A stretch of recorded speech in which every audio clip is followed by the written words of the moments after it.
Christmas Treats by Enid Blyton. Read by Nikki Diss and Alex Wingfield.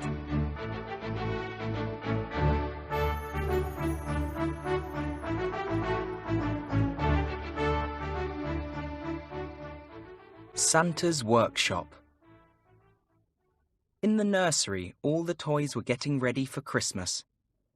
The Doll's House dolls were making paper chains, and the wind-up sailor was baking mince pies.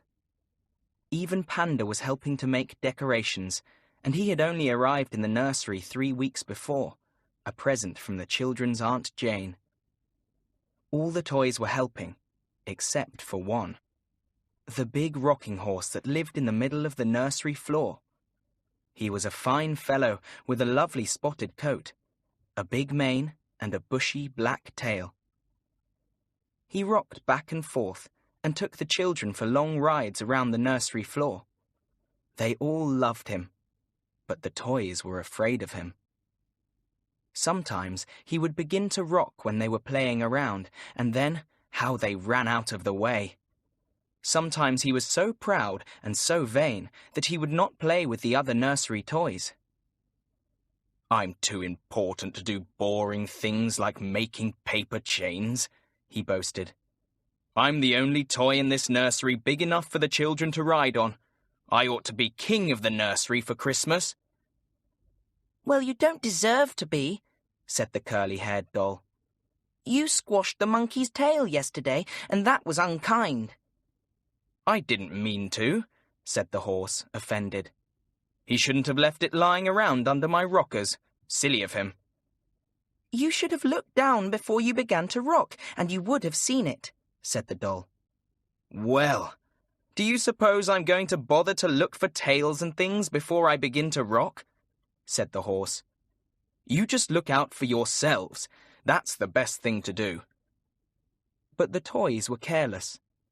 Later that morning, the little red toy car ran under the horse's rockers and had his paint badly scratched. Next, the wind-up sailor left his key there, and the rocking horse bent it when he rocked on it. It was difficult to wind up the sailor after that, and he was cross. Then the curly-haired doll dropped her bead necklace, and the rocking horse rocked on it and smashed some of the beads. The toys were really upset with him about that. "Be careful! Be careful!" they cried. "Tell us before you rock, rocking horse. You might rock on one of us and hurt us badly." But the rocking horse just laughed and thought it was a great joke to scare the toys so much. "You are not kind," said Ben the big teddy bear. "One day you will be sorry." And so he was, as you will hear. It happened that, on the day before Christmas, Sarah and Jack had been playing with their toys and had left them all around the nursery when they had gone for lunch. Now, the panda's head and one of his ears were just under the rocker of the rocking horse. And as soon as the children had left the room, the rocking horse decided to rock. "Stop! Stop!" shrieked the toys, running forward. "Panda is underneath!" But the rocking horse didn't listen. No, he thought the toys were scared as usual, and he didn't listen to what they said. Back and forth he rocked, and poor Panda was underneath. Oh dear, when the toys got to him, what a sight he was. Some of his nice black fur had come out, and his right ear was all squashed. The toys pulled him away and began to cry. "What's the matter?" asked the rocking horse, stopping and looking down. "You naughty horse! We told you to stop! Now see what you have done!" cried the toys angrily. "You are really very unkind. We won't speak to you or play with you any more." "Don't then," said the horse, and he rocked away by himself. Creak, creak. "I'm sure I don't want to talk to you or give you rides if you are going to be so cross with me." After that, the toys paid no attention to the naughty rocking horse. They made a great fuss over Panda, who soon stopped crying. Then they went on getting ready for Christmas. Ben wrapped up a present for the pink cat. Ragdoll made a Christmas stocking, and Jack-in-the-Box helped the other toys hang tinsel on the Christmas tree. They had such fun.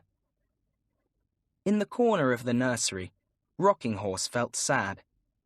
He usually helped hang the tinsel because he could reach higher than the other toys. "I wish they'd talk to me," he thought to himself. "I wish they'd play. I'd like to give them each a ride around the nursery. In fact, I'd take 3 of them at once if they asked me." But the toys acted as if the Rocking Horse wasn't there at all. They didn't ask him to help with anything. They didn't even look at him. "He's unkind and selfish and horrid," they said. "And the best way to treat people like that is not to pay any attention to them." So the Rocking Horse got sadder and sadder, and longed to gallop around the nursery just for a change. But he was afraid the toys might be cross if he did. Now, just as it was getting dark, the children's puppy came into the nursery because someone had left the door open. The toys fled to the toy cupboard in fear because the puppy was very playful and liked to carry a toy outdoors and chew it. Everyone got safely into the cupboard except the pink cat. She slipped and fell, and the puppy pounced on her. He chewed and nibbled her whiskers clean away. Nobody dared to rescue her, not even the Rocking Horse, though he did wonder if he should gallop at the puppy. Then somebody whistled from downstairs, and the puppy flew out of the door. The poor pink cat sat up. "Oh," she said, "whatever has happened to my fine pink whiskers?" "They've gone," said Panda, peeping out of the cupboard. "The puppy has chewed them off. There they are, look, on the floor, in tiny little bits." The pink cat cried bitterly. She had been proud of her whiskers. "A cat doesn't look like a cat without her whiskers," she wept. The sound of the pink cat crying made Panda feel so sad that soon he was crying too. "What shall we do?" he wailed. "Oh, what shall we do? When Sarah and Jack see us, all nibbled and squashed, they will throw us into the dustbin. Boo-hoo-hoo!" "Yes," sobbed the pink cat. "They won't want us if they are given brand new toys for Christmas." And before long the nursery was filled with the sound of toys crying. How the Rocking Horse wished he had not been so unkind. He would miss any of the toys terribly if they were thrown away, and it would be mostly his fault, too. Whatever could he do to earn their forgiveness? He looked around the nursery at all the Christmas decorations, and suddenly he knew just what to do. "Excuse me, toys, but I've got an idea," he said in his humblest voice. "It's only the Rocking Horse," said Ben. "Don't pay any attention to him." "Please do pay some attention," said the horse. "I've got a good idea. I can take all the broken toys to Santa Claus's workshop. I know the way because I came from there. Perhaps Santa Claus can fix you all and make you better." "But it's Christmas Eve!" cried Panda. "Santa will be too busy delivering presents to have time for us." "Oh no," replied Rocking Horse. "Santa is the friend of every old toy. No matter how busy he is, I'm sure he will find time to help us if we ask him tonight." "Well, let's go then," said the teddy bear. So the toys helped Pink Cat and Panda wind up Sailor and the monkey, curly-haired doll, and the little red toy car all up onto Rocking Horse's back. Then Ben sat at the very front and said, "Let's go!" Creak, creak, went Rocking Horse across the nursery floor and up, away out of the window and into the night sky. For miles and miles they travelled, rocking past twinkling stars towards the great hill where Santa Claus lived. Luckily for the toys, Santa was at home. He was busy piling a new load of presents onto his magic sleigh. His faithful reindeer would take them fast and far, to the other side of the world, in the blink of an eye. When he heard the sound of the rocking horse neighing and harumphing at the door, he came to see who was there. Rocking Horse explained why they had come and, to the toys' delight, Santa said he would be glad to help. He only had 3 more loads to deliver before morning. Then he inspected each of the toys in turn to see what the damage was. "Dear, dear," said Santa Claus, looking severely at the rocking horse. "I hope you are ashamed of yourself. I have heard of you and your stupid ways of scaring the toys by rocking suddenly when they are near. Come in." The horse rocked in and followed Santa Claus to his workshop. In no time at all, Santa had straightened out wind-up Sailor's key and mended the curly-haired doll's broken beads. He soon fixed the monkey's squashed tail and patched up the toy car's scratched paint. Then it was Panda's turn. Santa opened a drawer and looked into it. "Dear me," he said. "I've no panda fur left. It's all been used up. Now what am I to do?" He turned and looked at the rocking horse. "You've a nice thick black mane," he said. "I think you'll have to spare a little for Panda." Then, to the rocking horse's horror, he took out a pair of scissors and cut a patch out of his thick mane. How strange it looked! Quickly and neatly, Santa Claus put the black fur onto the panda's head. He stuck it there with glue, and it soon dried. Then Santa looked at Panda's squashed ear. He found a new ear and carefully put it on. It belonged to a teddy bear, really, so it was brown instead of black, and looked rather odd. "Now I've no special black paint," said Santa in a vexed tone. "Only blue or red. That won't do for a panda's ear. Ha! I'll have to take off one of your nice black spots, Rocking Horse, and use it for the panda's ear. That will do nicely." He carefully scraped off a large spot on the horse's back, mixed it with a tiny drop of water, and then painted it on Panda's new ear. It looked fine. "Thank you very much indeed," said the panda gratefully. "Oh, you are very kind." "Not at all," said Santa, beaming all over his big, kind face. "I'm always ready to help toys, you know. And how can I help you?" he said, looking at the pink cat. She soon explained all about her whiskers. "Oh dear, oh dear, oh dear," said Santa, shaking his head sadly. "I'm right out of whiskers." Just then, a small voice piped up behind him. It was Rocking Horse.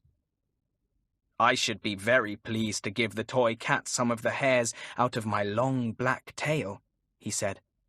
"They would do beautifully for whiskers." "But how can we get them out?" said the pink cat. "Pull them out, of course," said the horse. "But it will hurt you," said the pink cat. "I don't mind," said the horse bravely. "Pull as many as you like." So Santa pulled 8 out, and they did hurt. But the horse didn't make a sound. Then Santa carefully gave the cat her whiskers back. "1 whisker," he said. 2 whiskers. 3 whiskers. Oh, you will look fine when I have finished, Pink Cat. These are black whiskers, long and strong, and you will look very handsome now." And so she did, very fine indeed. At last it was time to go, so all the toys clambered back onto the rocking horse. "Thank you, Santa!" they cried as they left. "Thank you for helping us all!"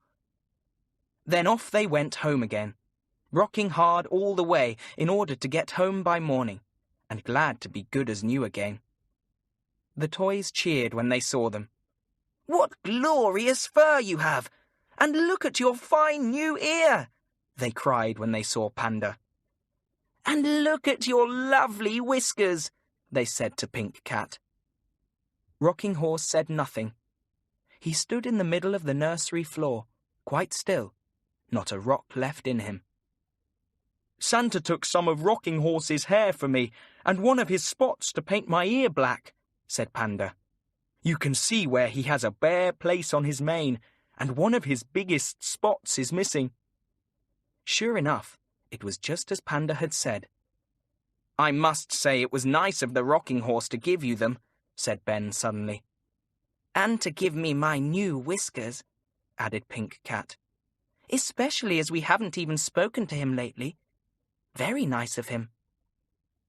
All the other toys thought the same, so they went over to the Rocking Horse, who was still looking sad. Thank you for taking us to Santa's workshop, said the curly-haired doll. It was very kind of you, said the monkey. I can't thank you enough, said the Pink Cat. I had pink whiskers before, and they didn't show up very well, but these show beautifully. Don't you think so? You look very handsome, said the horse. Very. Your tail looks a bit thin now, I'm afraid, said the Pink Cat. Do you mind? Not a bit, said the Rocking Horse. I can rock back and forth just as fast when my tail is thin as when it's thick. You get on my back and see, Pink Cat. So up got the Pink Cat, and the Rocking Horse went rocking around the nursery at top speed. It was very exciting. You may be sure the horse looked where he was going this time. He wasn't going to rock over anyone's tail again. Oh, thank you, said the Pink Cat, quite out of breath. That was the nicest ride I ever had. Anyone can have one, said the horse, rather gruffly, because he was afraid that the toys might say no and turn their backs on him. But they didn't. They all climbed up at once. Nice old horse, they said. We're friends again now, aren't we? Gallop away! Gallop away! And you should have seen him gallop away again, around and around the nursery until the sun peeped through the curtains. Merry Christmas! Merry Christmas! They heard the children shouting. Good gracious, said Ben the teddy bear. It's Christmas Day. All the toys had quite forgotten. And a lovely Christmas day it turned out to be, too. Sarah and Jack were amazed at how smart all their old toys looked, apart from Rocking Horse, whose mane and tail looked a bit straggly. Never mind, said Sarah. We will always love you, toys, even if you are old and worn, won't we, Jack? Oh, yes, said Jack. Merry Christmas, toys. Merry Christmas to you all. Christmas at last. Christmas is coming, said Bobs to Bimbo and Topsy. Bobs was a black and white fox terrier. Who's he? Asked Topsy, the fox terrier puppy. A visitor? No, silly, said Bobs. Christmas is a day. We all get presents and everyone is happy. Who brings the presents? Asked Bimbo. Santa Claus, of course, said Bobs. Any relation of mine? Asked Bimbo, the naughty Siamese kitten, stretching out his 20 claws for everyone to see. I'm Bimbo Claus, as you can see. Is Santa Claus an uncle of mine, do you think? Don't be funny, said Bobs. Santa Claus is a kind old gentleman. Gillian and Imogen call up the chimney to tell him what they want in their Christmas stockings. They hang up a stocking each, and Santa Claus fills it on Christmas Eve. We had better hang up stockings too. It would be lovely to find bones and chews and biscuits in them, wouldn't it? That seems a very good idea, said Bimbo, sitting up. Did you say this nice old gentleman lives up the chimney? No, I didn't, said Bobs. I said that the children call up the chimney to tell him what they want. Well, if he can hear them, he must be up the chimney then, said Topsy. Bimbo, you're used to chimneys. You climb up them all, one by one, and see which one Santa Claus lives in. "No, thank you," said Bimbo. "No more chimneys for me. We'll call up, though, and say what we want, shall we?" "And we'll hang up stockings, too," said Cosy the tabby cat. "We haven't got any," said Topsy. "We don't wear them. Can't we hang up our collars instead?" "I suppose you think our collars would easily hold things like biscuits and chews," said Bobs. "I do think you are silly sometimes, Topsy." "Will you be clever and tell us what to do about stockings, then?" said Topsy, snapping at Bobs's tail. "Don't do that," said Bobs. "Let me think a minute." "Oh, I know." "What?" cried Topsy, Bimbo and Cosy. "Well, you know that the children's socks are hung up on the line to dry, don't you?" said Bobs. "Well, what about jumping up and getting some for ourselves? We can easily do that." So the next day, all four of them went to look at the clothesline, and sure enough, there were 2 pairs of long stockings there, one belonging to Imogen and one to Gillian. It wasn't long before Bobs was jumping up to get hold of one. But he couldn't get high enough, so Cosy tried. She caught hold of a sock with her claws. She hung on for all she was worth, and, oh dear, the clothesline broke, and all the clothes fell in a heap on poor Cosy. How scared she was! She tore off down the garden with the line wound round her body, and all the clothes galloped after her. It was the funniest sight to see. Bobs, Topsy and Bimbo sat down and laughed till they cried. But when their mistress came out and saw how all the clean clothes had been dragged in the mud, she wasn't a bit pleased. Cosy got a scolding and sat and sulked all by herself in the corner. "That was a very bad idea of yours," she said to Bobs. But when Christmas Eve came, what a lovely surprise! Gillian and Imogen came into the playroom with 4 stockings and showed them to the surprised animals. "You shall hang up your stockings just as we do," said Imogen. "Here is one for you, Bobs, and one for you, Topsy, and smaller ones for the cats." The 4 stockings were hung just above the animals' baskets. They did look funny, hanging limp and thin and empty.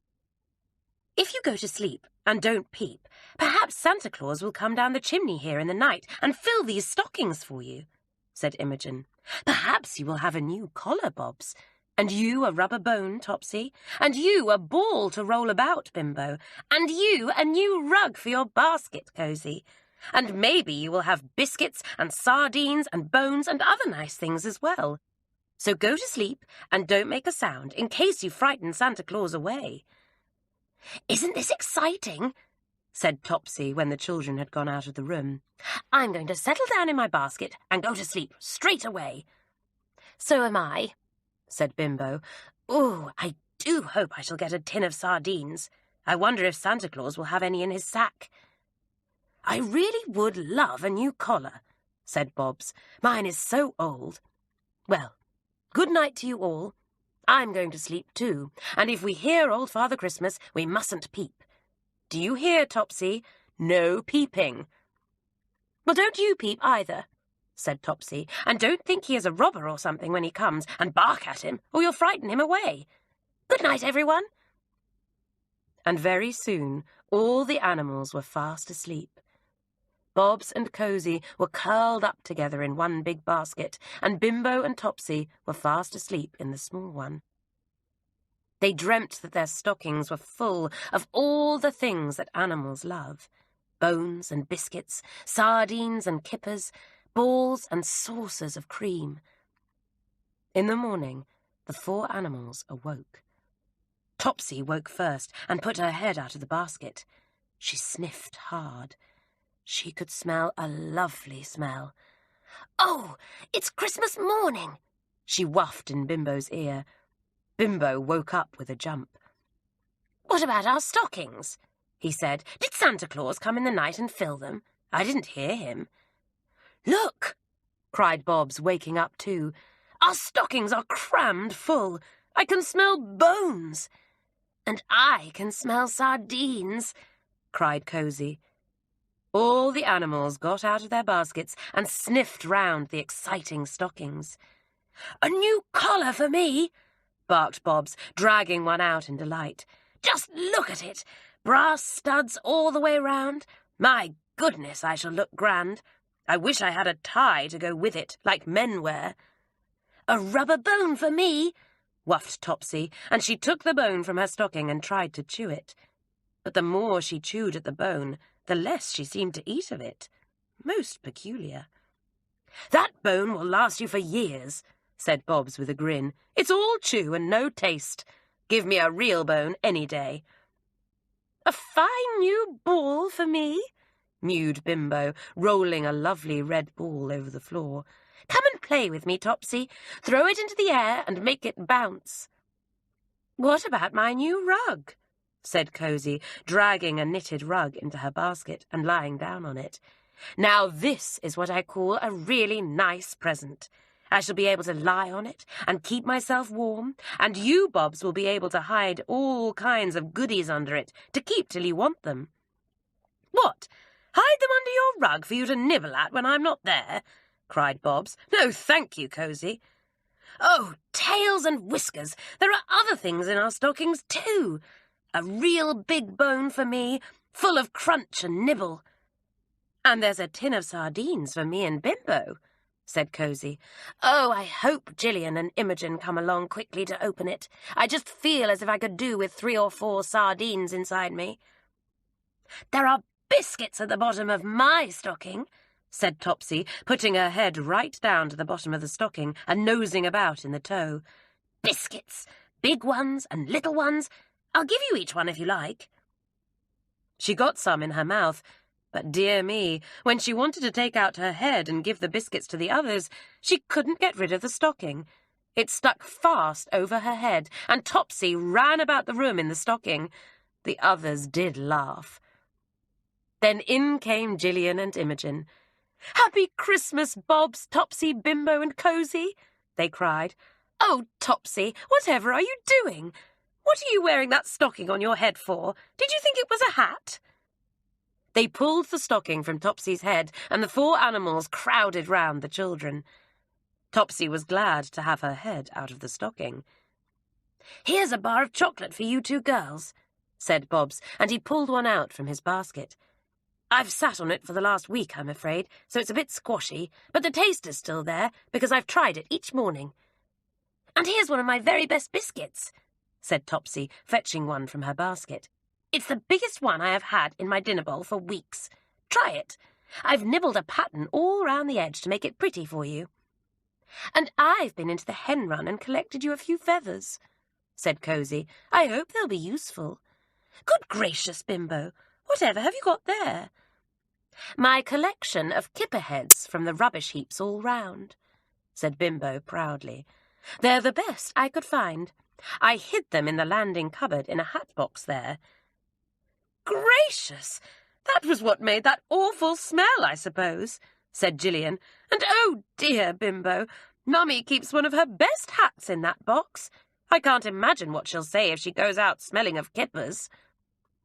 "I should think she'll be very pleased," said Bimbo. "Kippers have a gorgeous smell. I'm surprised people don't make scent of them, instead of silly things like honeysuckle and sweet peas." "Well, thank you all very much," said Gillian. "You've given us lovely presents. Now let's all go to breakfast, and we'll show you the presents we had too." So off they all went, Bobs wearing his new collar and Topsy carrying her rubber bone for another long chew. Cosy had to leave her rug behind, but Bimbo rolled his ball all the way to the dining room. The sardines were opened, and Cosy and Bimbo shared them with the dogs. "Delicious," they all said, and licked their whiskers clean. They had a lovely Christmas, and even had a taste of the great big turkey. They had a special supper that evening of biscuits soaked in turkey gravy, and then, full of good things, they all went to their baskets to sleep. They curled up together, put their noses between their paws, and dreamt lovely dreams of sardines, bones, collars, and balls. And there we will leave them, dreaming happily. The Christmas Pudding That Wouldn't Stop. Gubble Up and Gubble Down were two little goblins, and they lived in Gubble Cottage. They were both dressed exactly the same in little high caps, green tunics, and green leggings. But you could never mistake one for the other, for Gubble Up was very tall and thin, and Gubble Down was very small and fat. It was nearly Christmas time, and Gubble Up and Gubble Down had been to a great many parties. "We really ought to give a party ourselves," said Gubble Up. "Yes, we ought," said Gubble Down. "We've been to so many. What about having one tomorrow?" "Have you got any money?" asked Gubble Up. Gubble Down turned out his pockets. "I've got 6 pennies and a halfpenny," he said. "That wouldn't go far towards paying for a party. How much have you got, Gubble Up?" Gubble Up took down a little china pig from the mantelpiece and unscrewed its head. Inside were some pennies, halfpennies, and a silver threepenny bit. 1 threepenny bit, 10 pennies, and 9 halfpennies, he said. "What does your money and mine make altogether?" asked Gubble Down. "That's very difficult," sighed Gubble Up, taking a pencil from his pocket. "It's the sort of sum we did when we were at school. Now, let me see. 1 threepenny bit, 10 pennies, 9 halfpennies, 6 pennies of yours, and a halfpenny." After a great deal of thinking and scribbling and rubbing out, the goblins decided that they had exactly 2 shillings. "Oh dear, that won't go far towards buying things to eat," sighed Gubble Up. "We must have a Christmas pudding," said Gubble Down firmly. "You can't have a Christmas party without a Christmas pudding." "But how can we have a Christmas pudding?" asked Gubble Up. "They cost a lot of money, and besides, we don't know how to make one." "Well, let's go and ask the old sugar-stick gnome if he'll make us one for a shilling," said Gubble Down. "If he will, we can spend the other shilling on jellies and cakes, and that will be enough for a party." "The sugar-stick gnome won't make one for a shilling," said Gubble Up. "Don't be silly." "I'm not silly," said Gubble Down, offended. "Come on, and we'll see." So the 2 goblins put on their pointed caps and went through the wood to the sugar-stick gnome's. He lived in a funny shop, whose chimneys looked like barley sugar sticks, and whose walls were as brown as chocolate. His pretty curtains had a pattern of cakes, tarts, and sweets all over them, and altogether his shop was a most exciting one to visit. The sugar-stick gnome made puddings and pies, cakes and tarts, sweets and chocolate. He had a little kitchen at the back of the shop, and here he made everything. No one knew how he made his goods, for he always kept his kitchen door shut, and the curtains drawn tightly across the window. There was never any smell of cooking at the shop of the sugar-stick gnome, so people said that he made all his goodies by magic, but nobody knew exactly how. Gubble Up and Gubble Down soon reached the shop, opened the door, and went in. No one was there. The 2 goblins waited for some minutes and then grew impatient. "Wherever can the sugar-stick gnome be?" exclaimed Gubble Up. Gubble Down rapped on the counter. Nobody came. The kitchen door was shut, and no sound came from the kitchen. "Perhaps the sugar-stick gnome is ill," said Gubble Up at last. "Shall we go into the kitchen and see?" asked Gubble Down. "No," said Gubble Up. "He might be cross. People say he has a very bad temper. We don't want to be turned into peppermint lumps or anything." "Good gracious," said Gubble Down, startled. "I should think not. But what can we do, Gubble Up? I'm getting tired of waiting here, and he may be ill, you know." "Well, let's go and see if we can peep into the kitchen window," said Gubble Up, jumping off his chair. So the 2 goblins ran out of the shop and went round the garden to the back window. The curtains were drawn tightly over the window, all but a little crack at one side. "We could peep in through this crack," whispered Gubbledown, and put his eye to it. What he saw made him stare in astonishment. The sugar-stick gnome was not ill.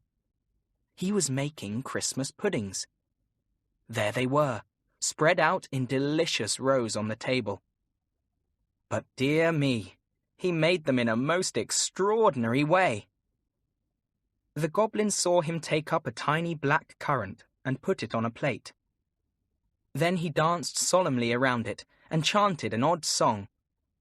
"Little black currant of mine, make me a pudding, I pray, a Christmas pudding as fine as anyone's baking today."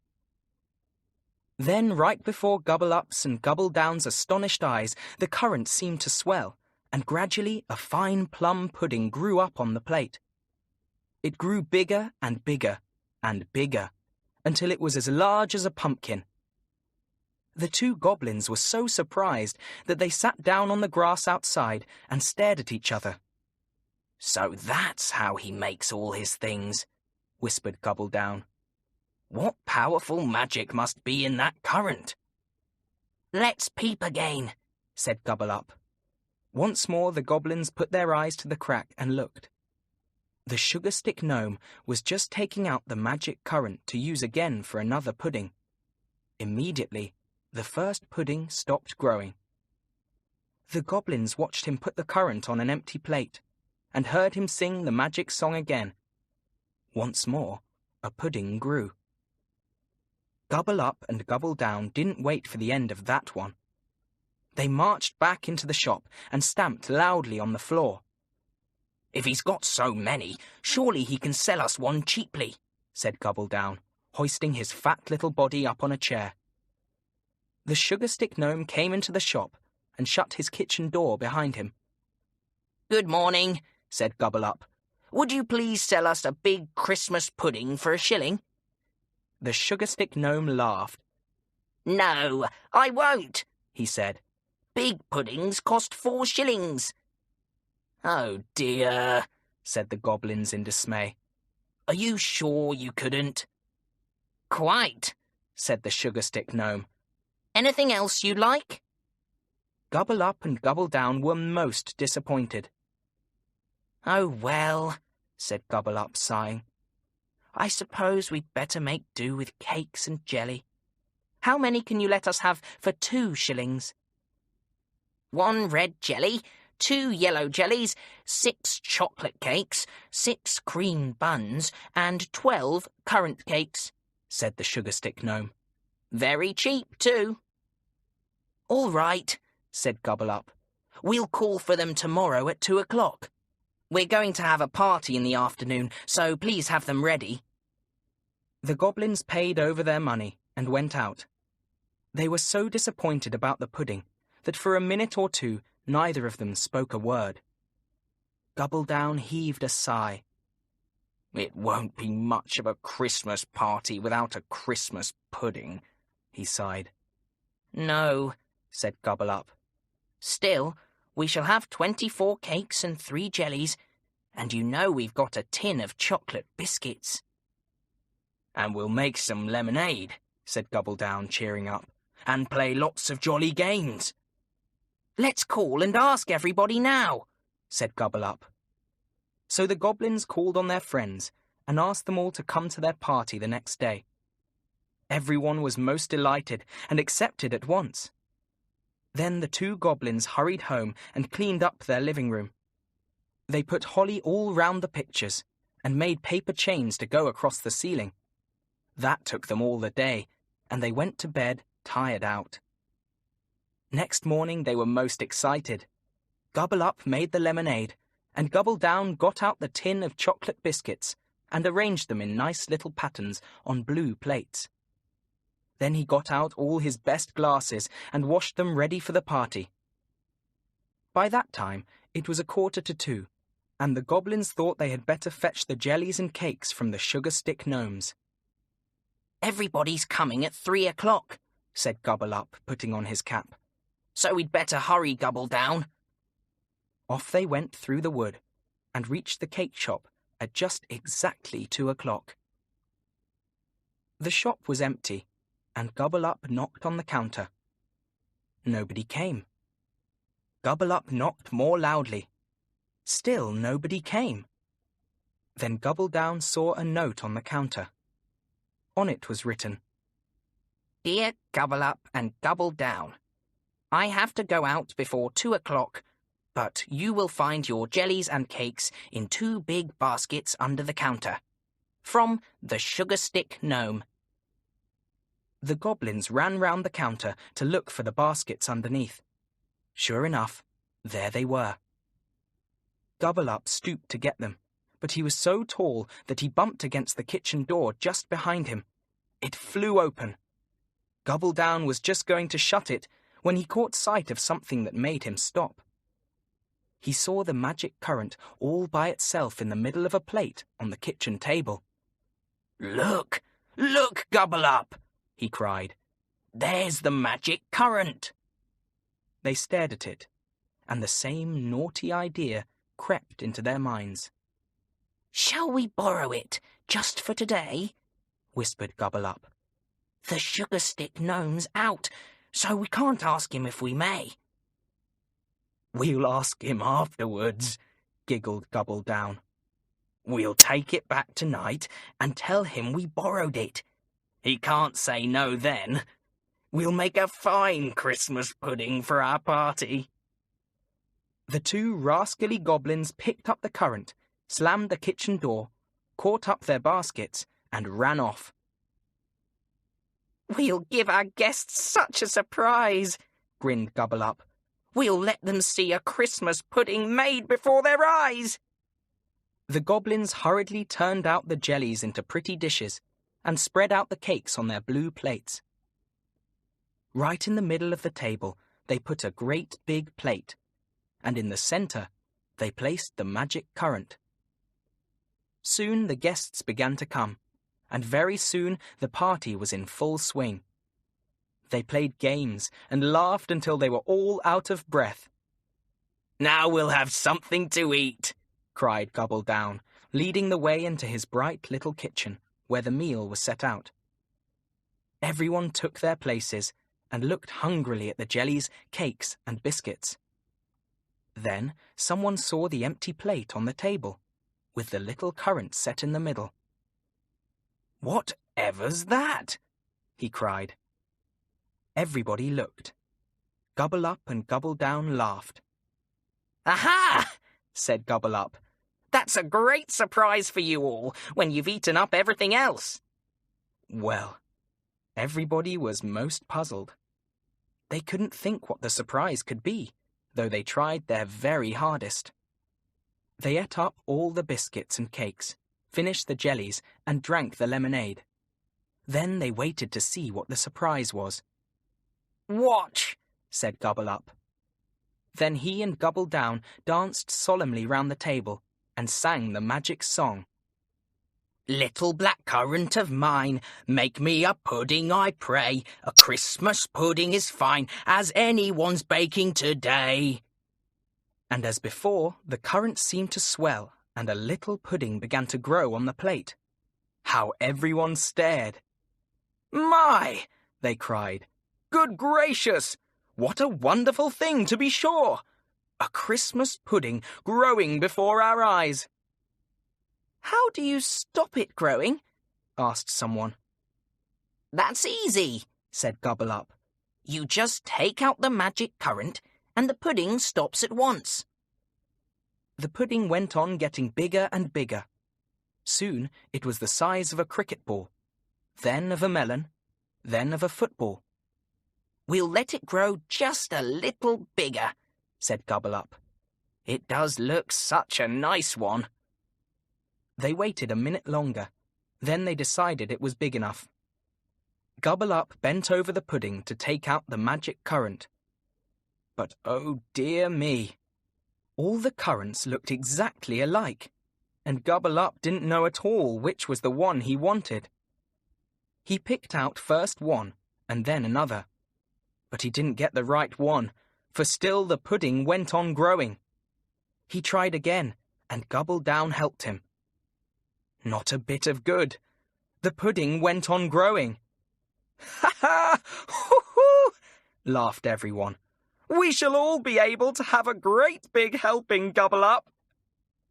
The two goblins went on hurriedly picking out currants, hoping to come to the right one, and still the pudding went on growing. It was bigger than the plate now, and little by little began to spread over the table. It grew as big as a pail, then as big as a dustbin, then as tall as a pillar box, but much wider. The two goblins were getting frightened. Suppose they couldn't find the magic currant? Every minute was making it more difficult, for the pudding seemed to be getting fuller and fuller of currants. The guests thought it was a fine joke. They thought Gobble Up and Gobble Down were giving them a great treat, and they longed to begin on the pudding. "Yes, cut yourselves big slices," said Gobble Up, suddenly thinking that the pudding would certainly be made smaller then. So everyone cut a huge slice and began eating. But the pudding went on growing. Soon it reached the ceiling and was squashed down flat. But that made it grow wider, and it was soon bigger than the table. Then bits fell onto the floor and made a dreadful mess. The guests began to think something really must be wrong. They felt afraid. "Can you really not stop the pudding growing?" asked one of them. "No," said Gobble Up, almost crying. Oh dear, it will grow as big as this room, I do believe." "Gobble Up," said Gobble Down in despair. "Let's go and ask the sugar stick gnome to stop it for us." "You go," said Gobble Up. So off went Gobble Down and ran all the way. He burst into the shop, and to his great relief, saw that the sugar stick gnome was home again. The sugar stick gnome was looking terribly cross. He frowned when he saw Gobble Down. "Did you take my magic currant?" he thundered. Yes, stammered Gobble Down.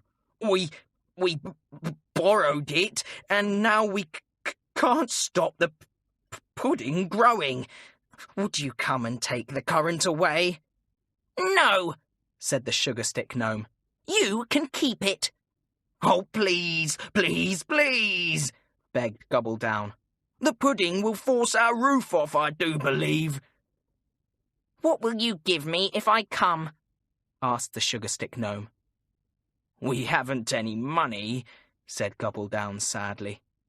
"Well, will you both come and chop up firewood for me each day for a month?"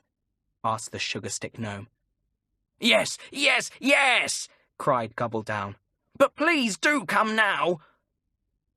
The sugar stick gnome went off with him. When they came to Gobble Cottage, they saw the pudding bulging out of the window.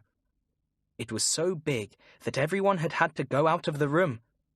Poor Gobble Up was terribly afraid the walls would be broken down. The sugar stick gnome wriggled into the room, and quick as a wink picked out a currant. At once the pudding stopped growing. "Oh, thank you, cried Gobble Up. "You are two bad little goblins to borrow something without asking," said the sugar stick gnome. "I've a good mind to punish you both. Mind you come every day for a month and chop firewood for me as a punishment." He stalked off. All the guests said goodbye too and went. Gobble Up and Gobble Down stared at each other. "The party's quite spoiled," said Gobble Up sadly. "It's our own fault," said Gobble Down miserably. "But oh, Gobble Up, what are we to do with that great pudding filling up our kitchen like that?" "Eat it, I suppose," said Gobble Up. The next day they went to chop firewood for the sugar stick gnome, and he kept them at it all the morning. For a month they worked for him, and very hard they found it. But the horridest thing of all was eating the huge Christmas pudding. They got so tired of it that they vowed they would never touch another one all their lives long. So if you ever meet two goblins who can't bear the sight of Christmas pudding, just ask them if their names are Gubble Up and Gubble Down. The Wishing Glove. Peter was looking out of the window on Christmas Eve. He was feeling very sad. "It's going to be a horrid Christmas," he said. "No holly, no pudding, no presents." "Try not to mind so much, Peter," said his mother. "Daddy can't help being out of work, and it's just as bad for all your little brothers and sisters as for you." "Yes, I know," said Peter. "I'm not bothering about myself, Mother. Truly I'm not. But I do so wish we could give Molly and Peggy and Sandy and Jack a good time. Why, they haven't even got shoes to wear now. As for Daddy and you, I don't believe you've had enough to eat for weeks. And now it's Christmas." "Cheer up," said his mother. "Perhaps Santa Claus will remember us." Peter turned to the window again. He could see nothing but darkness, but suddenly he heard something. It was the sound of jingling bells. Nearer and nearer it came, nearer and nearer. Peter strained his eyes to see what sort of cart was coming by, but the night was too dark. Jingle, jingle, jingle went the bells. Jingle, jingle, jingle. Then something passed like a flash and was gone. Only the bells could still be heard in the distance. "Now what in the wide world could that have been?" wondered Peter. "I'll just pop outside and see if I can find out." He ran out into the snowy road and looked up and down. Nothing could be seen, but he could still faintly hear the bells. He turned to go back, when suddenly his foot knocked against something. He picked it up. It was large and heavy and soft, and Peter couldn't think what it could be. "I'll take it indoors and see," he decided. He ran into the house and looked at what he had found. It was an enormous, furry glove. "Good gracious," said Peter, showing it to his mother. "Look at this huge glove, Mother! Whoever could have dropped it?" "It is big," said his mother. "Whoever owns it will be very sorry he has lost it." Then she laughed. "Perhaps it was Santa Claus, Peter." "Santa Claus?" said Peter. Then he stood still and stared at his mother. "I believe you're right," he cried. "Those jingling bells must have been reindeer bells. Oh, Mother, fancy finding Santa Claus's glove." He slipped the great thing on his right hand. "Look, Mother," he said. "Isn't it lovely?" His mother smiled at him. Then she shivered, for she was very cold, and there was no fire. "Oh, Mother," said Peter despairingly. "I can't bear you to be cold. I do wish you had a nice warm shawl." Just as he spoke, a big red shawl appeared out of nowhere and draped itself warmly around his mother's shoulders. Peter trembled with fright and stared in amazement. His mother looked at the shawl open-mouthed. Neither of them spoke for a whole minute. "Mother," whispered Peter. "Mother, you didn't have that shawl before, did you?" "No," whispered back his mother. "Is it a trick you're playing, Peter?" "No, no," said Peter. "I've never seen it before. It came suddenly out of the air, just as I was saying I wished you had a nice warm shawl." "Well, it certainly is a beauty," said his mother, pulling it more closely around her. "I haven't felt so cozy for weeks." Peter couldn't make it out. Then he suddenly caught sight of the big fur glove on his right hand. "Mother," he cried, "I believe this glove's a magic one. I believe it's because I'm wearing it that my wish came true. Shall I try another wish?" "Yes," said his mother eagerly. I do wish we had a nice warm fire, said Peter. Immediately, the hearth was filled with crackling wood, and great flames roared up the chimney, sending a warm glow all over the little room. Peter and his mother stared in delight. As they looked, in came all the children to see what the crackling noise was. A fire! A fire! They cried with joy and ran forward to warm their hands. Where did it come from, Mother? Their mother didn't answer. She was too astonished and delighted. Peter laughed aloud with gladness. I wish for a fine big loaf of bread and a jug of boiling milk, he cried. Clap, bang! On the table appeared an enormous loaf and a jug of steaming milk. Ooh, ooh, look! Shrieked the children. Can we have some, Mother? Yes, yes, she cried. Sit down in front of the fire, and I will make you bread and milk. In 2 minutes, everyone was eating bread and milk by the roaring fire. The children could hardly believe it, and as for Peter, he had never felt so excited and so proud in his life. He told the others how he had found the glove, and that he thought it must have been dropped by Santa Claus. That's why it's magic, he cried. We can have anything we wish for. Listen, here's Daddy, cried the children. Let's give him a surprise when he comes in, shall we? What shall we wish for? Don't tell him about the magic glove, said Peter. We'll just make him tremendously astonished.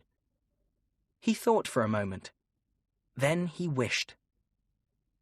I wish that a joint of roast beef and roast potatoes were on the table, he said. And I wish that a fine pair of warm slippers was by Daddy's chair.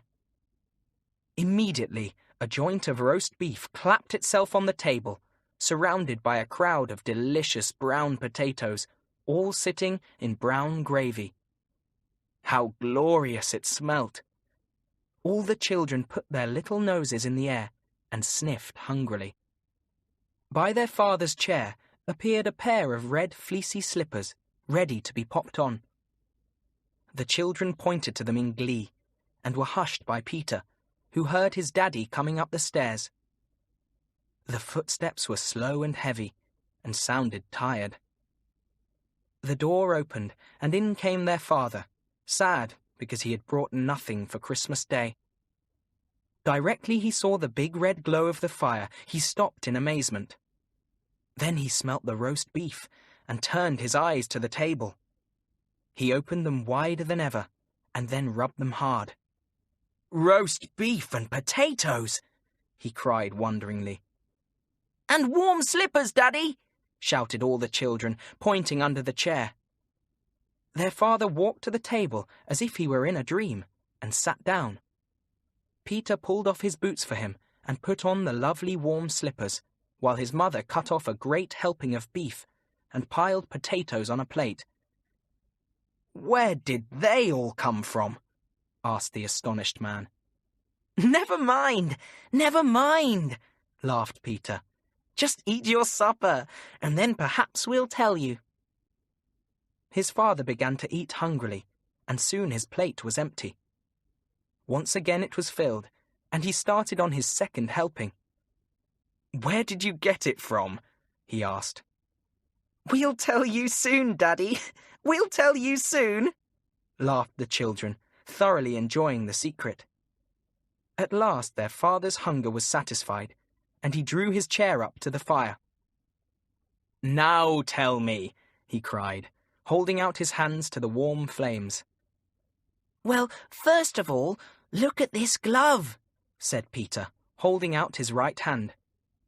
His father looked at it in surprise. "Now watch," said Peter. "I wish we had a big plate of cakes here." Immediately, a large plate of cakes appeared out of nowhere and stood on their father's lap. He was so astonished that he nearly fell off his chair. "Bless my soul!" he cried. "Where did the thing come from?" He caught hold of the dish and held it. On it were about 20 fine fat cakes that seemed to cry out to be eaten.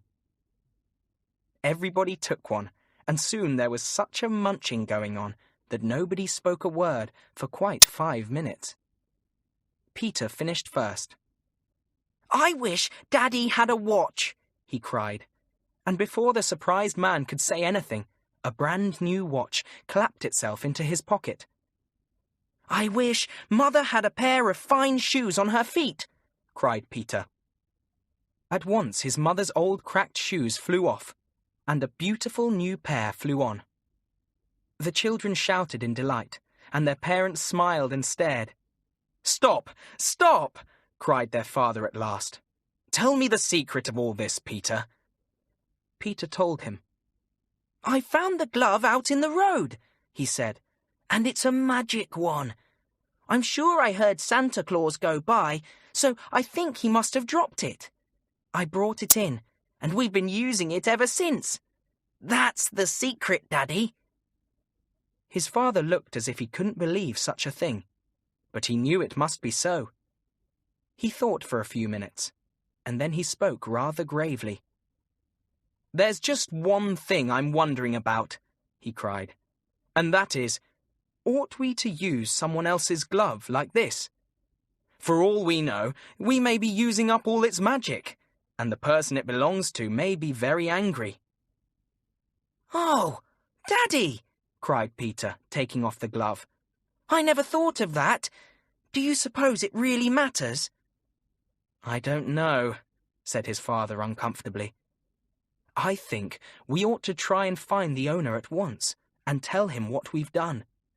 That's the fairest thing we can do. We can give back the shawl, the slippers, and the watch." "But we can't give back the bread and milk and cakes and meat," said Peter. "I'm rather glad we can't too. I did so enjoy them." "How can we find the owner, though?" asked his mother. "Peter scarcely saw him, and it is only our guess that it is Santa Claus. We don't know where he is at all." The father laughed. "That doesn't matter," he said. "We will just wish him here. Put on the glove and wish, Peter." The boy slipped on the big glove. "I wish that the owner of this glove were here," he said. Immediately, loud footsteps were heard on the stairs, and the door was flung open. In came a jolly-looking man, dressed in a red tunic. "Santa Claus! Santa Claus!" shouted the children. "Hello! Hello!" said Santa Claus. "Did somebody use my wishing glove and wish me here?" "Yes, I did," said Peter nervously. "I found it in the road and used it for lots of things. I wished for a fire because we were cold, and a shawl for my mother, and meat for my daddy, and slippers, and lots of things. Then Daddy thought you might be angry if we used up all the magic, so we wished for you to come." "Well, well," said Santa Claus, taking his glove. "I should have been annoyed, certainly, if you'd never told me. But as it is, I'm most pleased that my old glove came in useful. I can't stop now, as Christmas Eve is my busiest night, but I shall come along again tonight when you're all in bed. So hang up your stockings, my dears. Hang up your stockings!" He laughed loudly and ran down the stairs. Nobody spoke for a moment. "Well, it was a good thing we owned up," said Peter. "I wonder if he really will come tonight." "Let's go to bed and hang up our stockings and see," cried the children. So they did. But although they tried their hardest to keep awake and see Santa Claus again, they didn't get a peep at him at all. Still, they knew he had been, for you should have seen their stockings next morning. Nobody would have believed so many presents could have been crammed into such tiny stockings. Even the cat had a present of a fine piece of red ribbon. So it's no wonder Peter's family believe in Santa Claus, is it? Mr. Icy Cold. Once upon a time, one very snowy week, 6 children began to build a snowman. How hard they worked! You should have seen them, scraping the snow off the grass and off the top of the hedges, slapping it together to make the snowman's body, and patting it neatly into shape. "This is fun," said Mary. "He will be the biggest snowman ever seen," said Alan. "I shall ask Mother to give me an old cap of Daddy's for him to wear," said Rachel. "Let's give him 2 feet and put shoes on them so he can walk about if he wants to," said John. The others laughed. "I should be astonished if I saw him walking down the garden," said Ian. "We'll call him Mr. Icy Cold," said Gillian. When they had finished the snowman, it was 3 o'clock. "Now we will dress him," said Mary. "He has a head as big as a giant's football," said Alan. "Here's Daddy's old cap for him," said Rachel, running up with a big checked cap and putting it on the snowman's head. He did look splendid. "And here are 2 old shoes belonging to Grandpa," said John, putting them on the snowman's feet. It was difficult to put them on. John filled the shoes with snow and then pushed them well under the snowman so that they stuck out in a very realistic manner. "He's going to walk! He's going to walk!" cried Ian. "Come along indoors and have a nice hot drink of milk, Mr. Icy Cold," shouted Gillian. "He wouldn't like that," said Mother, coming up to look at the wonderful snowman. "It would melt him inside." The children went in to tea. When the moon rose up in the sky, just about their bedtime, they looked out of the window and saw Mr. Icy Cold standing out there in the garden, looking as real as could be. He wore Daddy's cap, he had an old pipe in his mouth, he had 2 great black eyes, he wore a ragged scarf round his neck, old gloves on his hands, and Grandpa's shoes. He really looked marvellous. In the middle of the night, a crowd of little snow elves came flying up in their pretty sleigh, drawn by winter moths. When they saw Mr. Icy Cold, they flew down to him at once. "Oh!" they cried, "a great big snowman! What is your name, Snowman?"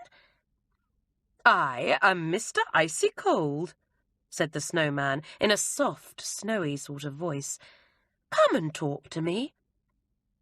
The snow elves told him where they had come from, a land far away to the north, where there was always ice, always frost, always snow.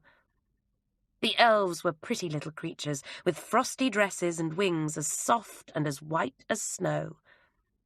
Mr. Icy Cold liked them very much indeed. He felt lonely when they had gone, but they promised to come again the next night. They kept their promise, but to Mr. Icy Cold's great dismay, they were crying bitterly. "What's the matter?" asked Mr. Icy Cold. "Oh, 2 naughty pixies chased us and broke our pretty sleigh. Look, it's no use now. We can't use it any more. We don't know what to do, because when the weather turns warm, we must fly away to our own country of ice and snow. If we stay here when it is warm, we feel ill and fade away." Mr. Icy Cold was very sorry to hear all this. "Where do those 2 pixies live?" he asked. "I will go to them and make them mend your sleigh for you, or else give you a new one." "But snowmen can't walk," cried the snow elves. "Oh, can't they?" said Mr. Icy Cold, and he laughed. "Look." He stepped forward on his 2 big feet, and the elves cried out in surprise, for they had never seen a snowman walk before. He plodded down the garden and back, his 2 big shoes leaving footprints behind him.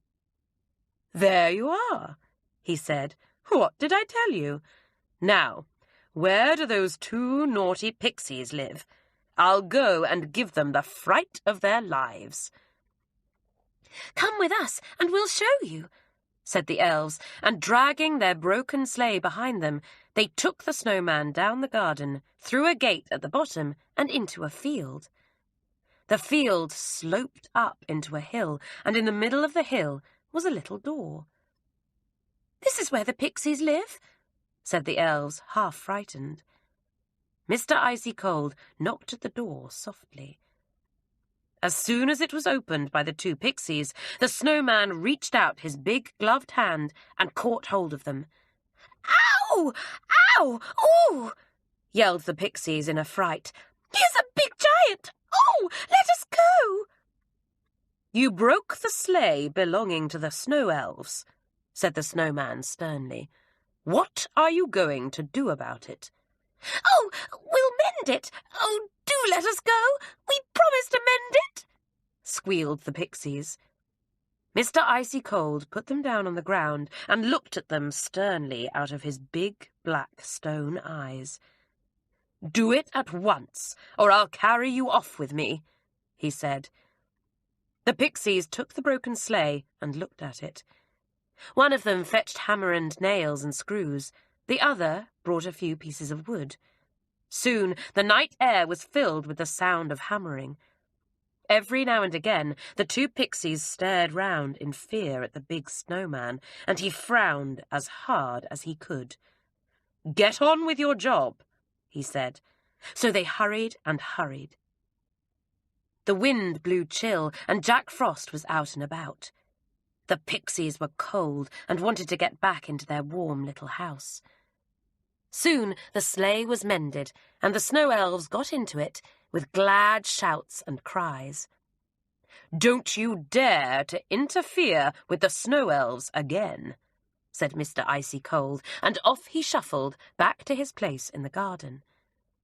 The snow elves went with him, making a great fuss of him and telling him he was their best friend.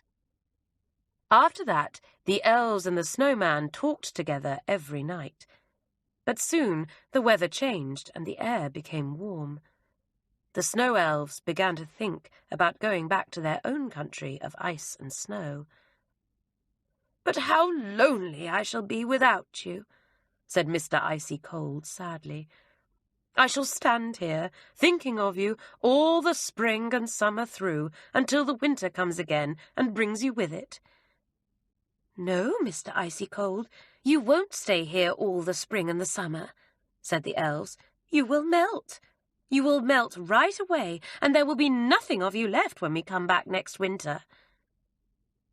Mr. Icy Cold stared at the elves in horror, and his stone eyes seemed to get bigger and bigger. "Melt?" he said. "Did you say I shall melt? Won't there be anything left of me?" "Not a thing," said the elves sadly. "That's the worst of being a snowman, you know.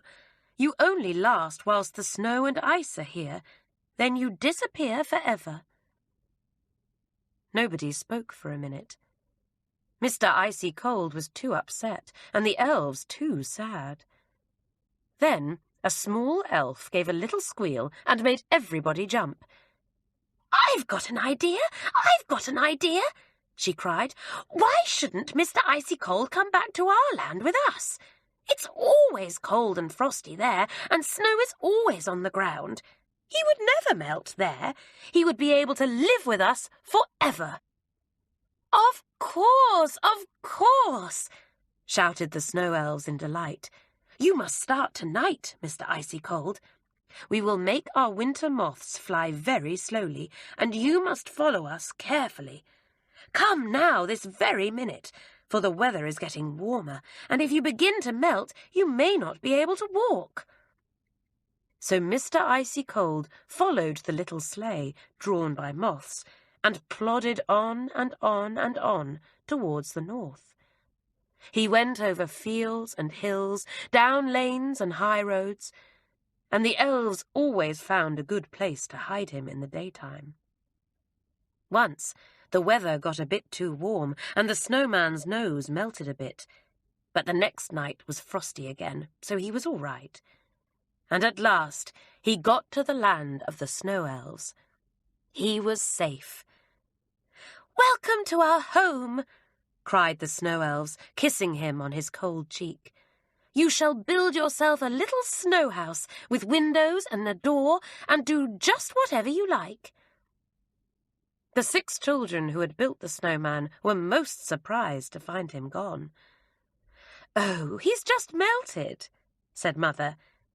"But, Mother, his cap and his scarf and his gloves and his shoes can't have melted too," said Mary. "It's most mysterious. I wonder where he is. Funny old Mr. Icy Cold." He was building himself a little house in the land of the snow elves, as happy as could be. And there he lives to this day, still wearing the same old cap and the same old shoes. Funny Mr. Icy Cold. The Fairies' Christmas Party. Emma's toys all lived in a big wooden cupboard in the playroom. There were 4 dolls, a teddy bear, a big panda, an elephant, 2 bunnies, a jack-in-the-box, a postman, and a dog. There was a box of wooden bricks, a doll's house, a tea set, and a lovely musical box that Emma had been given for her birthday. Of all her toys, Emma loved her musical box best. When she turned the handle, it played 6 different tunes that you could dance to. Emma played it every single day, and her toys played it at night. At least, Braces the teddy bear played it, because he was the strongest and could go on turning the handle for a long time while the toys danced round the playroom. One cold, frosty night, a pixie flew to the window and looked in. She saw the toys dancing while Braces turned the handle on the musical box. She thought it was a lovely sight, so she jumped down from the windowsill, took hold of the panda, and danced round the playroom with him. After that, she often came to the playroom to listen to the musical box and to join in the dancing. It was great fun. "I shan't be coming tomorrow night," she told them one evening. "It is Christmas Eve, and the Fairy Queen is holding a dance at the bottom of the garden. We are going to have a band from Dreamland to play for us. A wonderful band that can play dance music better than any other band in the world. We'll peep out of the window and see if we can hear it," promised Braces. So on Christmas Eve, the toys all leant out of the window to hear the band. But although they listened and listened, they couldn't hear a thing. They were wondering what could have happened when the little pixie came flying up to the window, quite out of breath. "Oh, dear," she said. "What do you think has happened? Why, the Dreamland band has made a mistake. They thought the Queen's dance was tomorrow instead of tonight, and they haven't come." "What are you going to do?" asked the teddy bear. "Have all the guests arrived?" "Yes, all of them," said the pixie, "and there is no music for them to dance to. Isn't it dreadful?" "Dreadful," agreed the toys, shaking their heads. But what could be done? Then the teddy bear had a marvellous idea. "I say," he cried, "what about the musical box? You could dance to that, and I could come and turn the handle for you." "Oh, what a good idea!" cried the pixie, delighted. "The Queen will be so pleased, and all the guests will think the musical box is wonderful." "Well, we will have to ask Emma first if she will lend it to us," said Braces to the pixie. "You see, the musical box belongs to her, and she is very fond of it. I'm sure it isn't right to borrow things belonging to other people unless you ask them first. Shall I go and ask her?" "Let's all go," said the big panda. So the toys crept along the darkened hallway, up the stairs, and into the bedroom where Emma lay fast asleep, dreaming dreams of Christmas. Braces hopped up onto the bed and shook her gently. She awoke with surprise and sat up, rubbing her eyes. "Don't be frightened," said Braces. "It's only your toys and a little pixie. We've come to ask if we could borrow your musical box, just for tonight. The Fairy Queen is giving a Christmas dance, and the band hasn't come." "Good gracious! Have all you toys come to life?" cried Emma in surprise. "Shh! Don't wake the grown-ups," said Braces. "Yes, we toys always come to life at night, Emma. But what about your beautiful musical box? Please may we borrow it, just for tonight?" "Of course," said Emma. "I would be delighted to lend it for a fairy dance. But who will turn the handle?" "I will," said Braces. "I always turn the handle, because my arms are strong and they don't get tired." "What fun!" said Emma. "Oh, look at this dear little pixie. Are you real?" "Of course I am," said the pixie, laughing. "Thank you so much for lending us the musical box. We promise to look after it."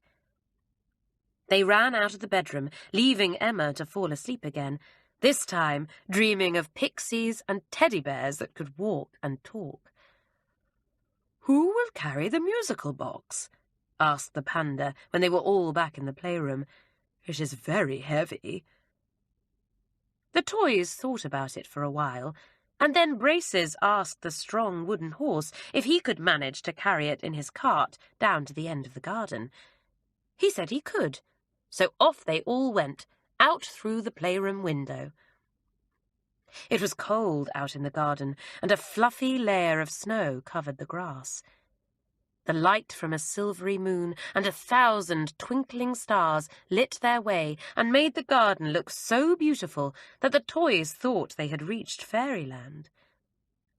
Very soon they arrived at the place where the dance was supposed to be, under the shelter of a big fir tree.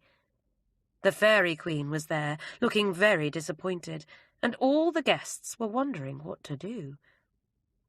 They were most surprised to see the toys, but the little pixie lost no time in explaining why they had come. The Queen was delighted to hear about the musical box. Then Braces and the big panda lifted it out of the cart, and Braces started to turn the handle. The tinkling music began, and soon all the fairy folk were dancing merrily, round and round beneath the branches of the old tree. All the toys danced too, and the panda even danced with the Fairy Queen herself. At midnight, everyone sat down and had a delicious feast. There were fairy cakes, cups of tasty nectar, and soft sweets made from honey. The toys wanted the party to go on forever. They had never had such a good time in all their lives. When the first light of dawn tinged the sky, the fairies said it was time for them to leave. The toys knew that they too should go, back to the playroom, for it would soon be daylight. "Well, thank you very much indeed," said the Fairy Queen. "Your musical box certainly made our Christmas party a great success. It was kind of you to lend it to me." "Oh, Emma lent it. We didn't," said Braces, and he told the Queen all about the little girl and how they had woken her up to ask about the musical box. "She is really very kind and good to us," he said. "Well, it was very kind of her," said the Fairy Queen. "I must send a letter to thank her." And taking out a tiny sheet of paper and a beautiful silver pen, she wrote a little letter and tucked it into Brace's pocket. She said goodbye and wished them all a Merry Christmas. Then she drove away in her golden carriage with the Fairy King by her side. The toys stood and waved until the Queen's carriage had disappeared in the distance. All the fairies, except for the little pixie, had left with her. "I must go too," said the pixie, "and you must go home. Thank you so much for helping us." And with that she flew away after the Fairy Queen.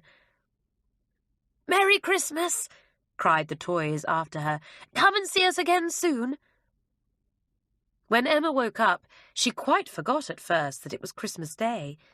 All she could think about was how her toys had come to life the night before. She ran to the playroom to ask them about it, but they were all sitting very still and quiet.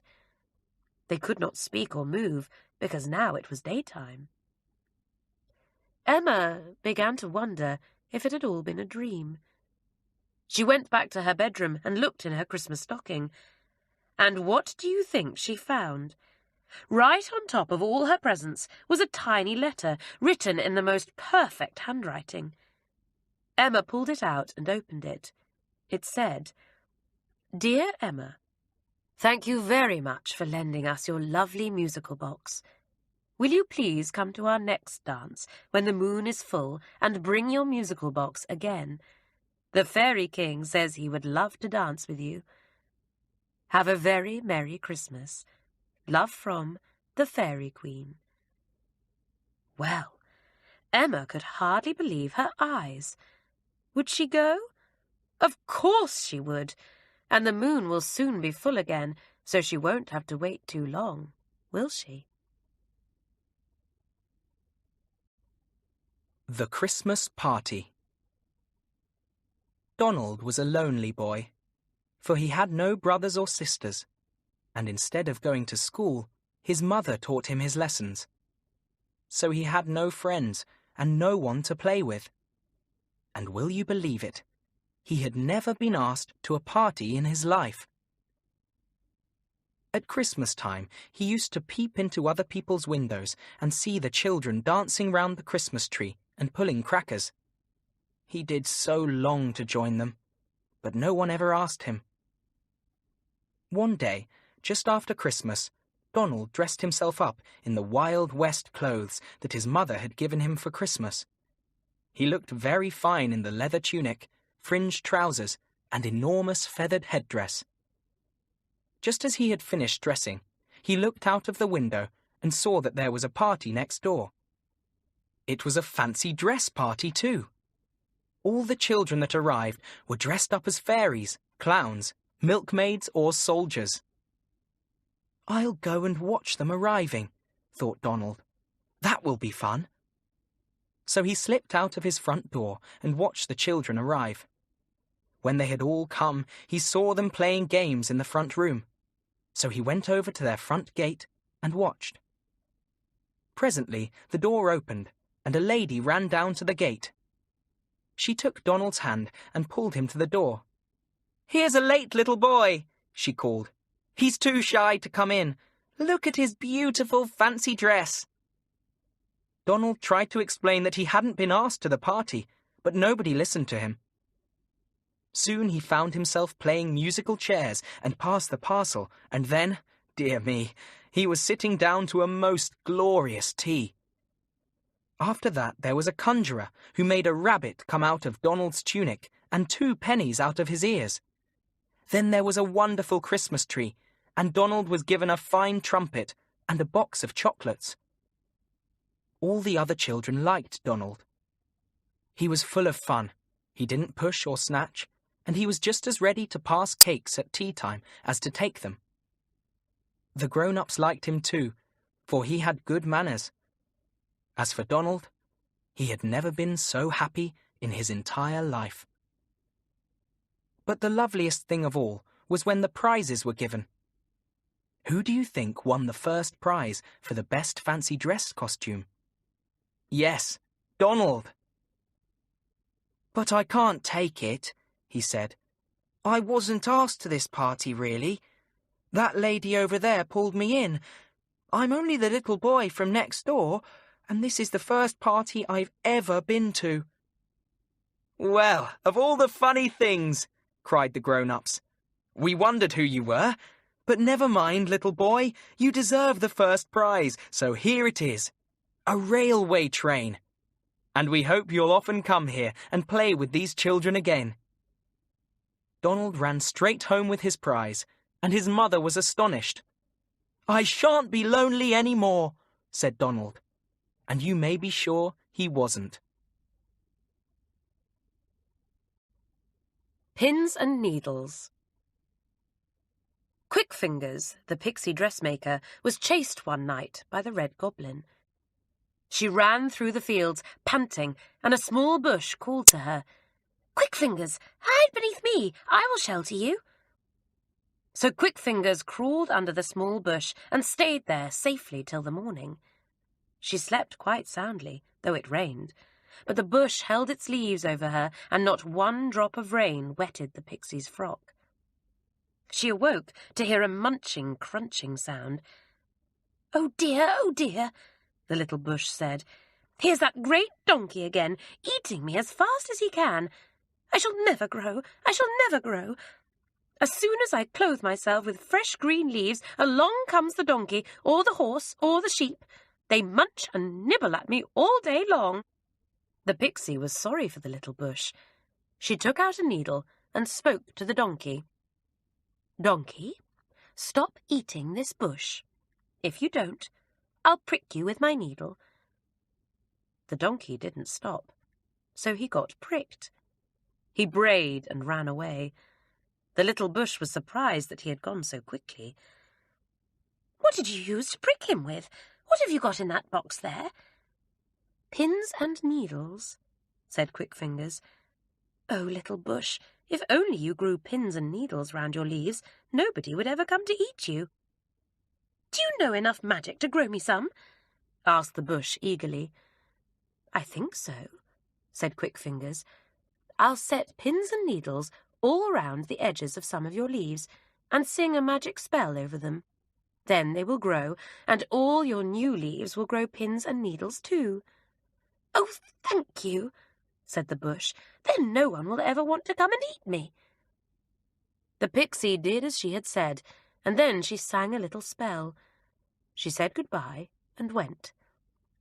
"I'll come back in a month and see how the magic has worked," she promised. When she came back, what a difference there was in the bush. It had grown well, for no one had dared to eat it.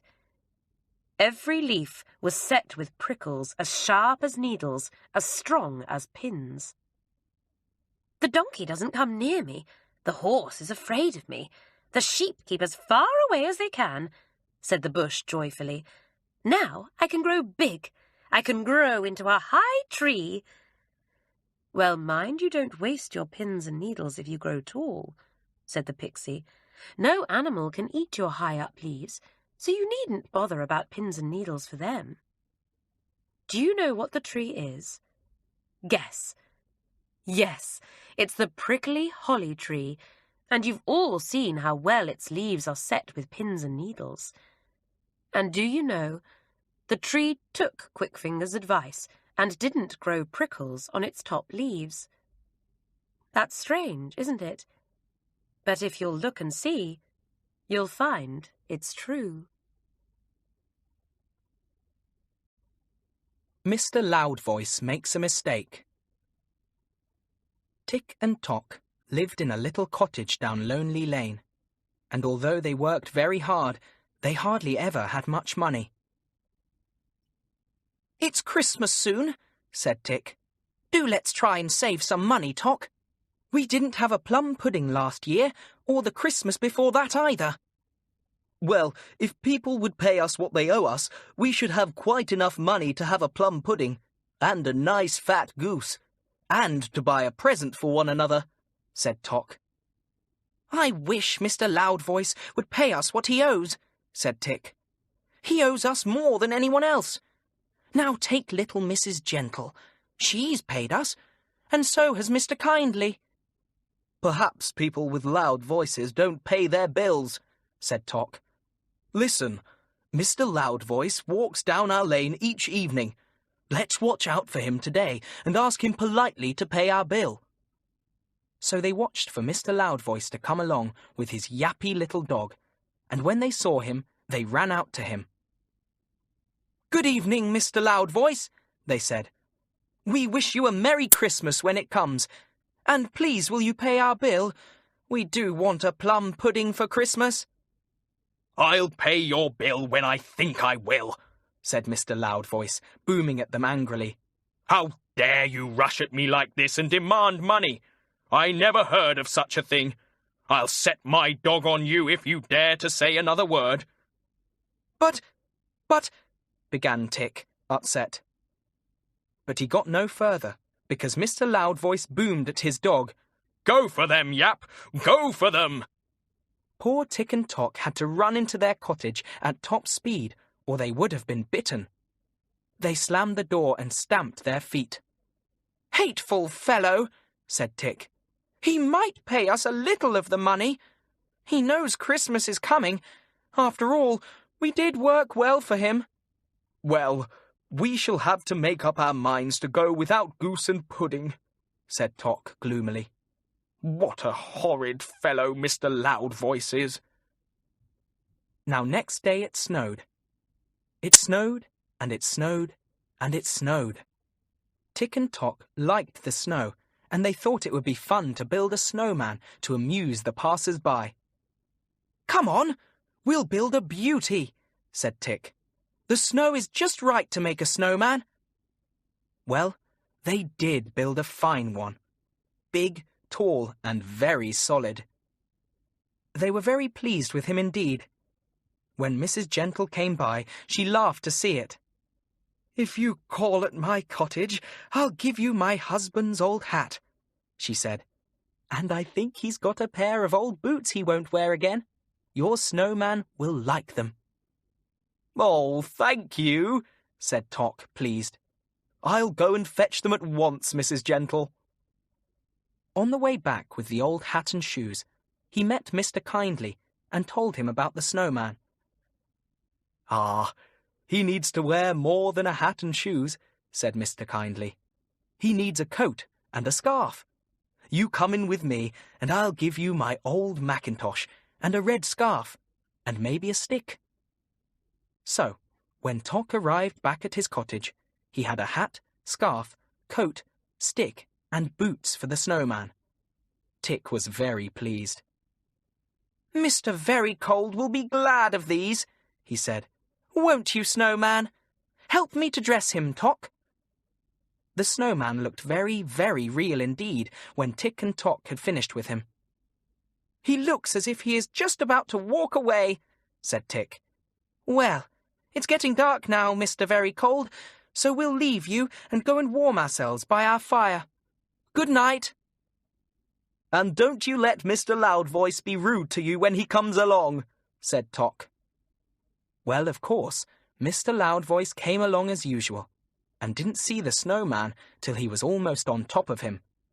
It made him jump. "Hey, get out of my way, standing there in the dark like that," said Mr. Loudvoice. "Who are you, I'd like to know, blocking up half the footpath?" The snowman said nothing. Mr. Loudvoice could only just see him in the starlight, and he felt sure that the snowman was grinning rudely at him. "If you don't apologize and get out of my way at once, I'll knock your hat off," cried Mr. Loudvoice, raising his stick. "And set my dog on you too. Here, Yap, go for him."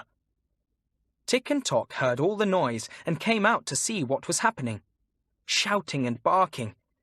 Goodness, it could only be Mr. Loudvoice. They were just in time to see Yap, the dog, fly at the snowman and bite his mackintosh coat. And they saw Mr. Loudvoice striking at him with his stick, meaning to knock off his hat. But he struck off the whole of Mr. Very Cold's snow head, and there he stood, with no head at all. Mr. Loudvoice hadn't expected that, of course, and he had a really dreadful shock. "Oh," he said, "I've knocked off his head. But I didn't mean to. No, I didn't mean to." "You wicked man," said Tick, coming up. "Just see what you've done to our good friend, Mr. Very Cold. Poor, poor fellow. He's got no head now." "Don't fetch the police," begged Mr. Loudvoice. "The fellow was rude to me. Wouldn't get out of my way. He struck out at me and I just tried to hit his hat off. That's all. Really it is. How was I to know his head would fly off?" "Shall we fetch the police, Tock?" asked Tick, trying not to laugh. "We could tell them about the money that Mr. Loudvoice owes us then."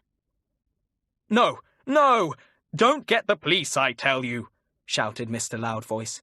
"Here, Look, take my purse and all the money in it, and keep it for what I owe you. But please, please don't call the police." Tick took the purse at once, and then Mr. Loudvoice and the dog took to their heels and fled down the lane as fast as they could go. Tick and Tock laughed till the tears ran down their cheeks.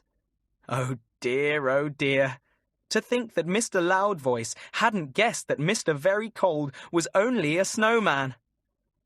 They put Mr. Very Cold's head on again and went indoors to see what was in the purse. "My goodness me," said Tick. "There's twice as much money here as he owes us." "Let's take what we ought to have, and we'll give him the rest back tomorrow, and tell him that Mr. Very Cold was only a snowman," said Tock with a laugh. But Mr. Loudvoice never came down the lane again. He was so shocked at what he had done that he packed his things that very night and took the first train he could catch, which went to the land of Never Come Back. So Tick and Tock found themselves quite rich and had a fat goose and a most enormous pudding on Christmas Day. They asked Mrs. Gentle and Mr. Kindly, of course, and how they wished they could ask Mr. Very Cold too. Still, they gave him a pipe to smoke, and he was very, very pleased with that. What's happened to Michael? "I've got 4 shillings and 3pence saved up for Christmas presents already," said Jane, counting out coins from her money box. "I've got 3 shillings exactly," said Peter. "I had to give a shilling in at school for Miss Brown's wedding present. How much have you got, Michael?" "Not much," said Michael, and he shook his money box out on the table. A penny and a threepenny bit rolled out. 4pence. But I just can't bother to save." "I think you're mean," said Jane. "You never save up to buy people birthday presents or Christmas presents. You just give them old toys of yours. You spend all your money on yourself, and you don't try to earn any to save up, as we do." "He's lazy," said Peter. "He won't put himself out for anyone, will you, Michael? You'll let us spend our saved-up money to buy you a Christmas present, but you wouldn't dream of doing the same for us." "Oh, be quiet," said Michael. "We can't all be the same. I don't want to bother to earn money, and I don't want to bother to save. You like it, and I don't." He went out of the room and banged the door. "He really is mean," said Jane. "He never even bought Mummy a birthday present on her last birthday. He just went and picked some flowers out of the garden for her." "Well, I don't expect he'll ever be different," said Peter. "He just doesn't care." "There's one good thing about him, though," said Jane. "He never borrows from us. Not like Tina at school, who's always borrowing something or other." "And he'd never dream of taking any money that belonged to anyone else," said Peter, "like that horrid little James at school. He took Harry's bus money, you know, out of his desk. John saw him and made him put it back." "Yes, thank goodness Michael isn't a borrower or a stealer," said Jane. "He's just careless and rather mean. He hardly ever gives anyone a present." Michael was out in the garden, looking for a ball he had lost. He thought of Jane and Peter and the money in their money boxes. He scowled to himself. All this fuss about saving up money to spend on other people. Birthdays and Christmases were a nuisance. There were quite enough things to buy without having to go and spend money on presents. "I've got 4pence, and as far as I can see, that's about all I shall have to spend at Christmas time on Mummy and Daddy and Jane and Peter," thought Michael, hunting under the bushes for his ball. "A penny for each of them. I'll get them a card between them." Next day, Mummy came into the playroom where the 3 children were reading. "Will one of you go down to the village for me and fetch some buns for tea?" she said. "I meant to make some, and I haven't had time." "I'll go," said Michael. "I've got to fetch my bike. It's at Fred's. I lent it to him." "Very well," said his mother. "Here is a shilling, Michael. Choose 6 nice buns. And will you go to the milk shop next door to the baker's and pay the bill for me? Here it is. Exactly 10 shillings. I'll give you a 10-shilling note for it. Put the shilling and the note carefully into your purse. Bring back the bill with you and see that the girl receipts it so that I know it's paid." "Right, Mummy," said Michael, and took the shilling and the 10-shilling note. He felt in his pocket for his purse, but it wasn't there. Bother! Where was it? Well, he would put the money into his pocket just as it was. He wouldn't have it there long. He put on his hat and coat and went out whistling. It was snowing hard, and he was pleased. He liked going out in the snow. Big snowflakes fell down all round him. He looked up into the heavy sky. Thousands of flakes were falling silently down and down and down. They gave him a pleasant but rather strange feeling. He shuffled through the snow to his front gate. Then out into the road he went. He fetched his bike from Fred's first, but he couldn't ride it because already the snow was thick. He wheeled it to the baker's and stood looking into the shop. What buns should he buy? There were 3 different kinds. He would get 2 of each. In he went, and the girl put 6 buns into a paper bag. He gave her the shilling and went out to his bike. Now, what else did Mummy say he was to do? Oh, yes, pay the milk bill. He felt in his pocket for the bill and pulled it out. It was 10 shillings. He would give in the 10-shilling note, watch the girl write "Received with thanks" across the bill, and go home. Tomorrow he would make Jane and Peter come into the garden and build a snowman. He went into the milk shop. He felt in his pocket for the 10-shilling note. It wasn't there. He scrabbled hurriedly in all his pockets, one after another, but he couldn't find that note. He went out of the shop before the girl came to serve him. He was very upset. What had happened to that 10 shillings? It was a lot of money. He felt in all his pockets again, very, very carefully, but quite certainly the 10-shilling note wasn't there.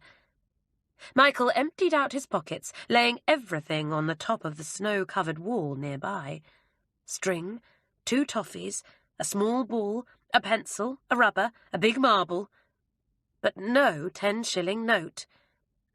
"I've dropped it somewhere," thought Michael, and he went back to the baker's. No, he hadn't dropped it there. The shop was empty, and there was nothing on the floor. There was nothing in the snow outside either. "The snow must have covered it," said Michael. "I dropped it somewhere, and the snow hid it. Blow, bother, blow! A whole 10-shilling note! Mummy will be awfully upset. I know she's saving up for Christmas, too, for crackers and balloons and things." He wheeled his bicycle home, feeling very miserable. Mummy had told him to put the note in his purse. It was so easy to lose loose money. What should he say to her? If she told Daddy, Michael would be sent to bed. Daddy didn't like carelessness with other people's money. "I can't even give Mummy anything out of my money box to make up for losing the 10 shillings, thought Michael. "I've only got 4pence. He wheeled his bicycle up the hill to his house, thinking hard. Suppose I try and earn some money. Perhaps I might even get 10 shillings if I tried. Then I could go and pay the milk bill, and nobody would know I'd lost Mummy's money. The milk shop won't send the bill in again for another week, so I've got a week. I could try anyway. It would be difficult, I expect, to earn such a lot of money." He put his bicycle away and went indoors. He was met by his mother, who held out her hand for the buns. "Put my milk bill receipt in my desk, Michael," she said. "What nice buns! Tea will be ready in 5 minutes. Tell the others, dear." Michael went to tell Jane and Peter. They were still counting their money and making out Christmas lists of presents. "I haven't got enough money yet," said Jane. "I must somehow earn 2 shillings more." "I must get a bit more too," said Peter. "Hello, Michael. You've been ages." Michael looked at the little piles of money and wished he had as much. "How are you going to earn any more?" he asked. "Well, I know what I shall do," said Peter. "I shall dig away the snow from people's front paths. They always pay for that. And I shall go and ask Mrs. Johns if she wants me to take her 2 little children for a walk in the afternoons," said Jane. "And I could ask Auntie Nora if she wants any errands running. She knows I'm saving up for Christmas, and she pays me a penny a time. I've told her I'll always do her errands for nothing if I'm not saving up." Michael made up his mind to go and ask Granny if she wanted any errands running, and he would take his spade and broom and do a little snow-moving too. And what about cleaning Uncle Dick's car?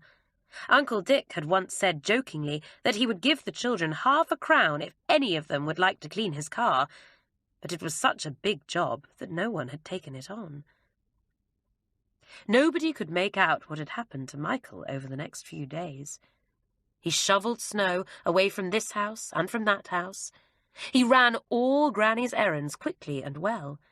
He appeared at Uncle Dick's house and asked if he could clean the car. "Half a crown to you if you do it well," said Uncle Dick, pleased to see that it was Michael who had offered to do it.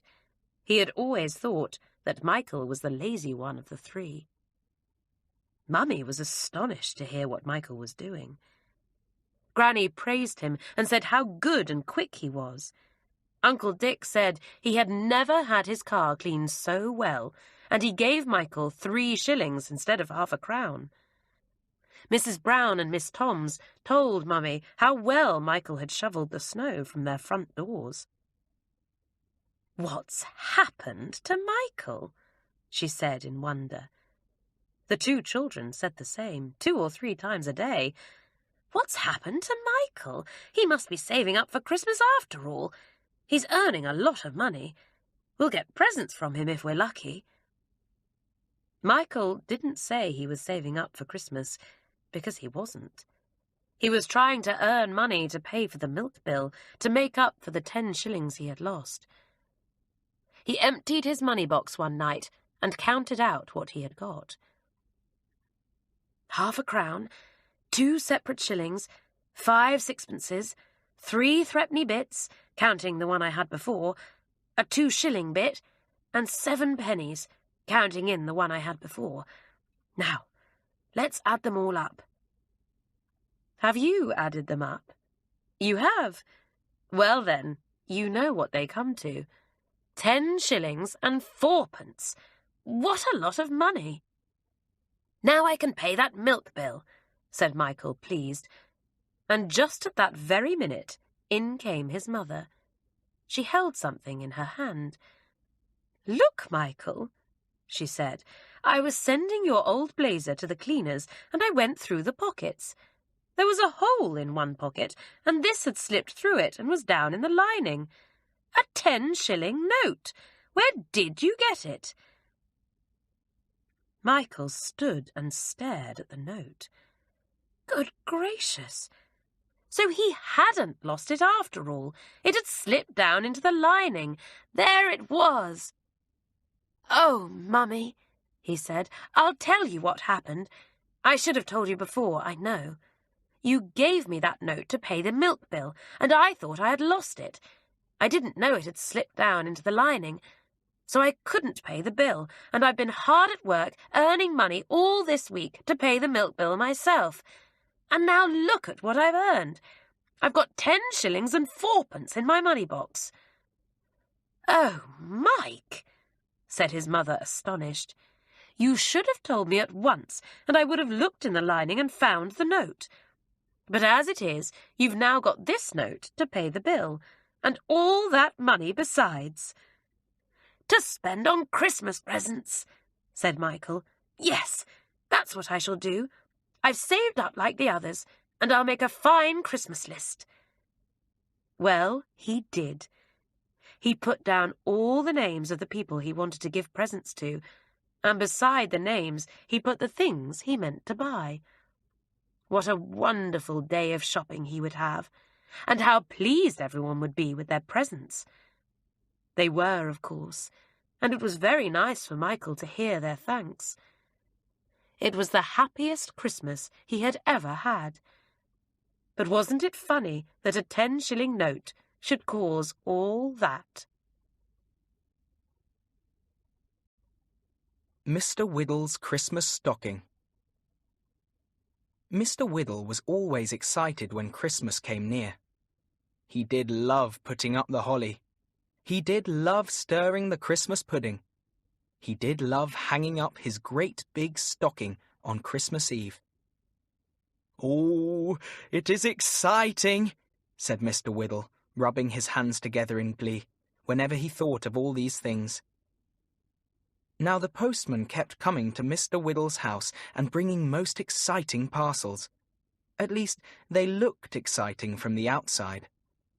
Mrs. Whittle used to pop them away in a cupboard of hers and wouldn't let Mr. Whittle get so much as a peep at them. But Mr. Whittle didn't mind. He thought to himself, "All the more presents for my Christmas stocking. My word, it'll be a fine stocking this year. It will take me a long time to get to the bottom of it. What fun!" When Christmas Eve came, Mr. Whittle hung up his biggest stocking.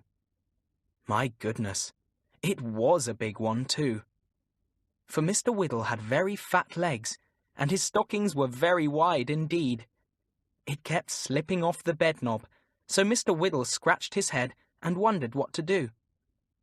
"I'll tie it on with my garter," said Mr. Whittle. But even that didn't keep the stocking hanging up. So Mr. Whittle looked round for something else, and he thought his tie would do nicely to bind the top of the big stocking to the brass bed knob. So he tied it very tightly in 3 different knots, and the stocking hung there beautifully, all ready to be filled. Well, Mr. Whittle fell so sound asleep that he wouldn't have heard a dozen Santa Clauses scrambling about the chimney. And in the morning, when he woke up, the first thing he thought was, "Christmas morning! Goody, goody! Now for my stocking!" He looked eagerly down at the bottom of the bed. But to his great astonishment, he could see no stocking there. He rubbed his eyes and looked again. No, there was no stocking there at all. Well, no one had remembered him then. Santa Claus had forgotten him. Mrs. Whittle had forgotten him. None of his friends had remembered him. He was a lonely and miserable man without a Christmas stocking, and everything was perfectly horrid. Mr. Whittle could hear Mrs. Whittle getting the breakfast ready downstairs. He thought he had better get up, or the sausages he could smell would be cold. So up he got, dressed himself, and went downstairs. "Merry Christmas!" said Mrs. Whittle brightly. Mr. Whittle made no answer, and Mrs. Whittle looked up in great surprise. "What's the matter?" she asked, when she saw Whittle's long face. "I've had no Christmas stocking," said Mr. Whittle gloomily. "Rubbish," said Mrs. Whittle. "I saw it myself this morning. Come along upstairs." So they went upstairs, and Mrs. Whittle laughed. "Look," she said, "your stocking was so full and so heavy that it broke from the bed knob and fell on the floor. I suppose you didn't even think of looking there, Mr. Whittle." "Oh," said Mr. Whittle, staring at the full stocking in delight. "But look, my nice tie is split. The stocking has broken it." "Look inside the stocking, and you may find a new one," said Mrs. Whittle. "You are an old silly, aren't you?" And he certainly was. Who could it be? It all began one afternoon when Sam and Valerie went home through the woods. It was a frosty December day, and the grass crunched under their feet as they walked. "It sounds like toast," said Valerie. "Oh, Sam, aren't the woods lovely today? I do wish I was an artist. I'd sit down and paint that scene over there. Look, with the bare trees and the frozen pond and the sun going down low in a red sky. You wouldn't, said Sam. Your feet would be so cold that you'd get up and go home after you'd sat there for 2 minutes. Nobody in their senses would sit out of doors on a day like this. They went on, and then, quite suddenly, they spied someone sitting on a log of wood not far off, busily drawing or painting on a sheet of paper set on a small easel. Look, there's someone painting, said Valerie, just when we'd been talking about it too. How funny. Who is it? I can't see. A man, said Sam, a small man, rather thin. Oh, he's seen us. What's he doing? Why is he looking scared? The man had got up hurriedly, snatched the picture and easel, picked up his stool, and was now running quickly through the trees. The children stared after him. Why did he go so suddenly? Was he scared of us? Wondered Sam. He was only painting a picture. Let's come and see if we can find out what bit of the scenery he was painting. They went to where they had seen the man. Valerie shivered. It's very, very cold just here, isn't it? She said. How could that man sit here as he did, without an overcoat on too? Look, what's this? Said Sam, and he bent down and picked up something. It was a sketchbook, quite small and very thick. He's left his sketchbook behind, said Sam. What a pity. What's in it? Asked Valerie. Let's look. Perhaps he's good at animals, or birds, or flowers.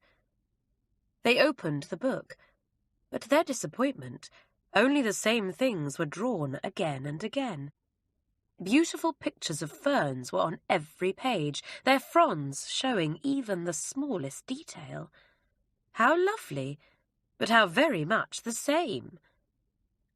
But at the end of the book was a page showing something different. At first, the children couldn't imagine what the drawings were.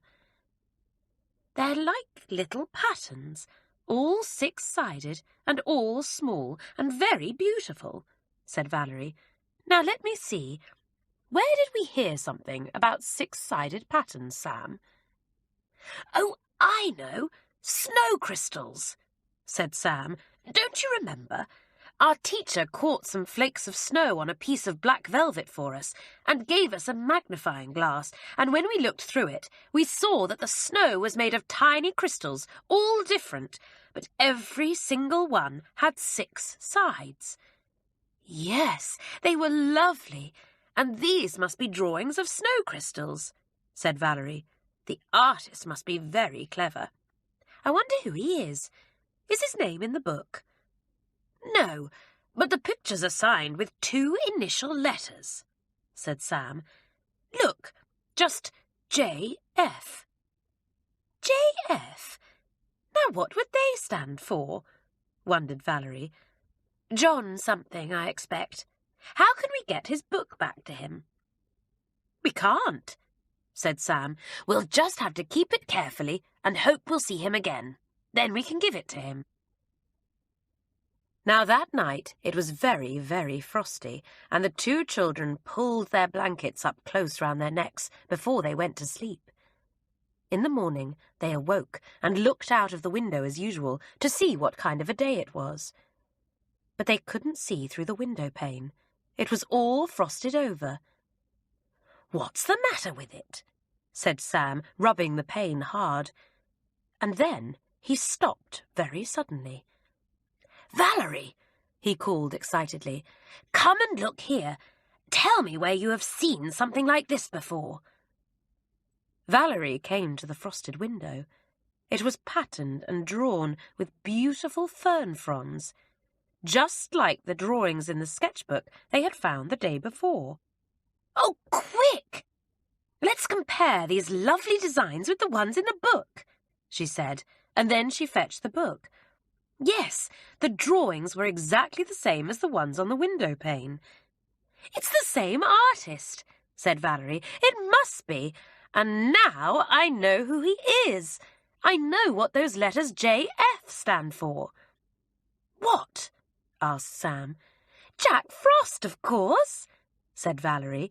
And tonight, Sam, we are going to put his sketchbook out on this windowsill, so that if he comes again to draw on our window, he will see it and take it. Fine idea, said Sam. I hope you are right, Valerie. If the book is taken, we shall know we are right, said Valerie.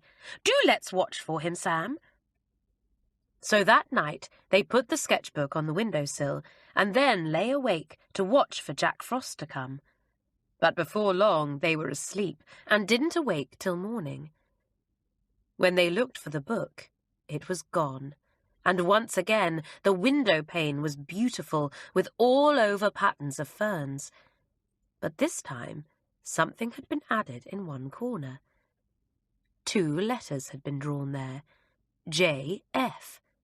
Yes, Jack Frost had signed his own picture on the window pane so that the children should know he had seen his book and taken it. Has he ever signed his initials on your window? Watch out next time your pane is frosted over with a beautiful tracery of fern leaves. Is J.F. down in the corner? The Battle in the Toy Shop. One Christmas time, the toy shop in Windy Street was full of the finest toys in the land. There were great furry teddy bears, long-tailed donkeys, golden-haired dolls that could walk and talk, and marvellous soldiers on horseback. All these wonderful toys sat on the front shelves so that they could easily be seen, and behind them sat the cheaper toys. The cheap toys were rather sad, because they couldn't see who came into the shop to buy things, and of course, as you can guess, the most exciting times in a toy's life are when someone comes into the shop to buy something. Suppose that someone should buy them. All the toys hoped they would soon be bought and have a home of their own. One night, the cheap toys began to complain to the more expensive toys. "Don't you think you could give us a little more room?" they asked. "This big teddy bear is sitting down hard on my tail," said a little clockwork mouse. "And nobody can see us. We're quite hidden," said a little brown dog, a pink cat, and a blue rabbit. "A good thing, too," said the biggest bear rudely. "Who wants to see common little things like you, when beautiful toys like us are here to be bought?" "Some people can't afford to buy expensive toys like you," said a cheap wooden Dutch doll. "They want us for their children, and let me tell you this, you conceited bear. I have heard it said that many a child loves a little wooden doll like me better than all the furry bears or donkeys in the toy shop." "Pooh!" cried the biggest bear. "I don't believe it. Look at me, Dutch doll. I and my brother bears here are the finest toys in the shop." "Excuse me," said the tallest golden-haired doll in a little high voice. "What nonsense you talk, Bear. We golden-haired dolls are easily the best toys here. We are the most expensive anyhow." "You talk rubbish," the bear said rudely. "Why, only the girls like you dolls. Boys and girls like us bears. So just be quiet." All the dolls stood up in anger to hear the bear talk so rudely to them. The bear didn't care. He and his brothers made rude faces at the dolls. "Now listen to us," said all the marvellous toy soldiers together, for they only had one voice between them. "Listen to us. We are the kings of this shop. We have swords and rifles, and we are the most powerful toys here. You dolls and bears don't know what you are talking about. Best toys indeed. We're the best." Then the donkeys sat up straight and frowned very hard at the cheeky soldiers. "You silly little things," said the biggest donkey. "Why, the whole lot of you would go into one of our boxes. You're all talking nonsense, bears, dolls, and soldiers. The donkeys are the best toys of all, and we are the kings of this shop, and the king of every playroom too." Well, dear me, you should have heard the dolls screaming, the bears shouting, and the soldiers clanking their swords when the donkey said that. How angry they all were. And then the great toy shop battle began. A battle that is still talked of in every toy shop in the country.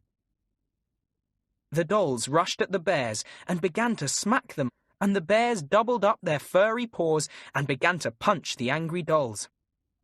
The soldiers drew their swords and marched on the donkeys, who at once kicked out and began to knock the soldiers down from the shelves to the floor.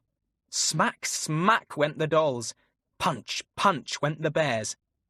Clang, clang went the soldiers. Kick, kick went the donkeys, and the soldiers tumbled one by one off the shelf and went clattering down to the floor below, where they broke and lay still. The cheap toys were frightened. They crept right to the back of the shelves and crouched there, quite still. They didn't want to join the fight. They were so afraid of being broken, and a broken toy is never sold, you know. When the battle ended at last, what a dreadful sight was to be seen. All the dolls had their dresses torn, and 3 had cracks right across their pretty faces. The bears had bald patches all over them, where the dolls had pulled out handfuls of fur. All the soldiers were broken, except 2 that had fallen on the carpet. And every single donkey had its mane and tail slashed to ribbons by the swords of the fierce little soldiers. When the toy shop woman came into her shop the next morning to open up, what a dreadful shock she got! She stared all round and could hardly believe her eyes. "What's happened in the night?" she said at last. "Why, 6 cats from outside must have got in and had a fight with all the toys. Oh dear, what a dreadful thing! All the most expensive toys are spoilt. I shall have to send them to the jumble sale. I can't possibly sell them to my customers here." Just at that moment, the door opened, and in came a jolly-looking man. "Good morning," he said.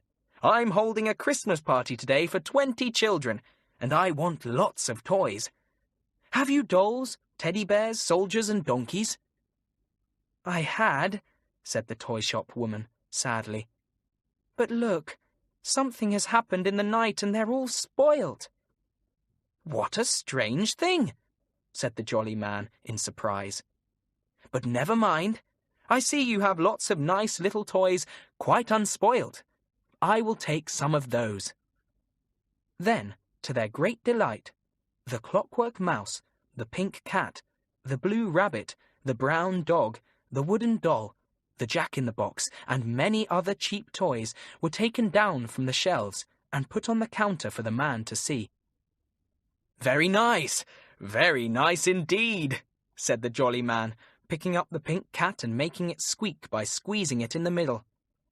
"I shall be able to buy far more of these cheap toys than I could buy of the expensive ones, and I dare say the children will be better pleased to have 4 toys each instead of 1. He bought 80 little toys and packed them carefully into the big case he had brought. Then he paid for the toys, said goodbye to the woman, and went off, delighted with all the toys he had bought. As for the toys, they were filled with joy too, to think they would soon have homes of their own with children to play with them. The teddy bears, donkeys, dolls, and soldiers were all picked up and popped into a sack for the jumble sale. How sad they were! "Why did we think such a lot of ourselves?" whispered a doll. "We're being sent away like rubbish," said a bear, almost crying with shame. "Well, it's our punishment for being vain and foolish," said the biggest donkey. "We shall be sold for a few pennies each, and we're not worth any more now. We must just make up our minds to bear it, and be as nice as we can to the children who get us. But oh, how silly we have been!" And they certainly had been foolish, hadn't they? Surprise on Christmas morning. "I'm giving Scamper a shilling bone from the butcher's for Christmas," said Ben. "Are you giving your budgie anything, Chris?" "Yes, I'm going to buy a new little mirror to put in his cage so that he can see himself," said Christine. "His other one got broken." "He'll like that," said Ben. "I wish we could give the little tame robin something for Christmas too. He's so sweet the way he comes and looks in at the window each day and taps on the glass when he's hungry." Mother laughed. She loved the robin too. "Why don't you give all the birds something for Christmas?" she said. "You could do what my own family did when I was a child. Buy a tiny Christmas tree and hang it with things the birds like to eat." "Oh, yes," said Chris, pleased. "Mother will do that. I've got a little money over. How much would a tiny tree cost?" "I'll buy the tree," said her mother. "You and Ben can dress it with things the birds like." "What things?" asked Ben. "Red, do you mean, and fat?" "You can get biscuits, bore a neat hole through the middle, and hang those on the tree," said Mother. "You can hang the tree with strips of bacon rind. You can buy peanuts and string them on thread for the tree, and you can get a coconut and break it in half, and then cut it up in little pieces to hang on the tree too." "Oh, Mother, you have got good ideas," said Christine, pleased. "We'll dress the bird's tree with all kinds of things, something for every single bird."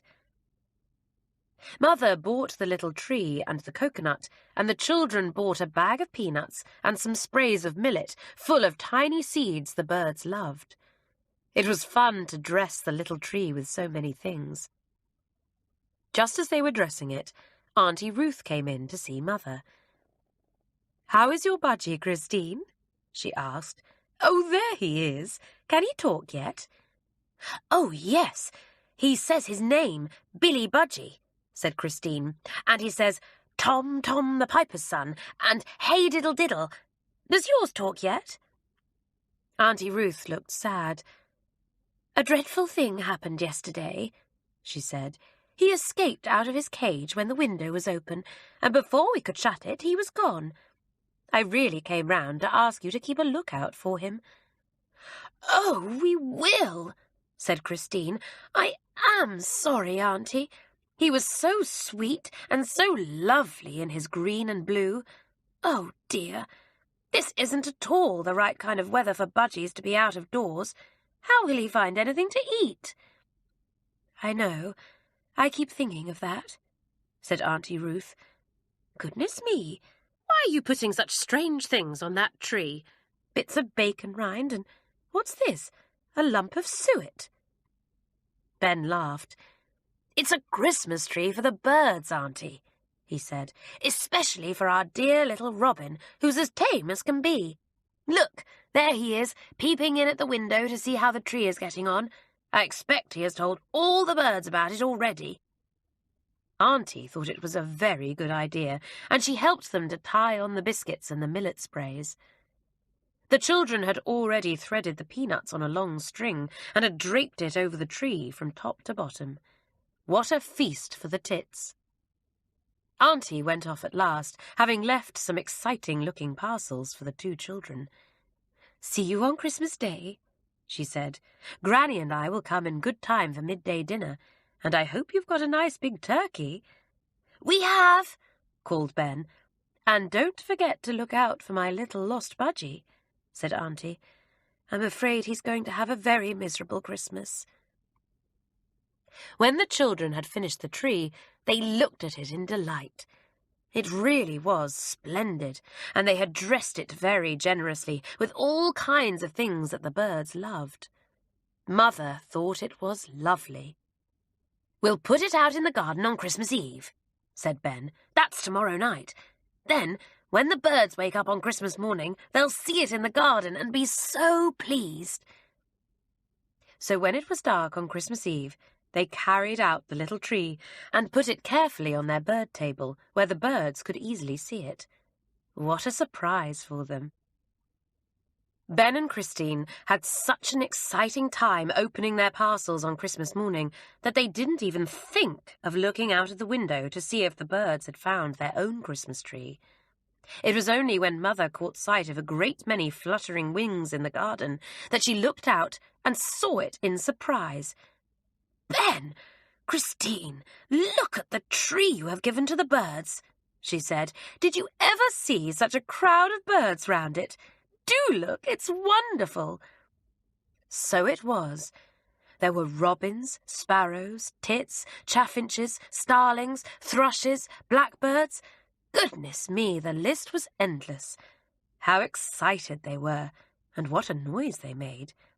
"It's as good as a pantomime," said Ben, gazing out of the window. "Chris, I've never seen so many birds together before. And look, there's even a greenfinch."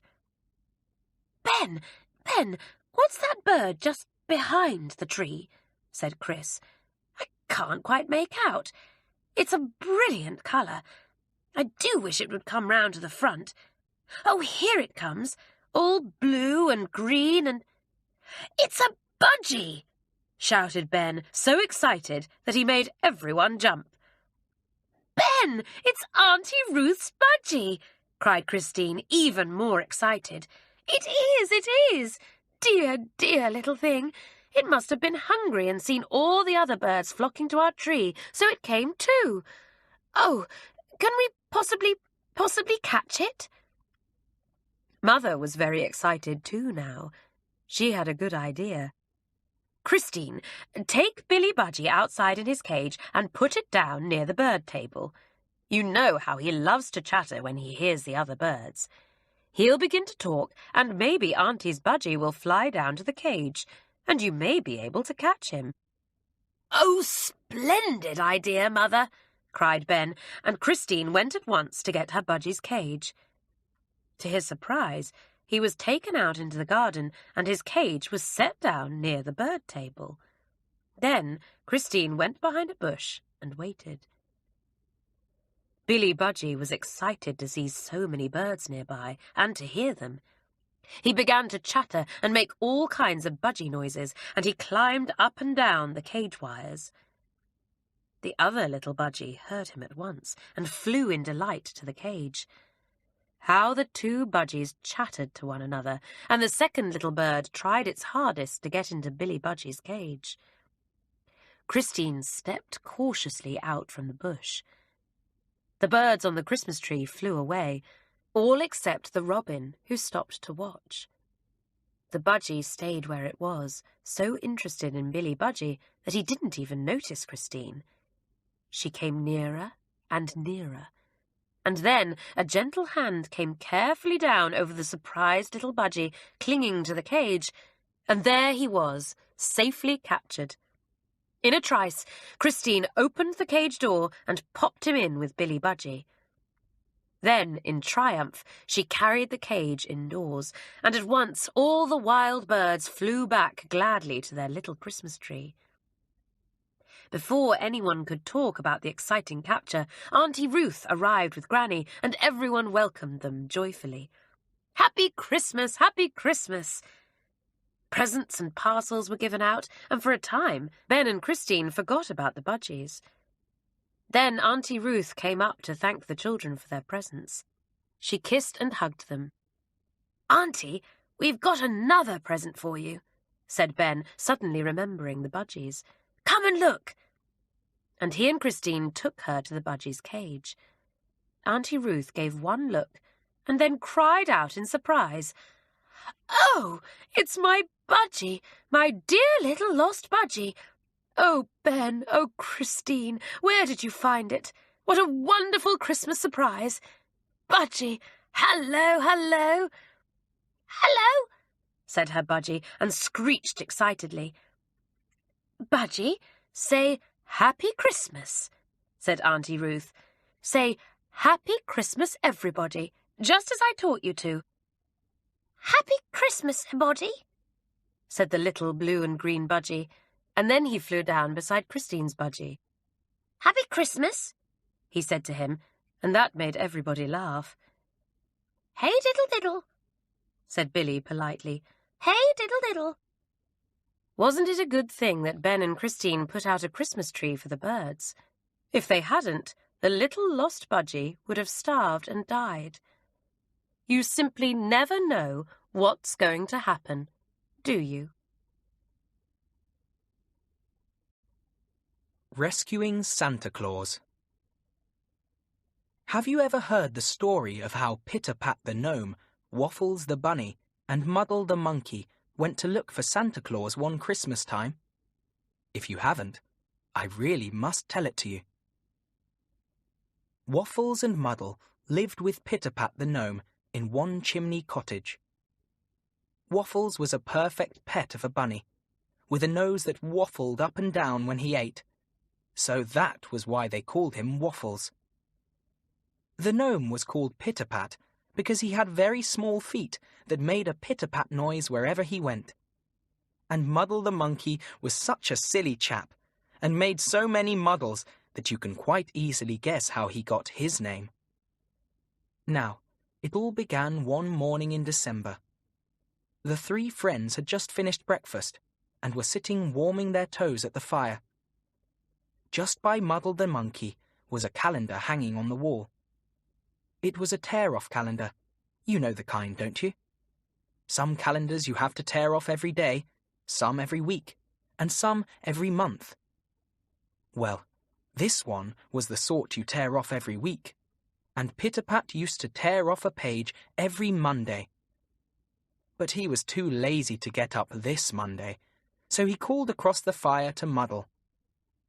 "Hi, Muddle, stir yourself and just tear off the calendar for me, will you?" Muddle was very proud to do so. He thought it was a great treat to do anything like that. So he solemnly bent forward and tore the page right off, crumpled it up, and dropped it neatly into the waste paper basket, as he had seen Pit-a-Pat often do. Then he bent forward and stared at the calendar in surprise. He rubbed his eyes, scratched his chin, and stared at the calendar again. Then he borrowed Pit-a-Pat's spectacles and looked at the calendar through those, but it made no difference at all. "Well," said Muddle, "who'd have thought it?" "Thought what?" asked Pit-a-Pat. "Give me back my spectacles, Muddle. You've put them into the waste paper basket." "Why, today is Christmas Day, so the calendar says," said Muddle. "And Santa Claus hasn't been anywhere near us or brought us any presents." "Christmas Day? It can't be," cried Pit-a-Pat. "Let me look at the calendar. And do give me my spectacles, Muddle. They're in the waste paper basket, I tell you. So don't keep on looking in the coal scuttle. Oh, Waffles, you get them." So Waffles got Pit-a-Pat's spectacles for him, and Pit-a-Pat put them on and looked at the calendar. And he found that what Muddle said was quite right, for the calendar said, December the 25th, Monday, Christmas Day. "This is very extraordinary," said Pit-a-Pat. "Here is Christmas Day and no Santa Claus. He didn't fill our stockings or anything. Can it be that he has forgotten us? Or is it that he is lost or something?" "We better go and find out," said Muddle. "Come on, let's go and ask at the castle and see what has happened to him." For Pit-a-Pat and his friends were lucky enough to live in the same town as Santa Claus, and they often saw him standing at the door of his big castle on the hill above the town. It didn't take them long to walk up the hill to the castle. Pit-a-Pat knocked at the door, and it was swung open by Big Head, the porter. "Good morning, Big Head," said Pit-a-Pat politely. "Where is Santa Claus? Has he forgotten what date it is?" "Not that I know of," answered Big Head. "He started out last week for old Witch Gruffles, as he heard she had some good conjuring tricks for sale, and he thought they might come in useful for Christmas presents. He hasn't come back yet." "Thank you," said Pit-a-Pat, and Big Head shut the door. The little gnome turned to his friends. "That just proves it," he said. "I expect old Witch Gruffles has kept Santa Claus prisoner, and that's why he hasn't come back in time for Christmas." "Then we'd better go and rescue him," said Muddle firmly. "We'll go and get our clockwork motor car, shall we, and drive off to Witch Gruffles this very minute." "It would be better to wait till night," said Pit-a-Pat. Then we should find the witch asleep, perhaps. We don't want to be turned into green frogs or black beetles, do we? Don't look so frightened, Waffles. I won't let any harm come to you." Pit-a-Pat put his arm round the bunny, and all three went down the hill again. They went back to their cottage and spent the day cleaning their clockwork motor car. At least, Muddle lost all the cleaning rags and polishes. Waffles found them again, and Pit-a-Pat used them. Then at 9 o'clock, when it was very dark indeed, the three jumped into their car, and Pit-a-Pat took the wheel. Waffles cuddled up into Muddle's lap, and then the little red and white car was off and away over the dark road. For 3 hours the little car went up hill and down, until at last it came to a thick wood. There was only a little path that led into the wood, so the car had to be left at the edge of the trees, while the three friends crept up the path. They soon came to a dark cottage, which they knew to be Witch Gruffles's. "We'd better creep in through a window and see if Santa Claus is locked up anywhere," whispered Pit-a-Pat. So they carefully opened a window, and then one by one dropped inside the cottage. And of course, Muddle immediately walked straight into the dresser and knocked down quite a dozen plates. In a moment, the witch appeared at the door of the room they were in, and looked at them grimly by the light of her candle. "What are you doing here?" she asked. Now Pit-a-Pat didn't want the witch to know they had come to rescue Santa Claus, so he cast about in his mind for a good excuse. "If you please," he said, "we came to see if you wanted anyone to help you in the house." "Oh, you did you?" said the witch. "This is a funny time to call, I must say. But you can just stay here and work for me now you are here. You can sleep on the kitchen table." She went out again. Pit-a-Pat took Waffles in his arms and comforted him. "Never mind," he said. "If we stay here 1 or 2 days, we shall soon find out if Santa Claus is being kept a prisoner or not." So they stayed there for 2 days, and the witch kept them very hard at work. But not a sign did they see of Santa Claus, and at last they felt sure he wasn't there. "Do you know where Santa Claus is, Witch Gruffles?" asked Pit-a-Pat at last. "Yes, he went to visit the water pixies," answered the witch in surprise. "He went there some days ago, I believe."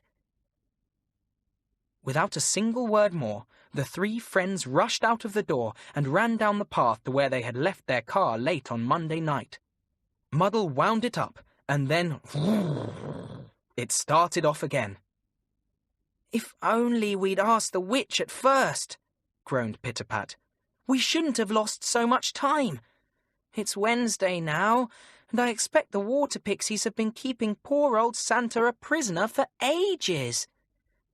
It was Friday by the time they came to the pond where the pixies lived, and, of course, stupid Muddle drove the car straight into the pond. "I forgot how to stop," he said. "And you see—" "Oh, don't stop and explain now, you silly!" shouted Pit-a-Pat. "I don't like sitting up to my neck in the water, if you do." They all got out and looked at their poor car deep in the water. The pixies came swimming up and looked too. "We'll pull it out for you," they said. "Well, tell us, first of all, have you seen Santa Claus lately?" asked Pit-a-Pat, trying to wipe Waffles dry with his cap. "Yes, he left us yesterday to go back to his castle," said the pixies. "Oh dear, oh dear, oh dear," groaned the gnome. "And to think we've come all this way after him, thinking someone was keeping him prisoner." The pixies pulled and pushed at the car all that day and all the next, and at last they managed to get it out of the pond. Then Pit-a-Pat cleaned it up, and on Sunday morning it was ready for them to start back on their homeward journey again. "Goodbye and thank you," called the gnome, and off went the car again. It was late when they reached their cottage again. So late that the church clock was striking 12 as they slipped in through their front door and made their way to the little bedroom. Then Pit-a-Pat suddenly stopped. "There's a light in our bedroom," he said. "Whoever can it be?" On tiptoe, they went and peeped through the crack of the door. And then they saw a most extraordinary sight. They saw Santa Claus hanging up clean stockings along their bed rail and filling them with all sorts of things.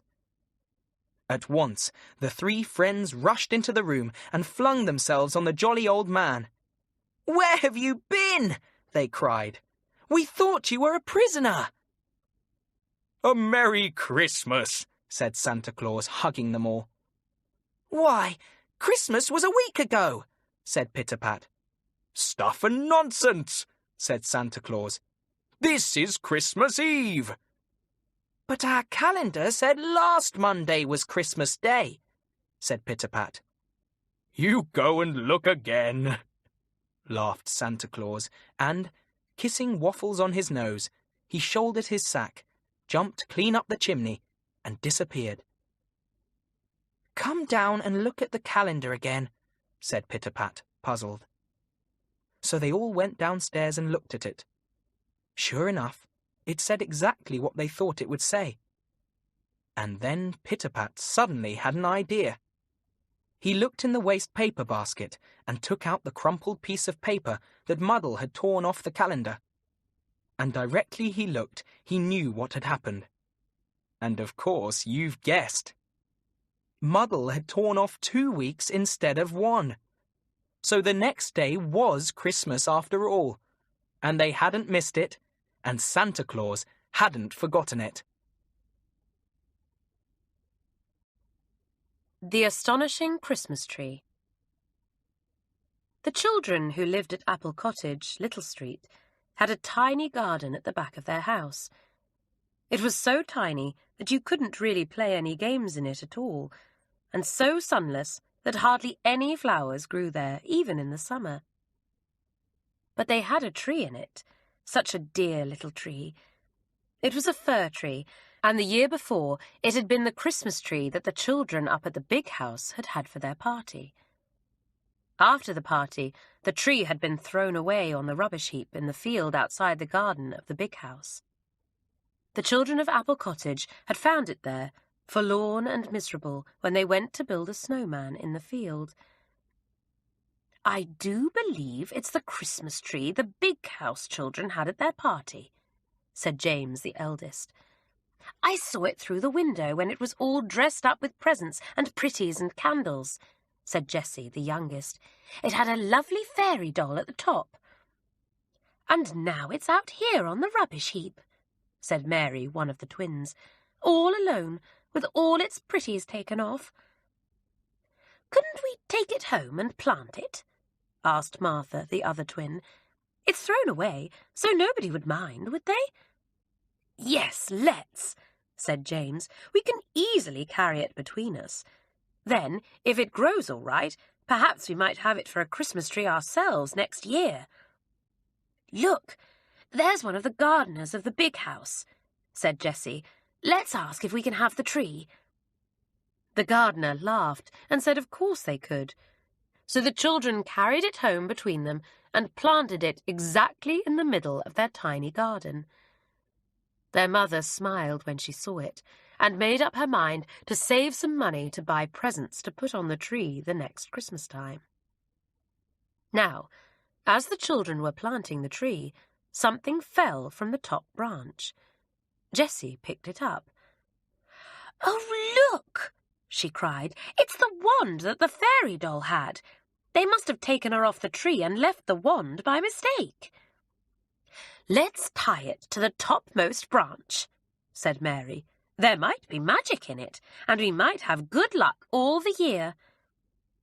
The others laughed at her, but James tied it carefully to the top branch, and there it stood, a funny little silver wand that shook whenever the branches shook. "Let's all save our pennies through the year so that we can buy lots of presents and candles to put on the tree next Christmas," said James. "Oh, yes, do let's," said Martha. "It would be so lovely to have a proper Christmas tree of our own. Don't you think so, Mummy?" "Yes, I do," said Mummy. "I was going to do exactly the same thing myself. Let's all have little boxes and put our pennies in till Christmas, and then buy all sorts of things to put on the tree." So everyone found a little box. James had an old chocolate box, and so had Jessie. Mary and Martha had custard powder boxes, and Mummy had a shoe box. And week by week, pennies, halfpennies and farthings were dropped in. It was great fun. Mummy sometimes put a sixpence into her box, but not very often, for she was poor, and there were always many things to buy for the children. James was once given a shilling for stopping a runaway horse, and he put that in too. As Christmas time came near, the children began to get excited. Their boxes were quite heavy and made a lovely jingling sound when they were shaken. "Won't the tree look lovely?" said Jessie. "We'll buy candles of all colours," said Mary. "And those pretty shiny ornaments," said James. "And lots of presents," said Martha. At last, the day came when Mummy said they had all better open their boxes and go shopping. It was just 2 days before Christmas, so there was nice time to buy everything. Very solemnly, the children fetched their boxes and sat down round the kitchen table. "Open yours first, Jessie," said Mummy. Jessie opened her old chocolate box and emptied a little pile of copper coins on the table. She counted them out. 11 pennies, 13 halfpennies, and 6 farthings. 1 and 7pence, she said proudly. "Now, Mary and Martha," said Mummy. They both had exactly the same, 2 shillings and 2pence halfpenny each. James had a lot because of his silver shilling. 4 shillings and 6pence halfpenny, he said proudly. "And I've got 11 shillings and 3pence, said Mummy. "What a lovely lot of things we can buy. Let me see. How much does that come to altogether?" The children counted. £1, 1 shilling, and 9pence halfpenny, they said in delight. Just at that very moment, there came a knock at the door, and Mrs. Brown, the next-door neighbour, came in. She was crying and looked terribly upset. "What's the matter, Mrs. Brown?" asked the children's mother. "Oh, Mrs. Jones," wept Mrs. Brown, "whatever shall I do? I've just had a telegram to say my little girl, who's out in service at Bridgetown, is very ill. I must go to her, I must." "Of course you must," said everybody. "Why haven't you gone?" "I haven't enough money to pay the price of the train ticket to Bridgetown," sobbed Mrs. Brown. "My husband's out of work, and I've only 2 shillings. Could you possibly lend me £1, Mrs. Brown? I don't know when I can pay you back, but I'll try to, really I will." Mrs. Jones fetched her purse. "I've only enough to buy the children meals for the rest of the week," she said, "and I daren't touch the rent money." "Oh, Mrs. Jones! Oh, Mrs. Jones!" wept Mrs. Brown. The children sat silent and looked at their money boxes in front of them. Then they looked at each other. "Couldn't Mrs. Brown have the money we've saved?" asked James suddenly. "We can easily do without it, as it's only for the Christmas tree." "Yes," said Jessie, Martha and Mary. "You blessed little children," said Mrs. Brown, wiping her eyes. "I never knew such dears as you, never." Well, before another minute was over, all the money that had been saved was emptied into Mrs. Brown's purse. "Don't let's talk about it," said James. "We couldn't do anything else, but we're all terribly disappointed, and talking will only make it worse." So not another word did the Jones family say about the money they had all saved up so carefully. but I don't know how many times they each stole to the window and looked sadly out onto the little tree. Christmas Day came. Mummy had a plum pudding for them at dinner time, and everyone tried to be very merry and bright. But disappointment is disappointment, and the children couldn't help wishing that they were going to have a Christmas tree as they had planned. At 6 o'clock, when it was very dark outside except for a few pale stars, Jessie ran into the back room just to see the little tree once more. "In case it's lonely this Christmas," she said to herself. But what she saw astonished her so much that for 2 whole minutes she stood and stared with her eyes and mouth as round as saucers. Then she found her tongue and began to shout to the others, "Mummy! James! Martha! Mary! Quick! Quick! Come and look! Come and see the Christmas tree!" The others came running in and stared in the utmost astonishment, just as Jessie had. For the little fir tree was transformed into a lovely Christmas tree. It was decked with merrily burning candles and all sorts of shining ornaments. Exciting-looking presents hung about the tree, and crackers showed brightly here and there. It was the prettiest, most astonishing sight to see the little Christmas tree so merrily lit up in the dark garden. On the top of the tree was a little Santa Claus, and strange to say, he carried the fairy's wand that James had tied to the tree. He seemed to smile and beckon to the children. Out they all went, helter-skelter, and danced round the tree in the greatest delight.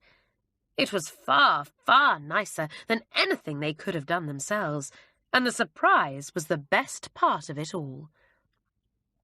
They soon had the presents off, and there were 3 for everybody. Mummy hadn't been forgotten, for she had a shawl and a new pair of shoes and a purse.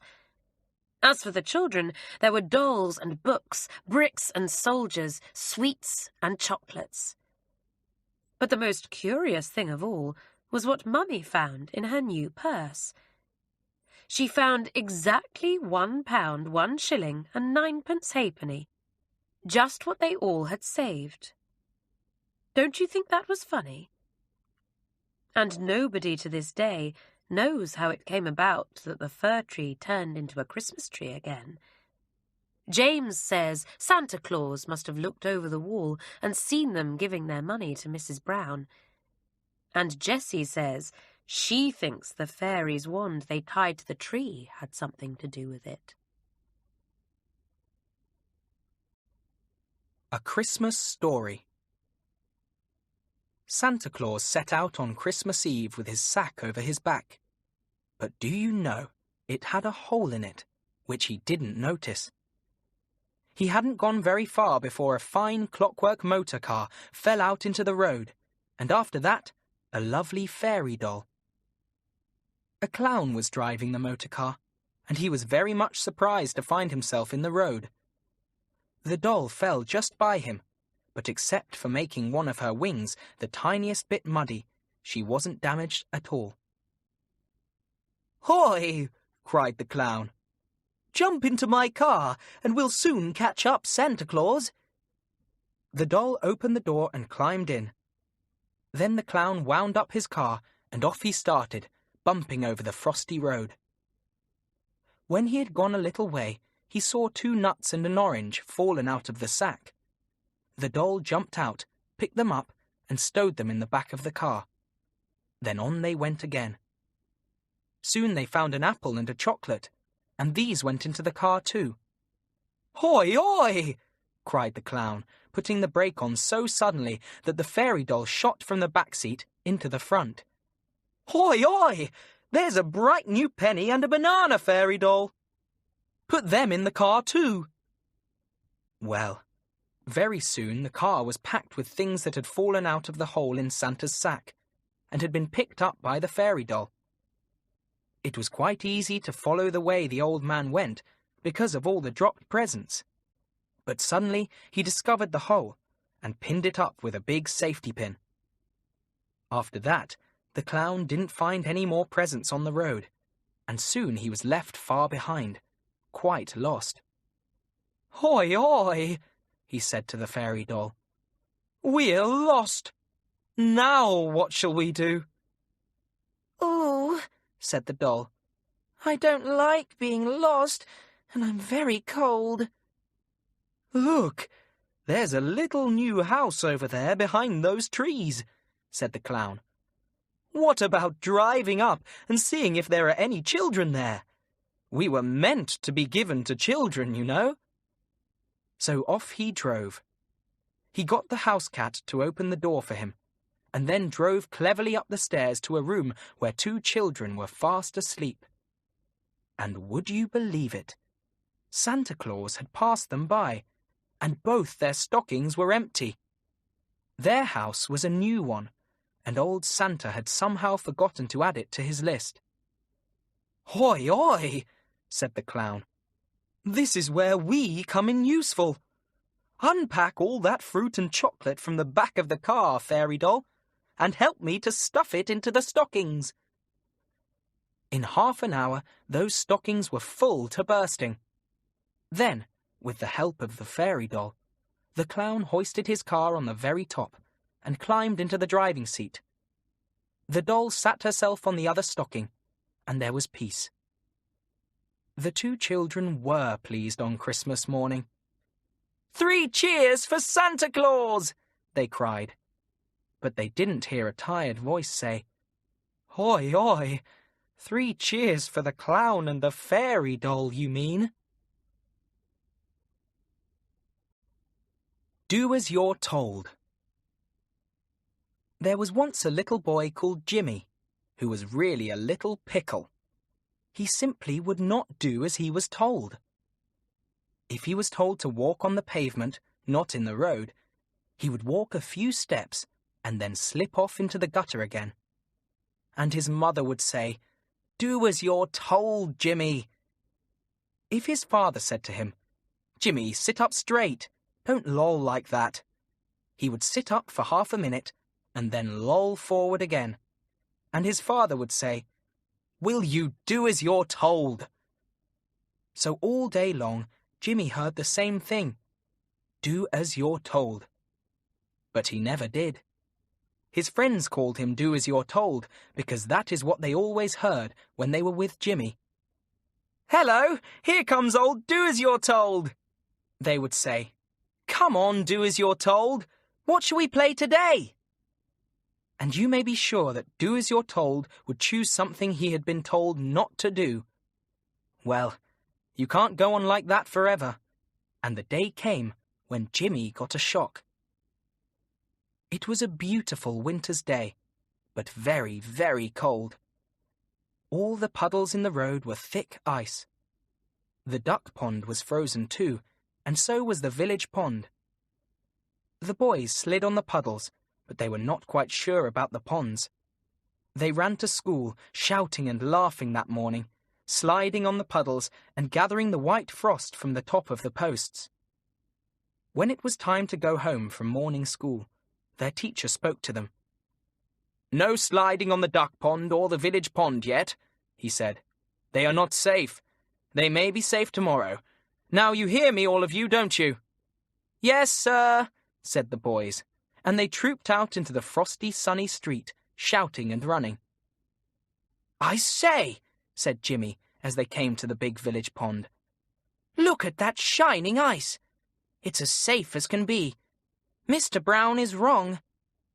"No, you do as you're told, old Do as you're told," the boys laughed, pulling Jimmy away. But he shook himself free and gazed longingly at the frozen pond.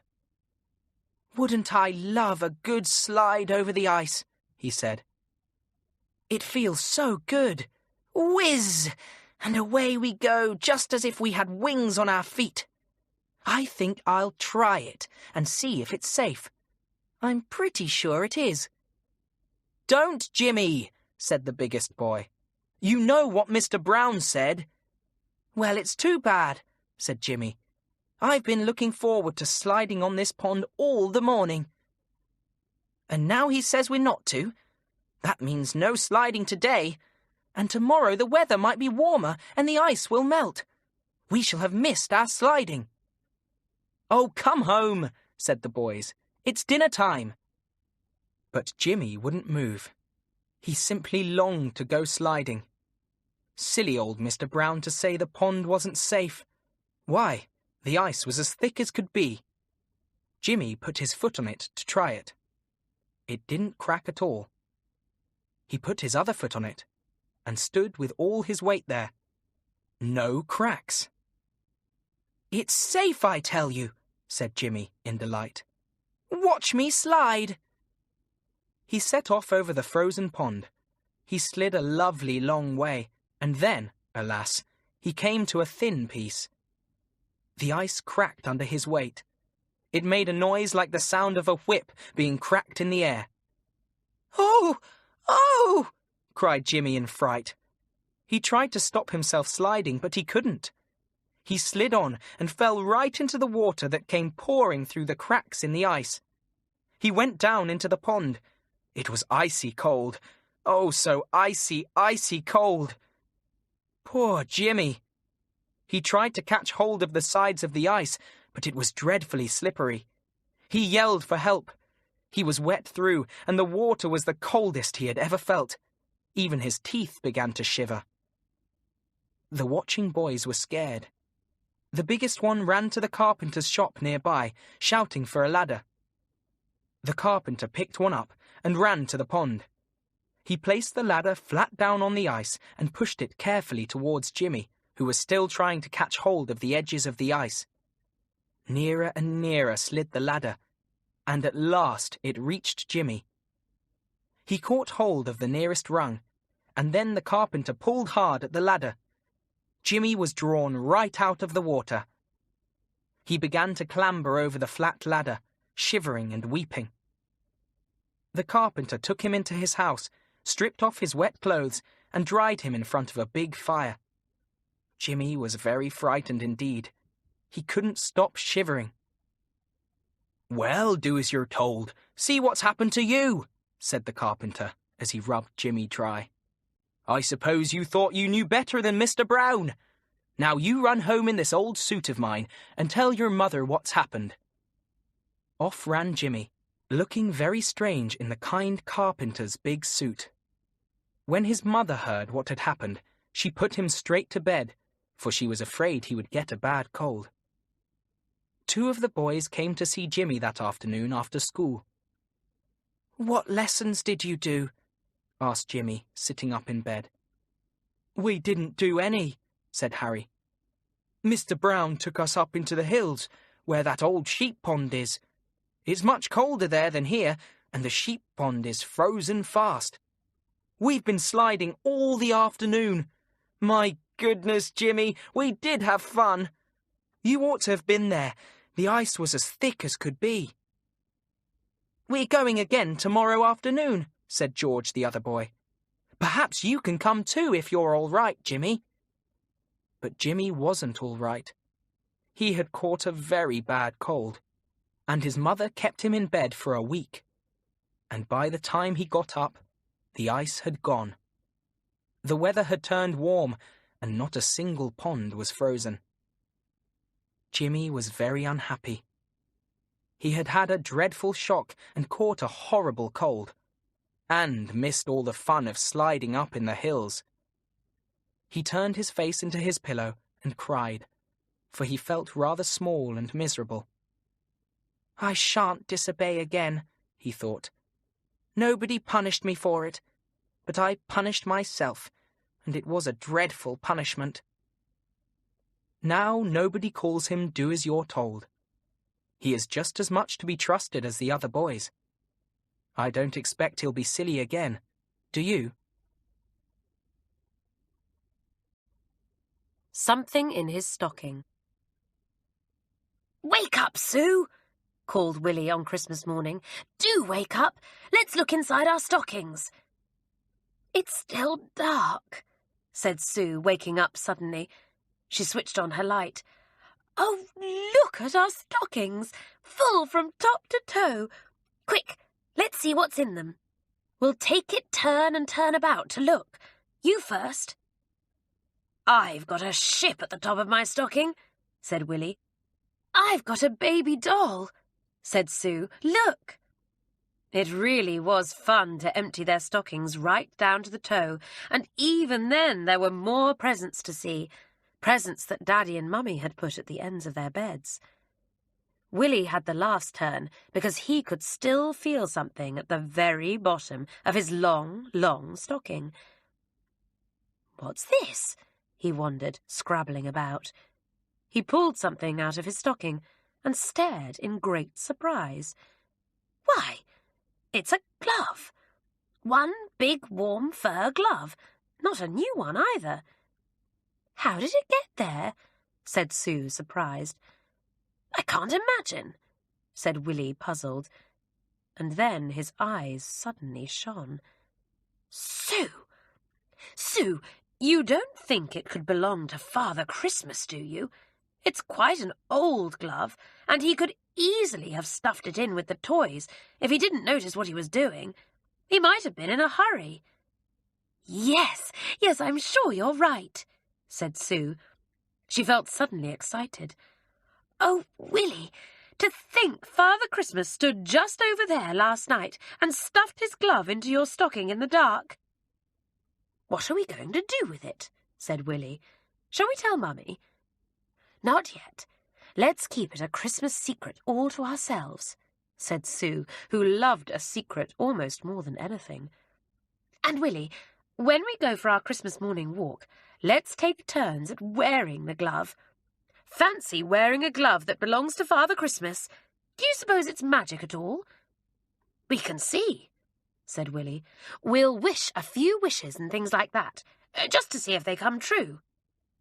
Put it in your drawer for now, said Sue. I can hear Mummy and Daddy coming. It really was a most exciting secret to have. The children kept thinking of the glove all through breakfast. It added even more excitement to Christmas Day. Now go and get ready for your walk, said Mummy afterwards. Get a really big appetite for your Christmas dinner. Take this parcel to Granny for me and give her some Christmas hugs. The two set off, each wearing their own gloves. But as soon as they were outside the house, they took it in turns to wear the big one belonging to Father Christmas. First, Willie wore it, and he wished a wish, just a little one, to see if it would come true. I wish I could meet a kitten, he said, a kitten coming along the road. But no kitten appeared. Then Sue had a turn, and she wished for the snow to begin to fall. But it didn't. The sky remained clear and blue. After that, they wished all kinds of things, but not one of them came true. The glove isn't magic, said Willie. What a pity. Look, there's Polly with all her sisters and brothers, said Sue. Let's stop and wish her a Merry Christmas. Polly was the daughter of the nice woman who came to help their mother clean the house. Her husband was dead, and she had 8 children to bring up on her own. No wonder she often looked worried and ill. Hello, Polly, said Sue. Happy Christmas. Thank you, said Polly, but we shan't have anything but a miserable one. Mother went Christmas shopping last night with the money she'd saved up, but she slipped and fell and hurt her head, and while she was lying hurt on the road, somebody stole her purse. So we've got no Christmas dinner and no presents today. Oh, no wonder you all look so miserable, said Sue unhappily. I'm sorry, Polly, I really am. Can't we do anything for you? No, said Polly firmly. My mother says we're not to worry other people at Christmas time, so don't you go telling your mother or your granny anything, see? Mother would be cross if she knew I'd told you.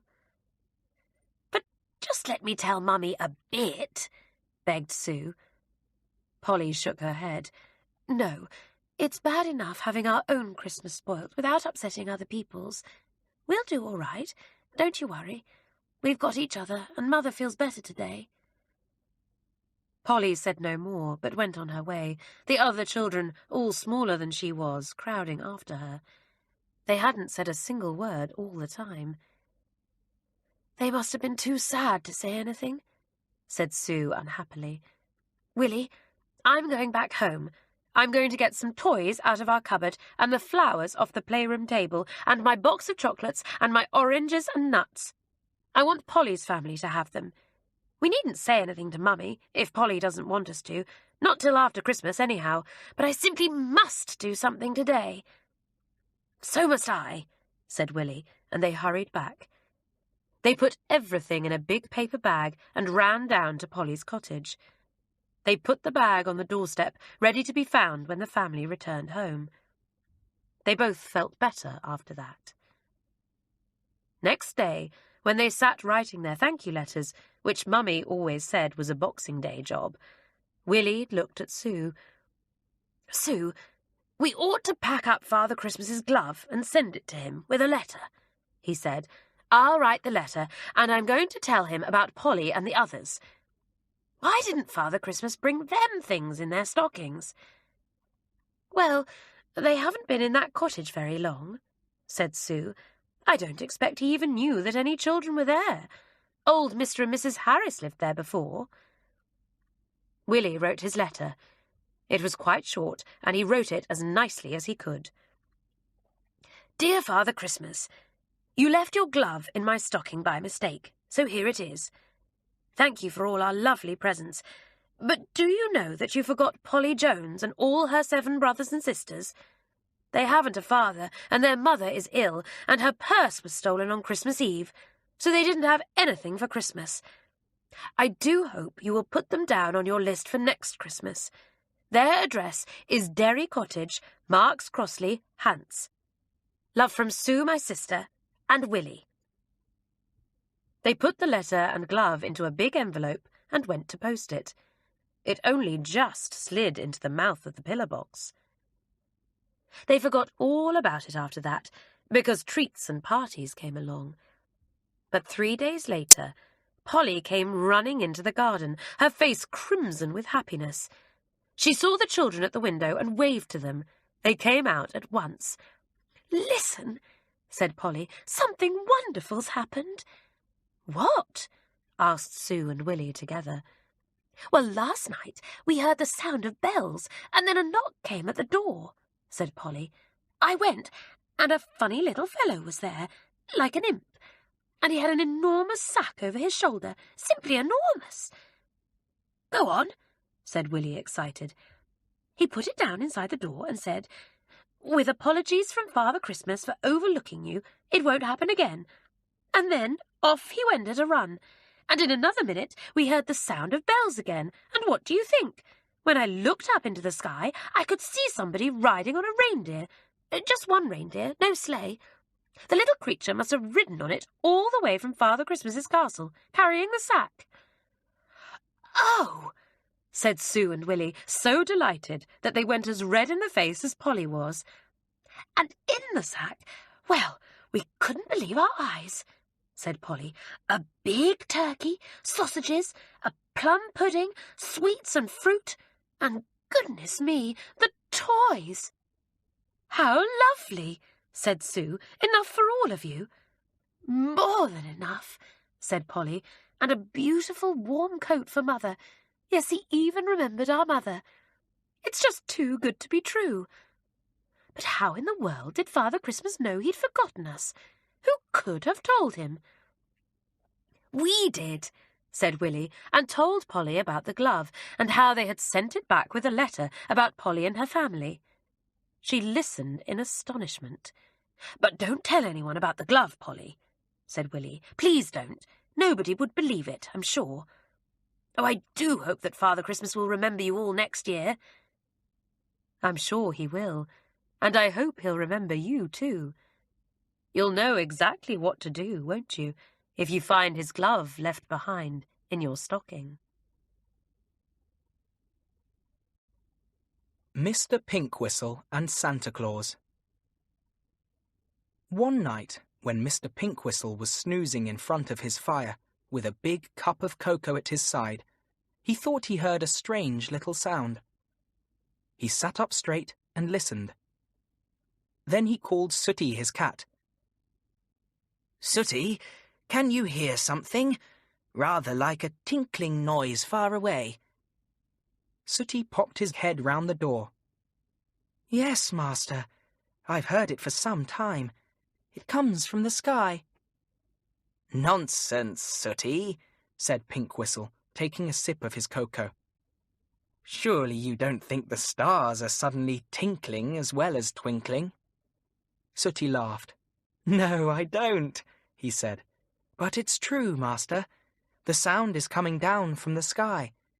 It's almost as if there's a tiny plane up there, going round and about, looking for a landing place, and tinkling all the time. Planes don't tinkle, said Pink Whistle. It can't be a plane. Listen, it sounds as if it's coming nearer. Let's go outside and look. So out they went into the cold, frosty night, for it was December, and only 2 days before Christmas. They stood looking up into the starry sky, listening for the tinkling. There, I heard it again, said Sooty.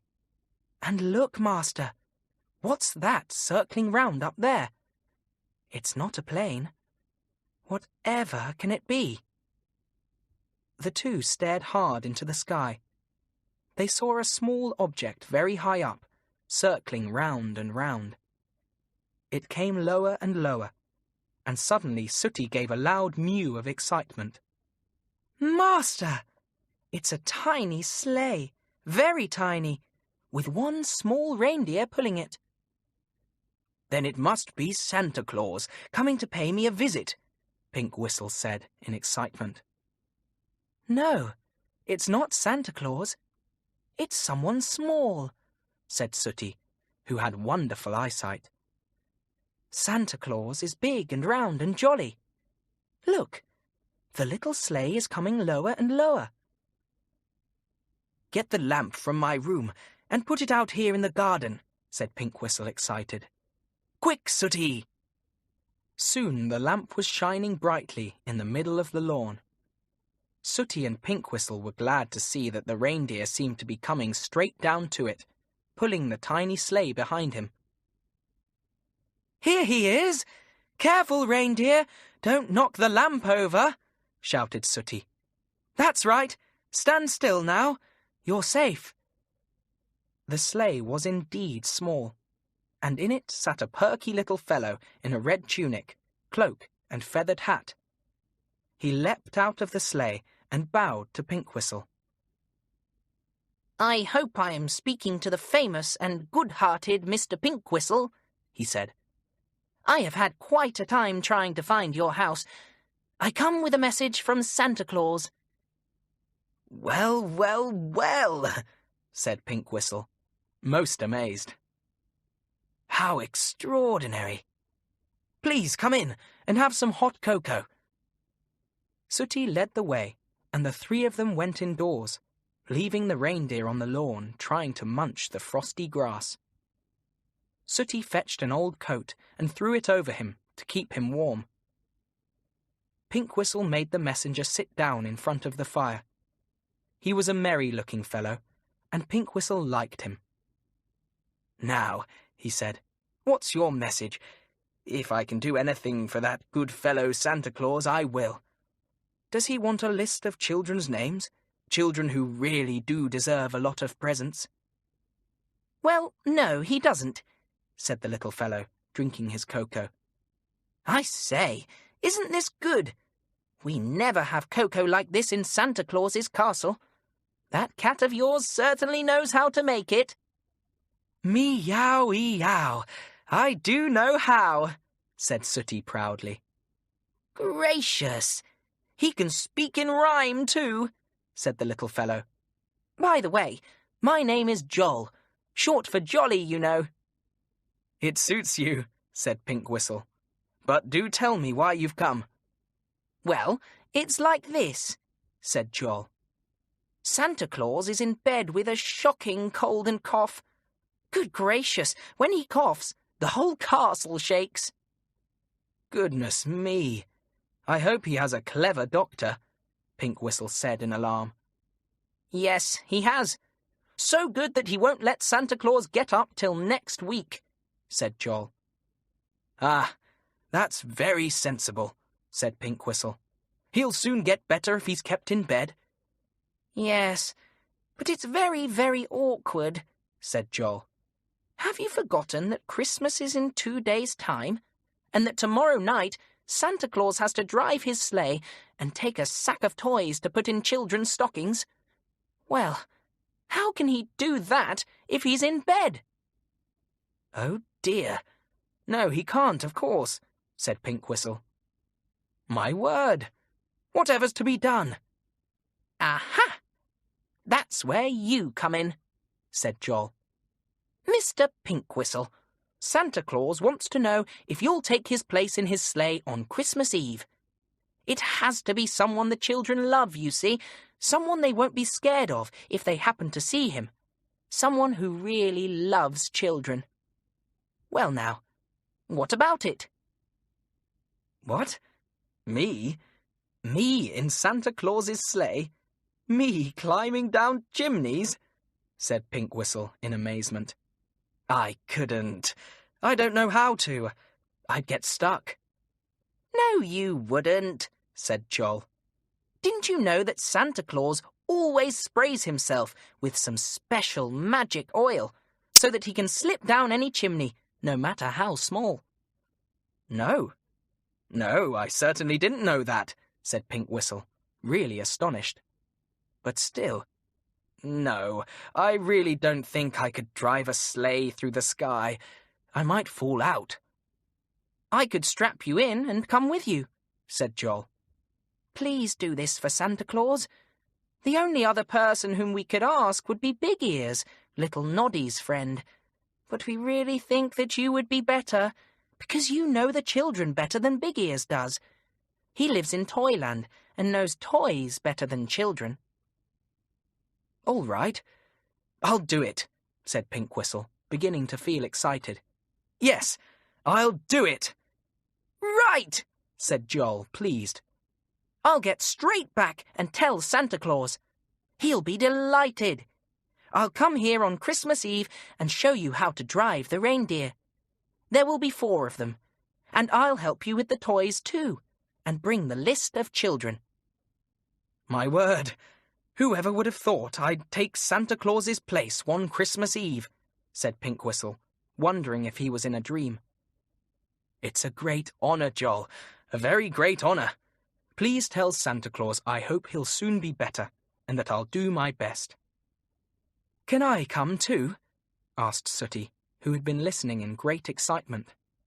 But nobody answered him. Pink Whistle was showing Joel out of the door and thanking him for coming.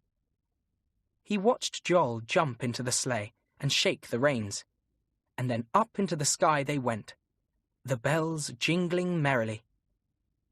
"Isn't it exciting, Sooty?" said Pink Whistle, coming indoors all smiles. "You'll have to wear a very thick coat, Master," said Sooty. "It will be very, very cold driving in a sleigh up in the wintry sky." "I haven't got a very thick coat," said Pink Whistle. "But never mind. I'll feel so excited that I shan't notice the cold. I'm sorry you can't come, Sooty. There wouldn't be room for you in the sleigh. My word, what an adventure I'm going to have!" On Christmas Eve, Sooty's sharp ears once more heard the sound of bells far away in the sky. He ran to the window. "Quick! Joel's coming!" he said. "Get ready, Master. See, down comes the big sleigh, with 4 fine reindeer tossing their antlers." There came a knock at the door, and there stood Joel, beaming all over his face. He carried a red cloak and hood over his arm. "Ready?" he said. "I've brought you Santa Claus's cloak to wear. It's so bitterly cold up in the sky tonight, and here's the list of children." "Oh, I don't want to wear a cloak and hood," said Pink Whistle. "Children might think I'm Santa Claus, and I'm not. I don't even have a beard." "Master, you must wear the warm cloak," said Sooty, "and take a hot water bottle for your feet. I don't want to have you in bed with a cough and cold for weeks." All right, said Pink Whistle in a grumbly voice. "I'll wear the cloak, but I won't wear the hood. I shall wear my own hat, and I certainly shan't take a hot water bottle for my feet." "Come along quickly, or we'll be late," said Joel, and he put the red cloak round Pink Whistle's shoulders. "Keep your hat on if you want to, but hold on to it when the wind blows." Jingle, jingle, jingle. The sleigh rose into the air, pulled by the 4 excited reindeer. Joel drove them for some way, then handed the reins to Pink Whistle, who found that he could drive 4 lively reindeer quite easily. My word, how the wind streaked past his nose, and how glad he was that his hat was jammed on his head so tightly. He was cold even in the thick red cloak, and as for his feet, they were like ice.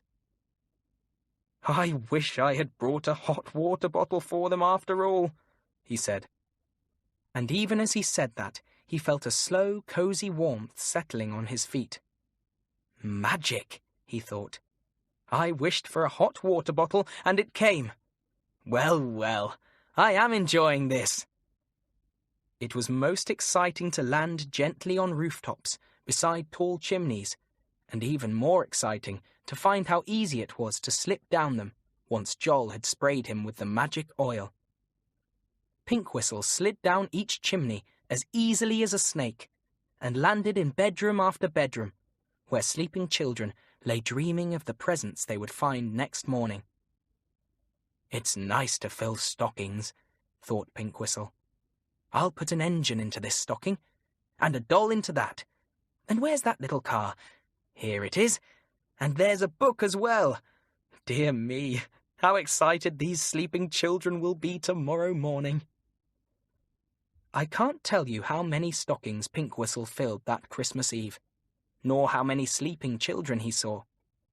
All but one was sound asleep. One small boy woke up as Pink Whistle landed on the hearth rug in his bedroom. How he stared when he saw someone he thought was Santa Claus, wearing a top hat.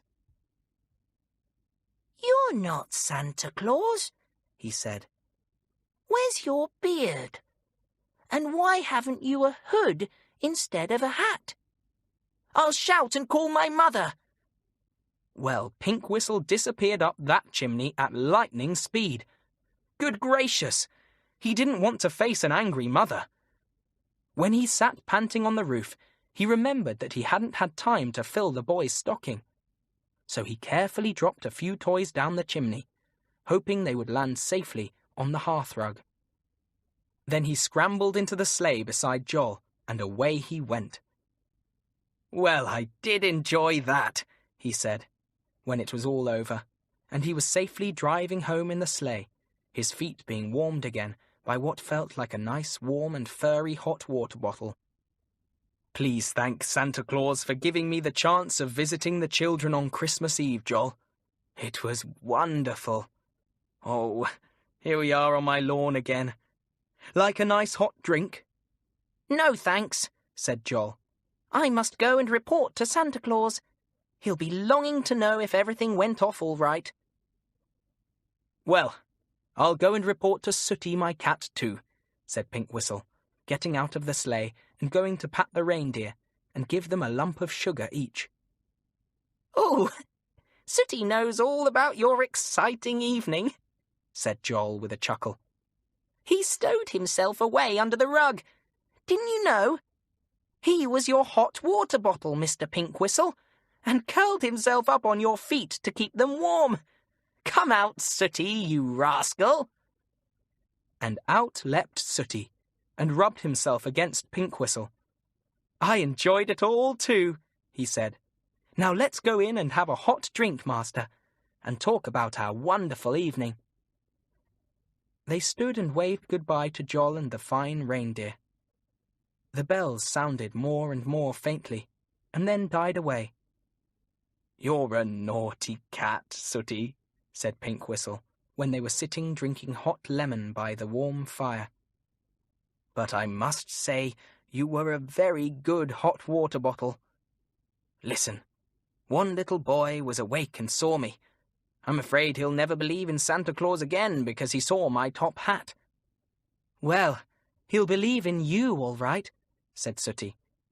"Let's have this exciting evening put into a story, Master. And then when the boy reads it, he'll know that he was the only child in the world who saw you instead of Santa Claus this Christmas Eve. How surprised he must have been to see someone coming down the chimney in a top hat." I must say I'd have been surprised too. But I'd have known it was kind old Pink Whistle, wouldn't you? On Christmas night. "Now you twins must go to sleep quickly, or Santa Claus won't come and fill your stockings," said Mother on Christmas Eve. The twins talked after she had gone. "I always try to stay awake, but I never can," said Dan. "I wish we could wake up when Santa Claus comes upstairs." "I know what we'll do," said Daisy. "We'll put a box by the door so that he'll step into it and fall when he comes into the room. Then we shall hear him."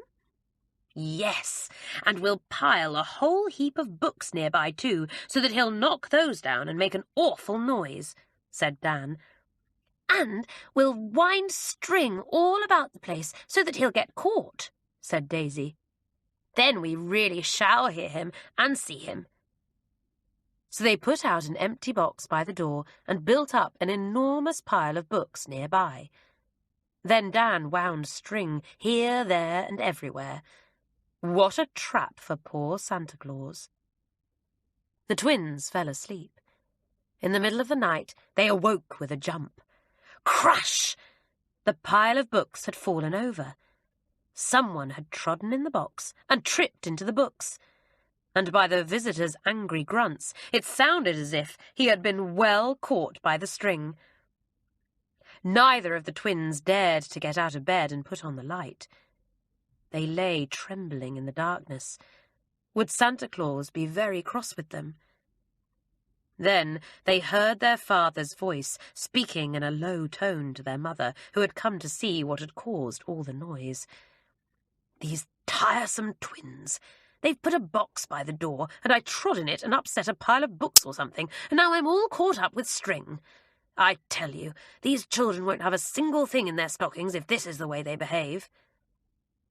Father and Mother went away. Dan and Daisy slipped out of bed, cleared up the mess, and took down the string. Then they hopped back to bed, glad that they had only caught Daddy, and not Santa Claus after all. "Perhaps he will fill our stockings," whispered Daisy. He did, but they didn't deserve it, did they? The Great Big Snowman. Jane and John ran out into the snow. It lay thick on the ground and was so white that it was quite dazzling in the sunshine. "Let's build a snowman," cried Jane. "We have plenty of time, John. We can make a really big one." So they set to work. First they made a big snowball, and then they rolled this all the way down the garden and back. It got bigger and bigger as it rolled along. And when it was big enough, the children used it for the snowman's body, building it up higher once they had got it into place. He was very tall as the children, and when he had his big round snow head on, he was just a bit taller. Really, he was a very grand snowman indeed. "Daddy, Daddy, will you lend us an old hat to put on the snowman's head?" called the children when Daddy looked out of the window. "I say, what a fine snowman," said Daddy in surprise. "Yes, you can have a hat for him. I'll bring you my old garden hat. It has a hole in it now, so I shan't use it any more. The snowman is welcome to it." Daddy brought out the hat, and also an old pair of gardening gloves for the snowman's cold hands. He found some large round stones too, and these the children put all the way down the snowman's body for buttons. He did look grand. "Mother, come and look!" shouted the children. So Mother came, and she thought the snowman looked really fine. She gave Jane and John a scarf to put round his neck. It was bright red, so you can guess how grand he looked. The children were delighted with him. When they went to bed that night, they looked out of the window at him. There was only a very little moon, so they could not see him very well. He looked like a man standing in the middle of the garden. "Doesn't he look real now?" said Jane to John. "Suppose he came alive. Wouldn't it be fun?" "Snowmen never come alive. Don't be silly, Jane," said John. The two children hopped into bed and soon fell asleep. Jane dreamt she had gone to a party with 100 snowmen, and John dreamt he had been turned into a snowman himself and couldn't walk or run. Now all this time the snowman stood alone in the garden, and in the middle of the night 2 other people came to the garden. They were 2 burglars, and they had come to steal the silver cups and dishes that the children's father had won playing golf. They crept up the garden path, but suddenly they stopped. "I say, Bill," whispered one, "there's someone in the garden tonight. Look." Bill looked to where his friend pointed, and he saw the old snowman standing quite still in the middle of the lawn. The snowman looked real, like a big man watching them. The 2 men were frightened. "Is it the policeman, Jim?" whispered Bill. "It looks like him," said Jim. "Let's hide here till he goes off." So the 2 men hid by the hedge and kept as still as could be. They watched the snowman and wondered why the policeman, as they thought, didn't move. "He must be watching for us," said Bill. "Let's creep off, Jim. We may be able to get away before he sees us." So the 2 men began to creep down the path. And just at that moment, who should come down the road but the real policeman, riding quietly on his bicycle. The men were so busy watching the snowman that they didn't see or hear the policeman at all. They were creeping out of the front gate when the policeman saw them and, quick as lightning, he jumped off his bicycle, flashed his light into their faces, and recognized them. "Oh ho, Bill and Jim," he said. "And what may you be doing here, I'd like to know?" He blew his whistle loudly, and round the corner came another policeman on a bicycle, and the children's father also came running out. The men were caught, and the policeman told them they must go to the police station with him. "We weren't doing anything," said Bill sulkily. "And anyway, there was a policeman watching us from the grass over there. He'll tell you we didn't go into the house or do anything we shouldn't. Talk about policemen. This road seems full of them tonight." "A policeman on our grass?" said Daddy in astonishment. "Whatever do you mean?" "Well, who's that over there then?" said Bill, and he pointed to the snowy lawn. The policemen flashed their lamps over the grass, and there stood the old snowman, in Daddy's hat and Mummy's scarf. "Stars and moon! It's only a snowman," said the 2 burglars in disgust. "To think we were scared by that! Why, we thought it was a policeman." Daddy laughed. "The children will be pleased to hear that their snowman saved us from being robbed tonight," he said. "Yes, sir," said the 2 policemen, grinning. "Come on now, you 2 men. We want you for many robberies, and we're glad to get you. We're grateful to the snowman for helping us to catch you." Off they went, and Daddy went to bed. In the morning, he told the children all that had happened, and you can guess how excited they were. "Fancy our snowman saving us from robbers," cried John. "Oh, Jane, Let's go and say thank you to him."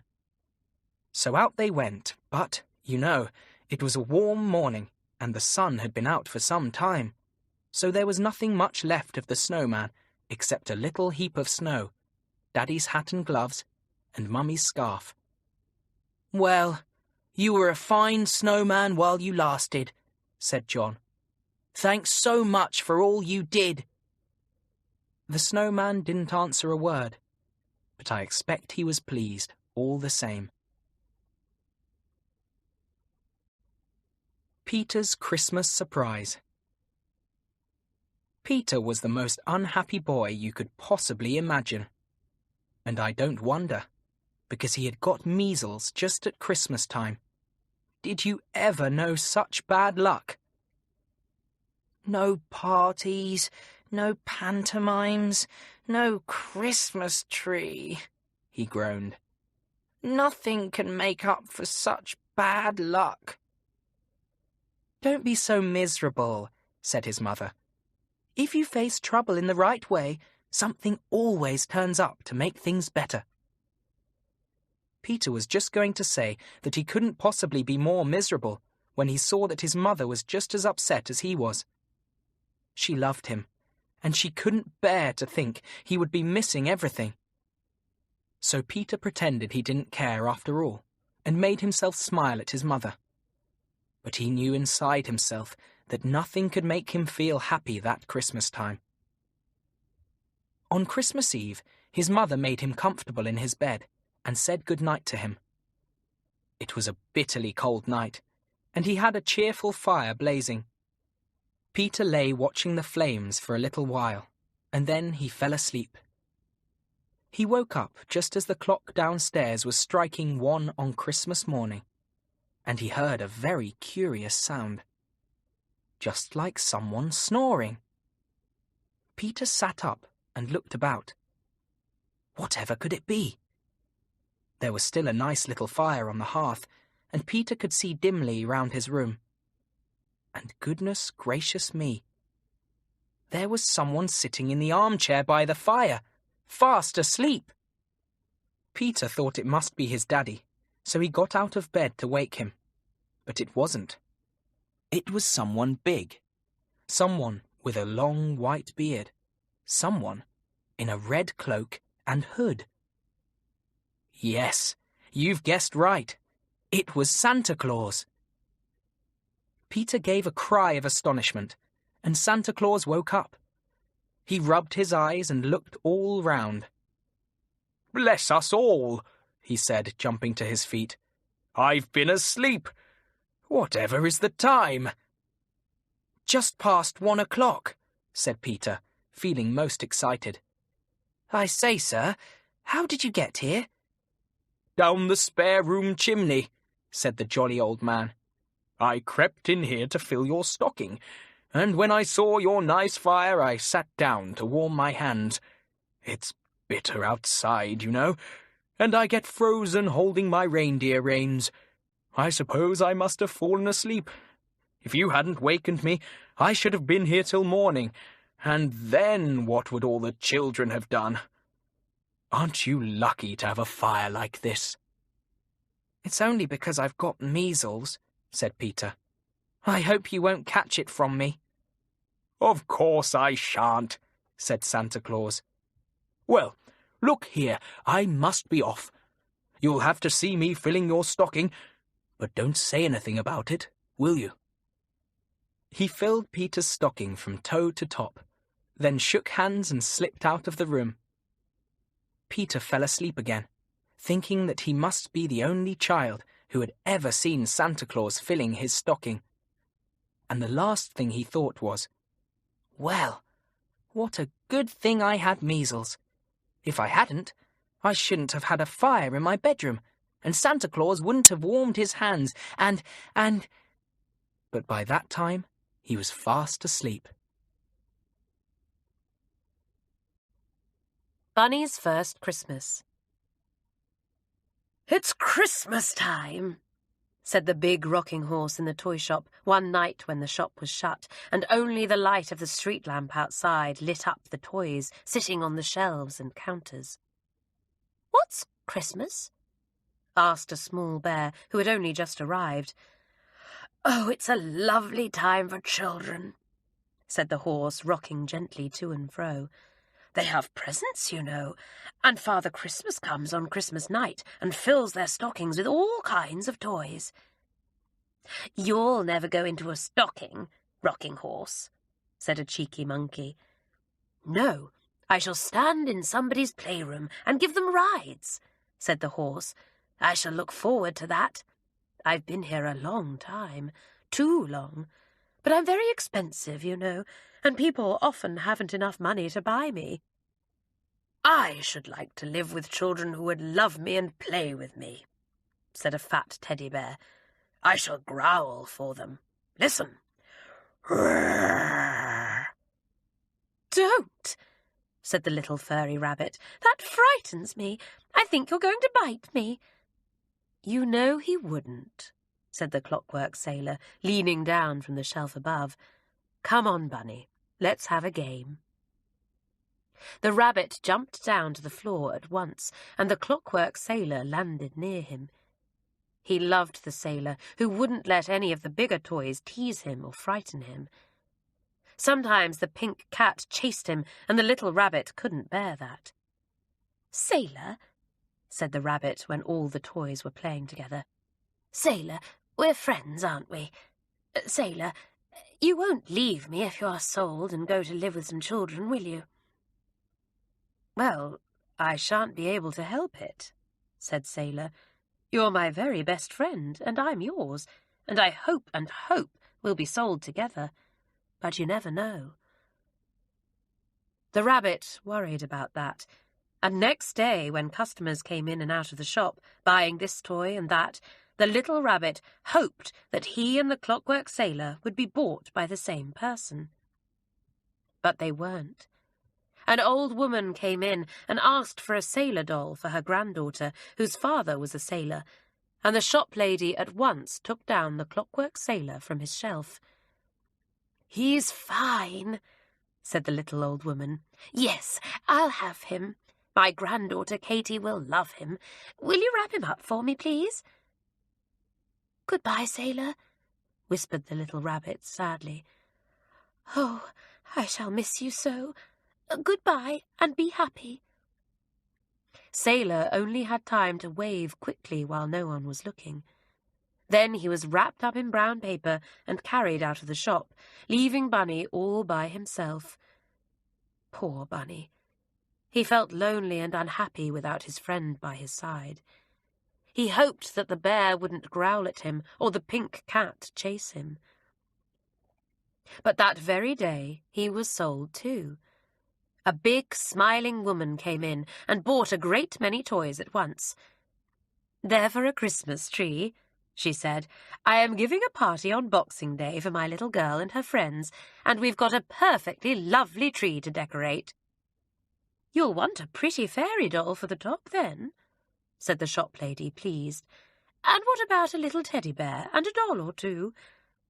"Yes, and I'll have that toy ship, and that wooden engine, and that jack-in-the-box," said the customer. "And I really must have that little rabbit. He's sweet." Bunny was sold. He couldn't believe it. He was sold at last, and would leave the toy shop he knew so well. Bunny was very pleased to be going with so many other toys he knew. But oh dear, each of the toys would be given to a different child at the party, so he wouldn't have any friends at all after Boxing Day. The other toys were terribly excited. It was fun to be sold and leave the toy shop. It would be splendid to be part of the decorations on a beautiful Christmas tree and have crowds of children admiring them. And it would be simply lovely if they were lucky enough to be given to a kind and loving child who would look after them and play with them and perhaps even cuddle them in bed. When they arrived at the smiling lady's house, Bunny was surprised to see such a big Christmas tree. It almost reached the ceiling. "I don't think I want to be hung up there," he said to the fat teddy bear, who had been sold for the tree too. "I might fall off and hurt myself." "Don't be such a coward," said the bear. "Ah, here comes someone to see us. Cheer up, you silly little rabbit, and remember, if you are given to some horrible child, you must just run away and find a new home."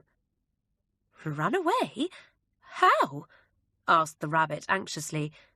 But the bear was very busy growling at that moment, because someone was pressing him in the middle where his growl was kept. "Rrrr," he said proudly. "Rrrr." The little rabbit was hung high up on the tree, where he dangled to and fro. He didn't like it. The ground seemed so far away. All the other toys hung there too, and pretty fairy lights shone brightly in red, blue, yellow, and green from the top of the tree to the bottom. "The party's tonight," said a rag doll next to him. "Not long to wait now. Doesn't the fairy look wonderful at the top of the tree?" Soon the rabbit heard the sound of children's voices and laughter. They were playing games in another room. Then someone came into the big room where the tree stood and switched on all the fairy lights again. The tree glowed and shone, and all the pretty ornaments on it glittered brightly. The toys looked lovely as they hung there.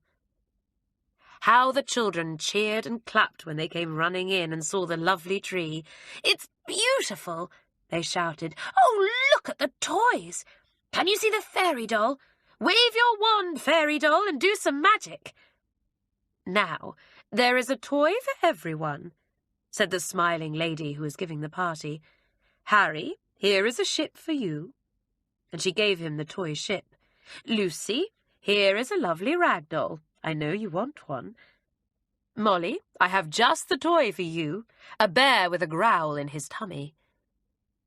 Soon there were only a few toys left on the tree. The little rabbit looked down on the children. Was there a little girl called Katy there? The sailor doll had been bought for a Katy. Oh, wouldn't it be wonderful if he was given to her, the same little girl who had the clockwork sailor? Who was Bunny going to? He looked and looked at the children. He did hope that he would be given to somebody kind, a nice little girl perhaps with a merry face. "And now, what about a present for you, Peter?" said the kind lady. "You're not very old. I think you shall have this little furry bunny. Here you are."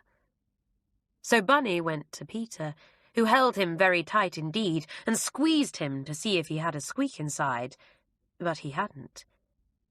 Bunny didn't like Peter very much, especially when he dropped him on the floor and somebody nearly trod on him.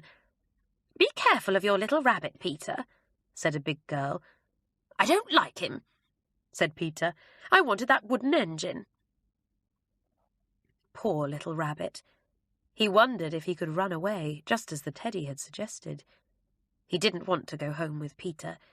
He was sure he was one of the horrible children he had heard spoken about in the toy shop. But he did go home with Peter, and with him went a jigsaw puzzle for Peter's sister. "Give this to your sister, Peter," said the kind lady. "It is such a pity she's in bed with a cold and can't come. This jigsaw shall be her present." Peter carried the rabbit and the jigsaw home. As soon as he got there, he went up to his sister's bedroom. She was in bed with a large hanky under her pillow. "Look, they sent you a jigsaw from the party," said Peter, "and all I got was this silly little rabbit." "Oh, Peter, he's sweet," said the little girl in bed.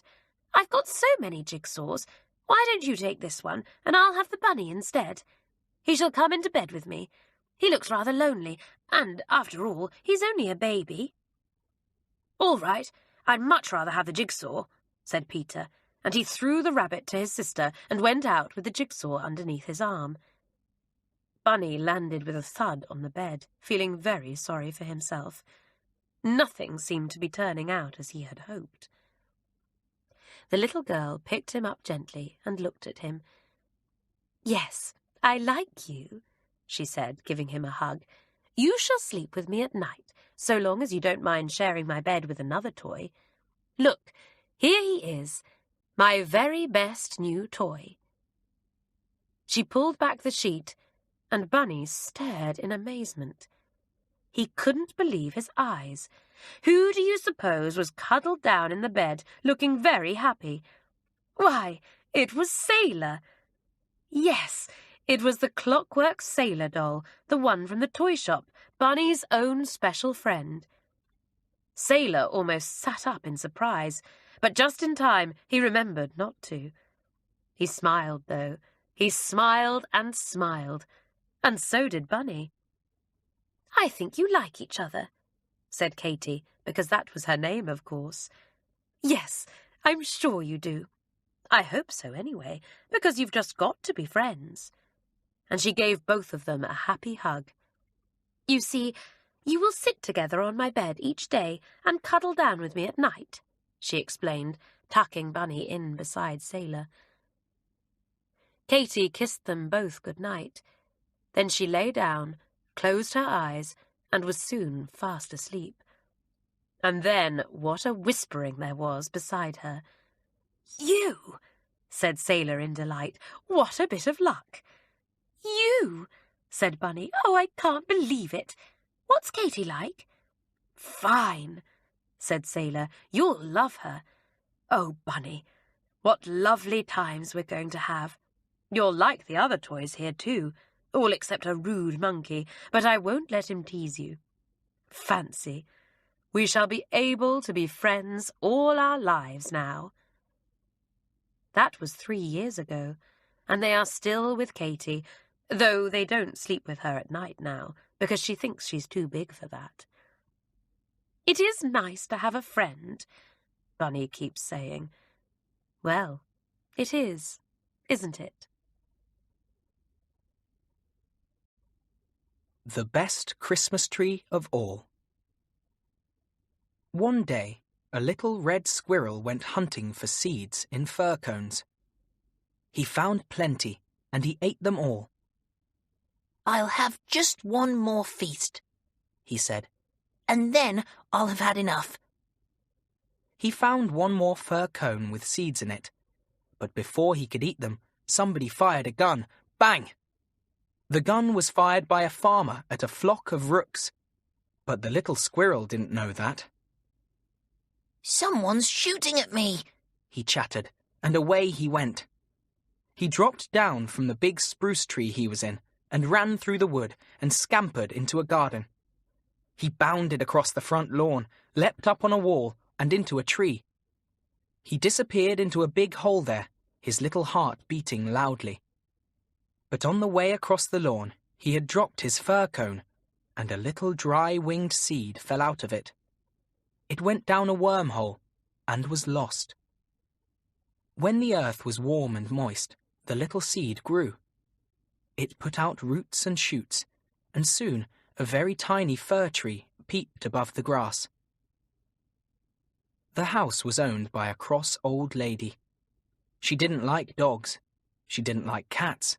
She didn't like birds. She didn't like children. She only liked herself, goodness knows why.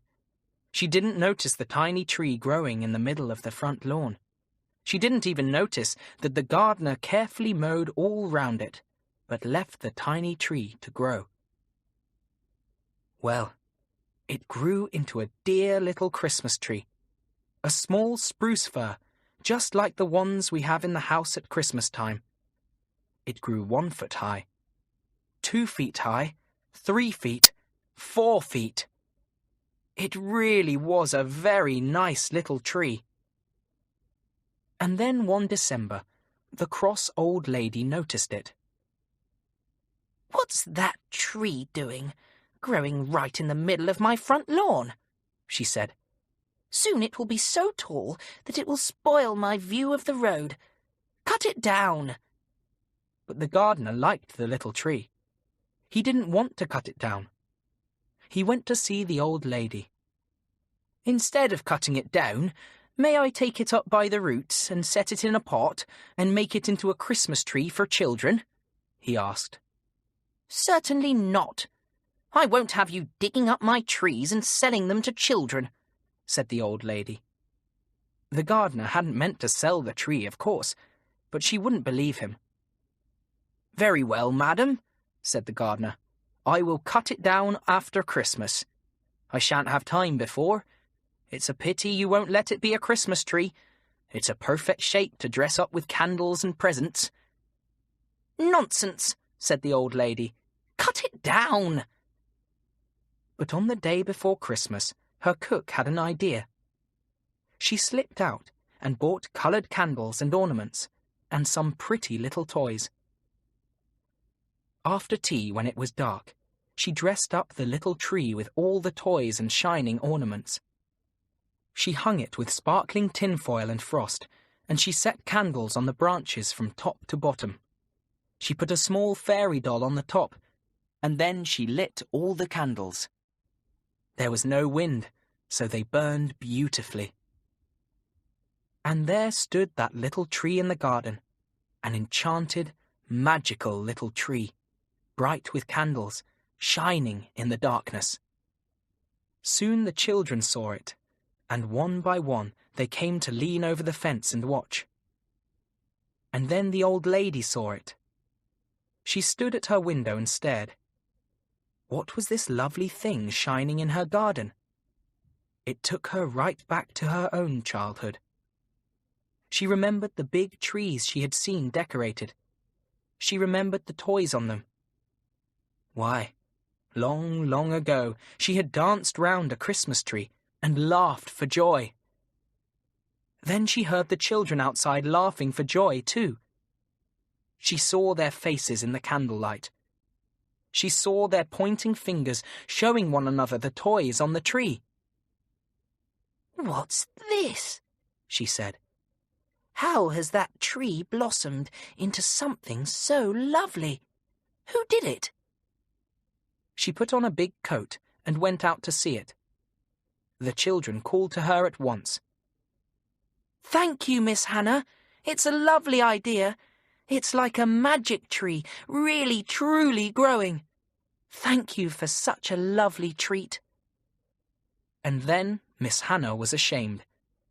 She hadn't thought of this lovely idea. It was her gardener, her cook, somebody else, not herself.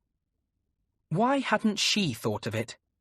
Was she so old and cross that she couldn't even use a Christmas tree growing in her own garden to give pleasure to the children passing by? She sent her cook to buy more presents for the tree. She bought more candles. She lit them herself. She gave the presents away to the children when the candles burnt out. She had a perfectly lovely time, and so did the boys and girls. And after Christmas, when the gardener came to cut down the tree, she called out to him quite fiercely, "No, no! Don't touch that tree! It's never to be cut down. It's the children's. We'll dress it up every single Christmas." Well, she does. And the children all come to see it. "It's the best Christmas tree of all," they say. "The very, very best."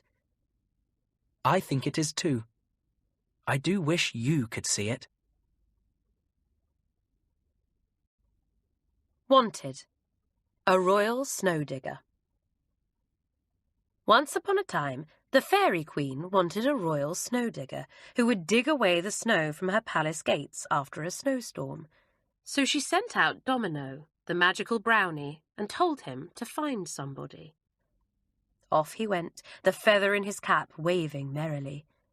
He was sure that anyone would be pleased to be made royal snow digger to Her Majesty the Queen.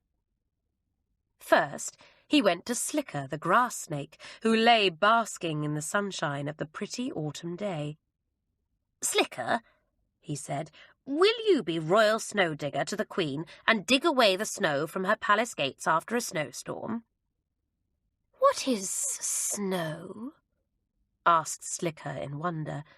"I have never seen it. I sleep all the winter through, Domino, in the hollow tree over there, curled up with my brothers and sisters. I cannot be royal snow digger." Domino ran off disappointed. He went to the cornfield where Dozy the little dormouse used to live, But Dozy had run from the field when the corn was cut and was now in the hazel copse, hunting for fallen nuts. Domino found him there, as fat as butter. "Dozy," he said, "will you be royal snow digger to the Queen and dig away the snow from the palace gates after a snowstorm?" "Not I," said Dozy, rubbing his fat little sides. "I shall sleep all the winter through. See how fat I am. I shall not need any food all the cold weather time. It is stupid to wake up when it is cold. Far better to sleep. I shall be hidden in a warm bank down in a cosy hole, Domino, when the snow comes. I don't want to dig snow for the Queen." Domino ran off, quite cross with the fat little dormouse. He came to where the swallows flew high in the air and called to them, for he knew that the Fairy Queen was fond of the steel-blue birds. "Swallows," he called, "will you be royal snow digger to the Queen and dig away the snow from the palace gates after a snowstorm?" "Twitter, twitter, Domino," called the swallows, laughing. "Why, we shall not be here much longer. We never wait for snow and frost. It is too cold for us in the winter-time here, and besides, there are no flies to eat.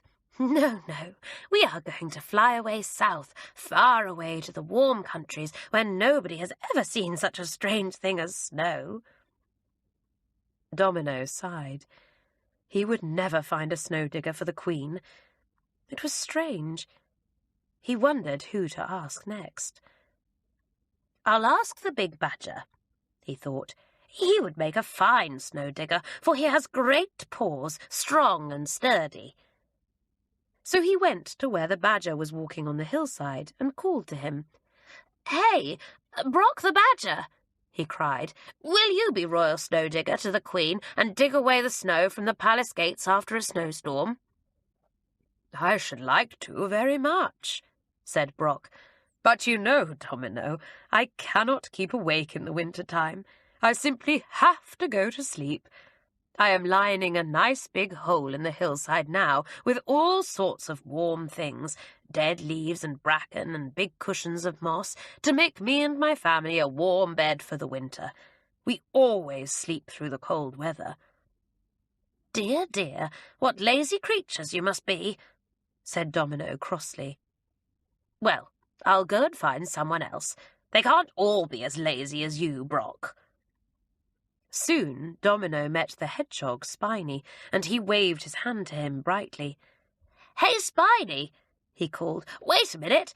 I want to ask you something. Will you be the royal snow digger to the Queen and dig away the snow from the palace gates after a snowstorm?" "I'd like to, Domino," said Spiny, shuffling in the dead leaves. "But you know, I hide away in the ditch all winter through. I can't bear the cold weather. You won't find me after a snowstorm. No, I cannot be royal snow digger. But look, there goes Crawler the toad. Ask him." The toad was crawling on the damp side of the ditch, so Domino jumped across and spoke to him. "Crawler, will you be royal snow digger to the Queen and dig away the snow from the palace gates after a snowstorm?" he asked. "No," said Crawler, blinking his lovely coppery eyes. "I won't. I'm a sensible person, and I like to sleep under a damp stone when frost and snow are about. It's no use asking my cousins the frogs, either. They sleep upside down in the pond, tucked comfortably away in the mud at the bottom. Goodbye." "There aren't many more people to ask," said Domino to himself. "Dear, dear me. I can't possibly go home to the Queen and tell her that I can find nobody. She would make me royal snow digger, and that's a job I should hate. Too much hard work about it for me. Hello, there goes Bushy the squirrel. He's a lively chap. He'd make a splendid snow digger." So he called to Bushy the squirrel, who was hiding nuts away in a hollow tree. "Bushy, Bushy, will you be royal snow digger and sweep away the snow from the palace gate after a snowstorm?" he called. "You don't sleep all the winter, do you?" "Well, not exactly," said the squirrel, "but I only wake up on nice sunny days, Domino. I sleep curled up in my tail in a hollow tree when it's really cold. I'm not sure I would wake up after a snowstorm. In fact, I'm quite sure I couldn't. But you can try to wake me if you like." "Oh, no thanks," said Domino in disgust. "I must have someone I can trust to be on the spot. I don't want to go hunting in all the hollow trees in the wood to find you on a snowy day." He turned away and went back towards the palace. As he went, he heard a little voice calling him. He looked round. It was Bobtail, the sandy rabbit. "I heard what you were asking Bushy the squirrel," said Bobtail. "Do you think I would do for Royal Snowdigger, Domino? I'd love to try." "Oh, I expect you sleep all the winter, don't you, like the others?" said Domino gloomily. "Or you stand on your head in the pond, or lie in a hole in a bank and snore there. I don't believe there's any use in asking you to be Royal Snowdigger." "Oh, Domino, I keep awake all the winter," said Bobtail. "Yes, I do, really. I'm used to the snow. And there is my cousin, the hare, too. He's out all the winter. And so are the weasels and the stoats. But let's talk of them. They are cruel fellows and no gentlemen."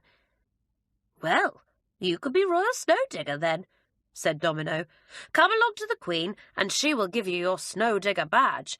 But mind, Bobtail, if you suddenly make up your mind to do what nearly all the others do, sleep or fly away or hide somewhere, I'll hunt you out and pull your tail."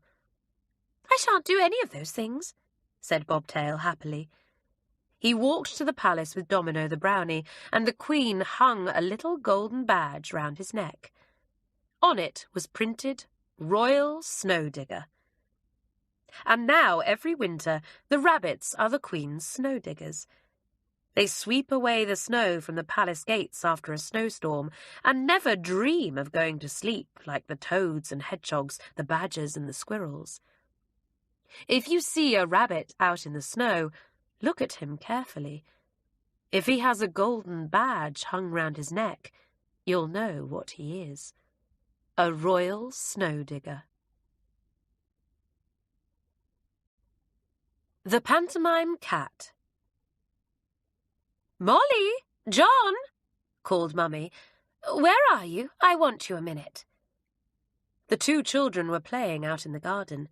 They ran in. "I hear that old Mrs. Jones isn't well," said Mummy. "She can't go out and do her shopping. Now, I think it would be very nice if you two children did her errands for her each day till she is better."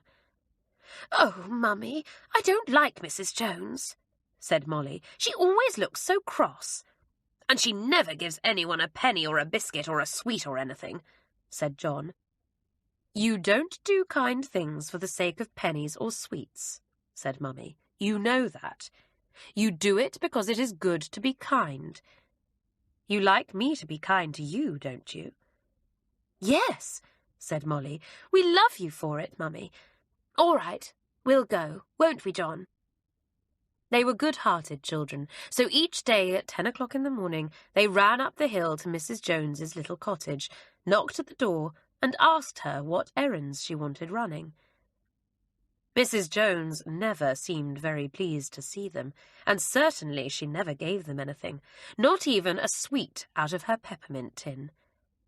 She was not a very kind old lady, and although the children were polite to her and always ran her errands cheerfully, they thought she was a cross old thing, and were glad when they had finished going to the grocer's, the baker's, and the fishmonger's each day. It was the Christmas holidays, and circuses and pantomimes were in every big town. There was a pantomime in the town where Molly and John lived too, and the children often stopped outside the big theatre and looked at the pictures. "It's Dick Whittington and his cat," said Molly. "Last year it was Aladdin and the lamp. I do wish Mummy would take us, John." But Mummy said no. She hadn't enough money for all of them. Perhaps they would go the next year. "You said that last year, Mummy," sighed Molly. "I do wish we were rich. I'd love to go every night and see Dick Whittington and his clever cat. A girl I know has been, and she says the cat is ever so big and so funny that she laughed till she couldn't laugh any more. Now it's 10 o'clock, said Mummy. Off you go to Mrs. Jones. You won't have to do her errands much longer, because she can walk quite well now. You have been good children to run them so cheerfully. Off went Molly and John up the hill. They knocked at Mrs. Jones's door and went in. She was sitting at the table, sewing something with a big needle. The children looked at it. It was a strange thing she was sewing, like a big black fur rug with a cat's head. "Whatever is that?" asked Molly in surprise. "Always asking questions," grumbled the disagreeable old woman. "It's the cat skin my son wears in the pantomime. Didn't you know he was the cat in Dick Whittington this year?" "Oh, no!" cried both children in delight. "How perfectly lovely!" Said Mrs. Jones, snapping off her thread. "Not so very lovely, I should think. Nasty hot thing to wear every night for hours on end. Now listen. My son wants this cat costume this morning before 11, so pop down now straight away and go to the stage door at the back of the theatre. Ask for Mr. Jones and say you've brought his costume. That's all I want you to do today. After this morning I can do all my own shopping, so I won't be seeing you any more." She wrapped up the parcel and the children sped off. "Mean old thing," said Molly. "Never even said thank you to us. I say, what fun to be going in at the stage door of the theatre. We might see some fairies, you know, the ones that sing and dance in the pantomime." They soon arrived at the stage door and asked the old man there for Mr. Jones. "Go up the stairs and knock on the second door on the right," said the old chap. Molly and John ran up the stone steps and knocked on the second door. "Come in," shouted someone, and in they went. A round, jolly-faced man was sitting in front of a mirror. He smiled when he saw them. "Hello," he said. "Have you brought my cat skin? Thanks awfully. I say, are you the two children who have been running errands for my mother all this time?" "Yes," said Molly shyly. "And I guess she never said thank you, did she? Or gave you a penny between you?" laughed the man. "She's a funny old thing, but she means well. Have you seen me in the pantomime, dressed up in this cat skin?" "No, we haven't," said John. "Mummy can't afford to take us this year. But, oh, you must look lovely. I wish we could see you." "Well, you shall," said the jolly man, unwrapping the parcel. "You shall have free tickets every night of the week, bless your kind little hearts. That's your reward for being kind to someone who never said a word of thanks. I've some free tickets to give away, and my mother never wants to use them, so you shall have them. Would you like that?" "Oh, yes!" shouted both the children, their faces red with delight. "Yes, yes, yes! We shall see Dick Whittington and the fairies and you and everything else. Oh, what luck!" Well, it all came true. They did see the pantomime every night of the week. The jolly man gave them their tickets, and oh, how they loved every minute of it. "The cat is the best and funniest of all," said Molly and John. "We do love him, and we are proud of knowing him, Mummy. Fancy knowing the pantomime cat. All the other boys and girls wish they were us." "Ah, you didn't know you were running errands for the pantomime cat's mother, did you?" said Mummy. "You never know what will happen when you do a kindness." The Three Strange Travellers. Once upon a time there was a billy goat who drew a little goat carriage on the sea sands. He took children for quite a long ride along the beach. But one day, when he was quite old, he became lame. He limped with his right front foot, and no longer could he draw the goat carriage along at a fine pace. "You are no use to me now," said his master, a cross and selfish old man. "I shall buy a new goat." The old billy goat bleated sadly. What would he do if his master no longer needed him? "You can go loose on the common," said the old man. "Don't come to me for a home, for I don't want you any longer." Poor Billy Goat. He was very unhappy. He looked at his little goat carriage for the last time, and then he limped off to the common. The winter was coming on, and he hoped he would not freeze to death. He had always lived in a cosy shed in the winter-time, but now he would have no home. He hadn't gone very far across the common when he heard a loud quacking behind him. Quack, quack. Stop, I say. Hey, stop a minute. Quack. The billy goat turned round. He saw a duck waddling along as fast as it could, quacking loudly. "What's the matter?" he asked. Plenty, said the duck, quite out of breath. Do you mind if I walk with you? There are people after me who will eat me if they find me. Mercy on us, said the goat, startled. Why do they want to do that?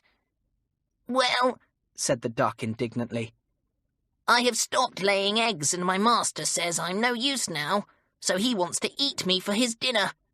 And I have served him well for many, many months, laying him delicious eggs, far nicer than any hens. Dear me, said the billy goat, you and I seem to have the same kind of masters. Maybe they are brothers. Well, duck, walk with me. I am seeking my fortune, and would be glad of company. The two walked on together, the goat limping and the duck waddling. When they reached the end of the common, they came to a farm. Do not go too near, said the duck. I don't wish to be caught. Do you? No, said the goat. Listen, what's that? They stood still and heard a great barking. Suddenly, a little dog squeezed itself under a nearby gate and came running towards them. The duck got behind the goat in fright, and the goat stood with his horns lowered in case the dog should attack him. Don't be afraid of me, panted the dog. I am running away. My master is cross with me because I let a fox get 2 chickens last night. But what could I do? I was chained up, and I could not get at the fox. I barked loudly, but my master was too fast asleep to hear me, and now he blames me for the fox's theft. You are to be pitied, said the goat. We too have had bad masters. Come with us, and we will keep together and look after ourselves. Maybe we shall find better masters some day. I will come, said the dog. I am getting old, you know, and I cannot see as well as I used to do. I think my master wants to get rid of me and have a younger dog. Ah, me! There is no kindness in the world these days. The 3 animals journeyed on together. They ate what they could find. The billy goat munched the green grass. The duck swam on each pond she came to and hunted about in the mud at the bottom for food. The dog sometimes found a bit of bread or a hunk of meat thrown away by the wayside, which he gobbled greedily. They walked for miles and miles. Often the goat and the dog gave the duck a ride on their backs, for she waddled so slowly and soon got tired. At night, they found a sheltered place beneath a bush or beside a haystack and slept there in a heap, the duck safely in the middle. They became very fond of one another and vowed they would never separate. But as the days grew colder, the 3 creatures became anxious. When the ponds are frozen, I shall find no food, said the duck. And I shall not be able to eat grass when everywhere is covered with snow, said the goat. I shall freeze to death at night too, for I have always been used to a shed in the winter. And I've been used to a warm kennel, said the dog. What shall we do? They could think of no plan, so on they wandered. Then one afternoon, a great snowstorm blew up. The blizzard was so strong that even the soft snowflakes stung their eyes. We shall be completely lost in this dreadful storm, barked the dog. We must find shelter. The goat and the duck followed him. He put his nose to the ground and ran off. He went up a little hill and at last came to a small cottage. There was a light in one of the windows. Somebody lives here, said the dog. Let us knock at the door and ask for shelter. So the goat tapped the door with his hoof. He bleated as he did so, and the dog whined and the duck quacked. Inside the cottage was an old woman with a red shawl round her shoulders. She was darning a hole in a stocking and thinking about the dreadful storm. Suddenly she heard the tap-tap-tapping at her door.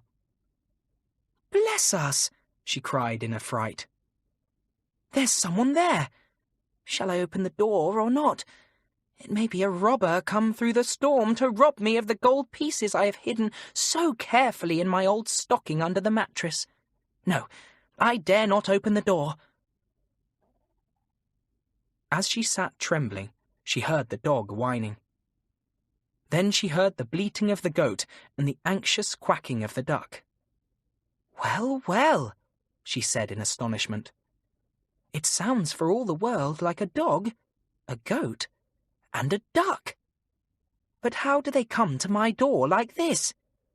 Do they need shelter from this terrible storm, poor things? Well, I have no shed to put them in, so they must come in here with me. She got up and went to the door. She undid the bolt and opened the door a crack. When she saw the trembling goat, the shivering dog, and the frightened duck, her kind heart melted at once, and she opened the door wide. Poor lost creatures, she said. Come in, come in. You shall have warmth and shelter while this storm lasts. Then I've no doubt you will want to go back to your homes. The three animals came gladly into the warmth. The dog at once lay down on the hearth-rug, the goat stood nearby, and the duck lay down in a corner, put her head under her wing, and fell fast asleep, for she was very tired. The old woman didn't know what to make of the three creatures. They seemed to know one another so well, and by the way they bleated, barked, and quacked to one another, they could talk as well as she could. The goat was very thin, and the dog was skinny too. As for the duck, when the old woman felt her, she was nothing but feathers and bone. The poor creatures, said the kind old dame. They are starving. Well, I will give them a good meal to eat. They will feel all the better for it. So she began to cook a meal of all the household scraps she had. Bits of meat, vegetables, potatoes, bread, all sorts. How good it smelt! Even the duck in the corner stuck out her head from under her wing to have a sniff. The old woman took the big saucepan off the fire and stood it on the window-sill to cool. Then she ladled the warm food out into 3 dishes and put one in front of each animal. There, my dears, she said, eat that and be happy tonight. Well, the 3 animals could hardly believe their eyes to see such kindness. They gobbled up the food and left not a single scrap. Then the goat rubbed his head gently against the old dame's knee. The dog licked her hand, and the duck laid her head on her shoe. Then they all curled up in a heap together and fell asleep. The old dame went to her bed and slept too. In the morning the storm was over. The countryside was covered with snow. The animals did not want to leave the warm cottage, but the old woman opened the door. "Now, you must find your way home," she said. She did not know that they had no homes. She thought they had got lost in the storm, and that now they would be glad to go out and find their way back to their homes. The animals were sad. They took leave of the kind woman, and wished they could tell her that they would like to stay. But she could not understand their language. They went out into the snow, and wondered where to go next. "Let us go down the hill," said the goat. "See, there are some haystacks there, and we may be able to find some food and shelter under the stacks tonight." So down the hill they went, but they could not find any food. They crouched under the haystack that evening and tried to get warm. As they lay there, quite still, they heard the sound of soft footsteps in the snow. Then they heard voices. "The old woman has a great hoard of gold," said one voice. "We will go to her cottage at night, when she is in bed, and steal it." "Very well," said the second voice. "I will meet you there, and we will share the gold. She has no dog to bark or bite." The animals listened in horror. Why, it must be the kind old woman these horrid men were speaking of. How could they save her from her robbers? "We must go back to the cottage," said the dog. "Somehow we must creep in and wait for these robbers. Then we will set on them and give them the fright of their lives." So the three limped, walked, and waddled all the way up the hill again, until they came to the little cottage. The old woman was just going to bed. The goat peeped in at the window and saw her blow her candle out. "She has left this window a little bit open," he said to the dog. "Can you jump in and open the door for me and the duck?" "Yes," said the dog. "I can do that. I often saw my master open the farm doors. I know how to." He squeezed in through the window and went to the door. He pulled at the latch and the door opened. It was not bolted, so the goat and the duck came in at once. They could hear the old dame snoring. "What shall we do when the robbers come?" asked the duck excitedly. "I have a plan," said the goat. "You, duck, shall first of all frighten the robbers by quacking at the top of your very loud voice. You, dog, shall fly at the legs of the first robber, and I will lower my head and butt the second one right in the middle. Ha! What a fright we will give them!" The three animals were so excited that they could hardly keep still. The duck flew up on the table and stood there. The dog hid behind the door. The goat stood ready on the hearthrug, for he wanted a good run when he butted the second robber. Presently, the dog's sharp ears told him that the two robbers were outside. He warned the others, and they got ready to do their parts. The robbers pushed the door open. At that moment, the duck opened her beak and quacked as loudly as she could. How she quacked! Quack, quack, quack, quack, quack! Then the dog flew at the legs of the first robber and bit them, and he growled. What a terrible noise it was! Then the goat ran at the second robber and butted him so hard in the middle that he sat down suddenly and lost all his breath. The duck was so excited that she wanted to join in the fun. So she flew at the robbers and pecked their noses hard. Peck, peck. The robbers were frightened almost out of their lives. They couldn't think what was happening. There was such a terrible noise going on, and something was biting, hitting, and pecking them from top to toe. How they wished they had never come near the cottage. As soon as they could, they got to their feet and ran. The duck flew after them and pecked their ankles. The dog tore pieces out of their trousers. The goat limped as fast as he could and butted them down the hill. My, what a set to it was! The two robbers fell into a ditch and covered themselves with mud. "That old woman is a witch!" cried one. "Yes, she pinched my ears," said the other, "and she bit my legs."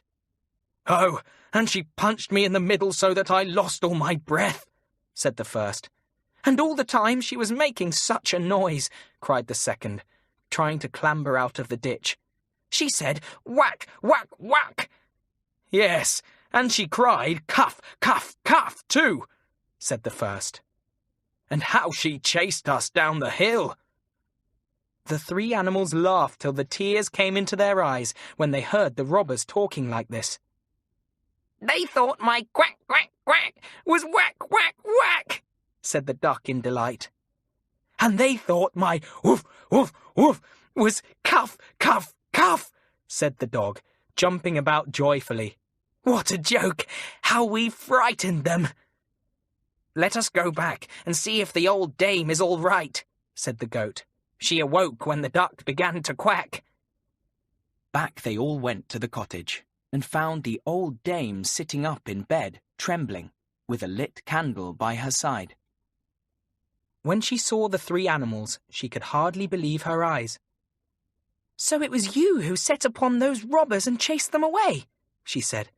"You dear, kind, clever creatures! Why, I thought you had gone to your homes." The goat went up to the bed and put his front paws there. The dog put his nose on the quilt. The duck flew up on the bed rail and flapped her wings. "Woof," said the dog, meaning, "We want to stay with you." "Meat," said the goat, and meant the same thing. "Quack," said the duck, and she meant the same thing too. And this time the old dame understood them, and she smiled joyfully. "So you want to stay here?" she said. "Well, you shall. I'm all alone and I want company. It's winter time, and I expect you need shelter, so you shall all live with me. I shall always be grateful to you for chasing away those robbers." Well, those three animals soon settled down with the old woman. The duck laid her an egg for her breakfast each day. The dog lay on the doormat and guarded the cottage for her each night. The goat was troubled because he could do nothing for his kind mistress. But one day he found how well he could help her. She had to go to the woods to get firewood. She took with her a little cart to bring it back, and this she had to pull herself, for she had no pony. But the goat stood himself in the shafts and bleated. The old woman saw that he wanted her to tie the cart to him so that he might pull the wood home for her, and she was delighted. Every day after that, the goat took the cart to the woods for his mistress, and very happy they were together. As for the robbers, they have never dared to come back. They went 100 miles away and told the people there a marvellous story of an old witch who cried whack, cuff, whack, cuff, and could bite, pinch, and punch all at once. But nobody believed them. The old dame and the dog, goat, and duck still live together very happily. Their house is called Windy Cottage, so if ever you pass by, go in and see them all. The old dame will love to tell you the story of how they came to live together. Mr. Twiddle and the Snow. It was a very snowy day. Mr. Twiddle hoped that Mrs. Twiddle wouldn't want him to go out in it. It was difficult to walk in thick snow, and Mr. Twiddle felt he would much rather sit by the fire and read the paper. But soon he heard Mrs. Twiddle's voice. "I hope you are not going to sit indoors this fine day, Twiddle. The sun is out now. It will do you good to go out. Will you fetch me some fish from the fishmonger's?" Twiddle groaned. He knew he would have to. He put on his galoshes and his coat and hat, took a basket, and set out. The children were having a fine time that day. They were making snowballs and throwing them. They were building snowmen, and they were sliding down the big hill nearby on sledges. Mr. Twiddle had quite a time dodging snowballs and sledges. Then he stood still and watched some children at the top of the hill, making a very big snowball indeed. "We're going to roll it down the hill, and it will get bigger and bigger," they cried. Mr. Twiddle watched as they began to roll the big ball downwards. Halfway down, it was very big indeed. Then it began to roll down by itself like a round avalanche.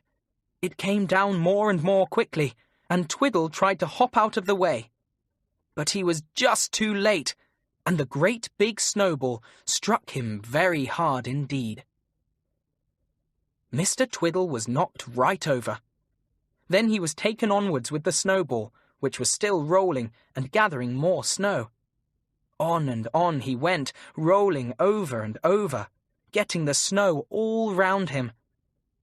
Then the snowball stopped, in the middle of the village street, which just then happened to be empty. "Didn't it roll well?" shouted the children on the hill. "Let's make another." They hadn't seen that their snowball had knocked down and taken Mr. Twiddle along with it. They set to work to make another. Mr. Twiddle was buried in the middle of the big snowball. He didn't like it. He had snow down his neck, and in his mouth, ears and nose. It was cold and horrid. Mr. Twiddle began to struggle and groan. An old lady came by, and she looked in alarm at the snowball. What peculiar noises were coming out of it? What was the matter with it? "Grrr," said Twiddle, growling with anger in the middle of the snowball, trying to get his head out. A little dog came up and barked in excitement. The old lady hurried off to tell a policeman. "There's a snowball behaving in a very strange manner," she told him. "Right in the middle of the village street. It said, 'Grrr,' just like a dog." "I'll look into the matter," said the policeman, looking surprised. He went off to the snowball and looked at it. What a big one! And what noises came from it? He scratched his head and wondered if he ought to arrest a snowball. Presently, some more people came up and looked at the snowball, which was now wriggling a bit here and there, and was still making strange noises. "What is it?" said everyone. "Is there some animal inside? Who put the snowball here?" Suddenly out shot Mr. Twiddle's head, and he blinked round at everyone in surprise. The policeman jumped and stared. Why, this must be some sort of a snowman! He took out his notebook. "How did you get into the snow?" "Are you pretending to be a snowman? Did you build the snow up all around yourself?" cried the people in surprise. "Help me out," said Mr. Twiddle. "I've lost my glasses in the snow."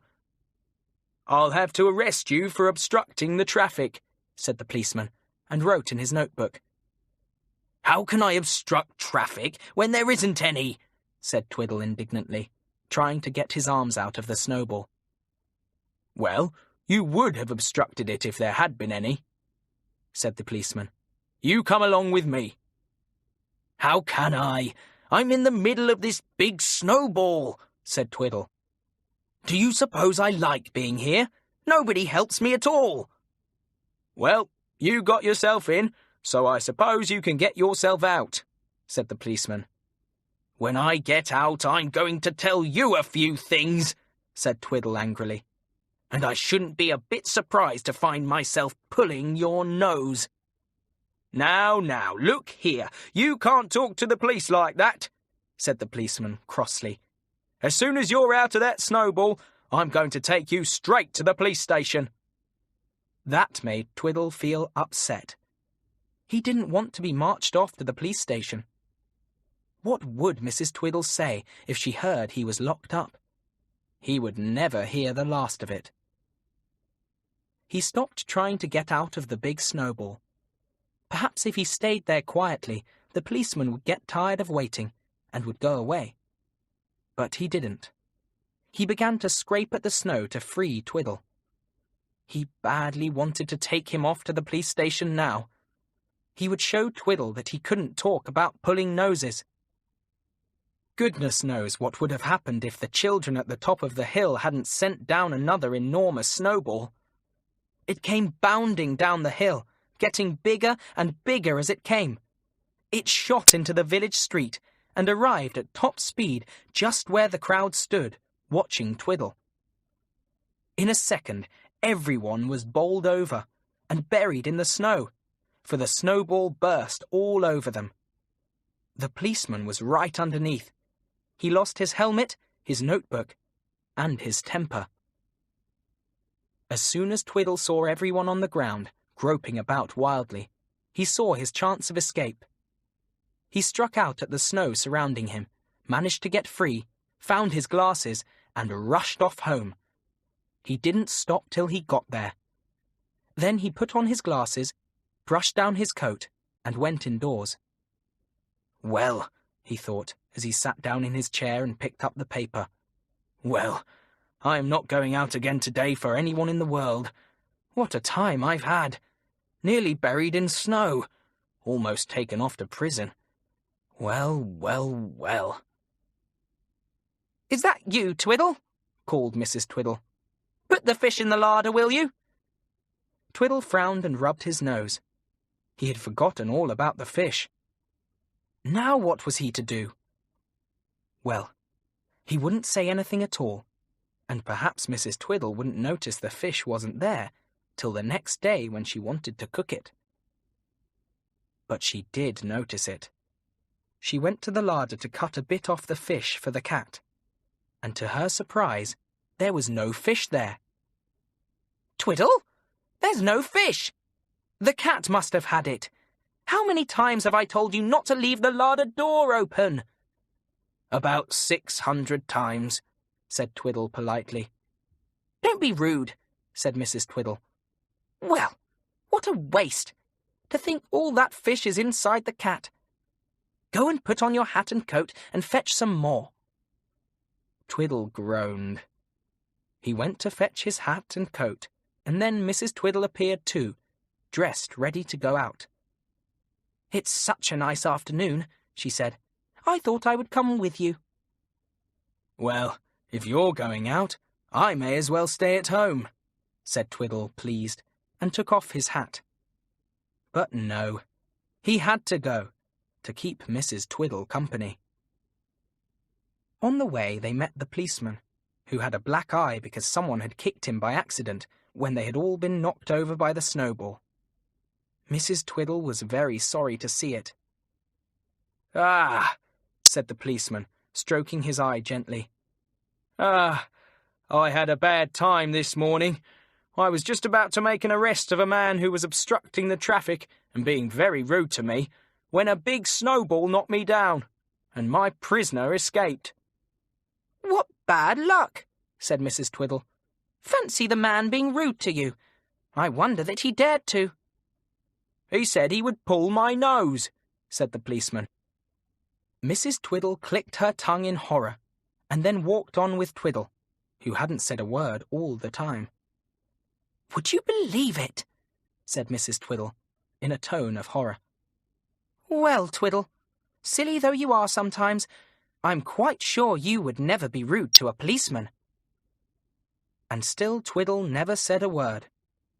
Well, there wasn't anything he could say. Poor Twiddle.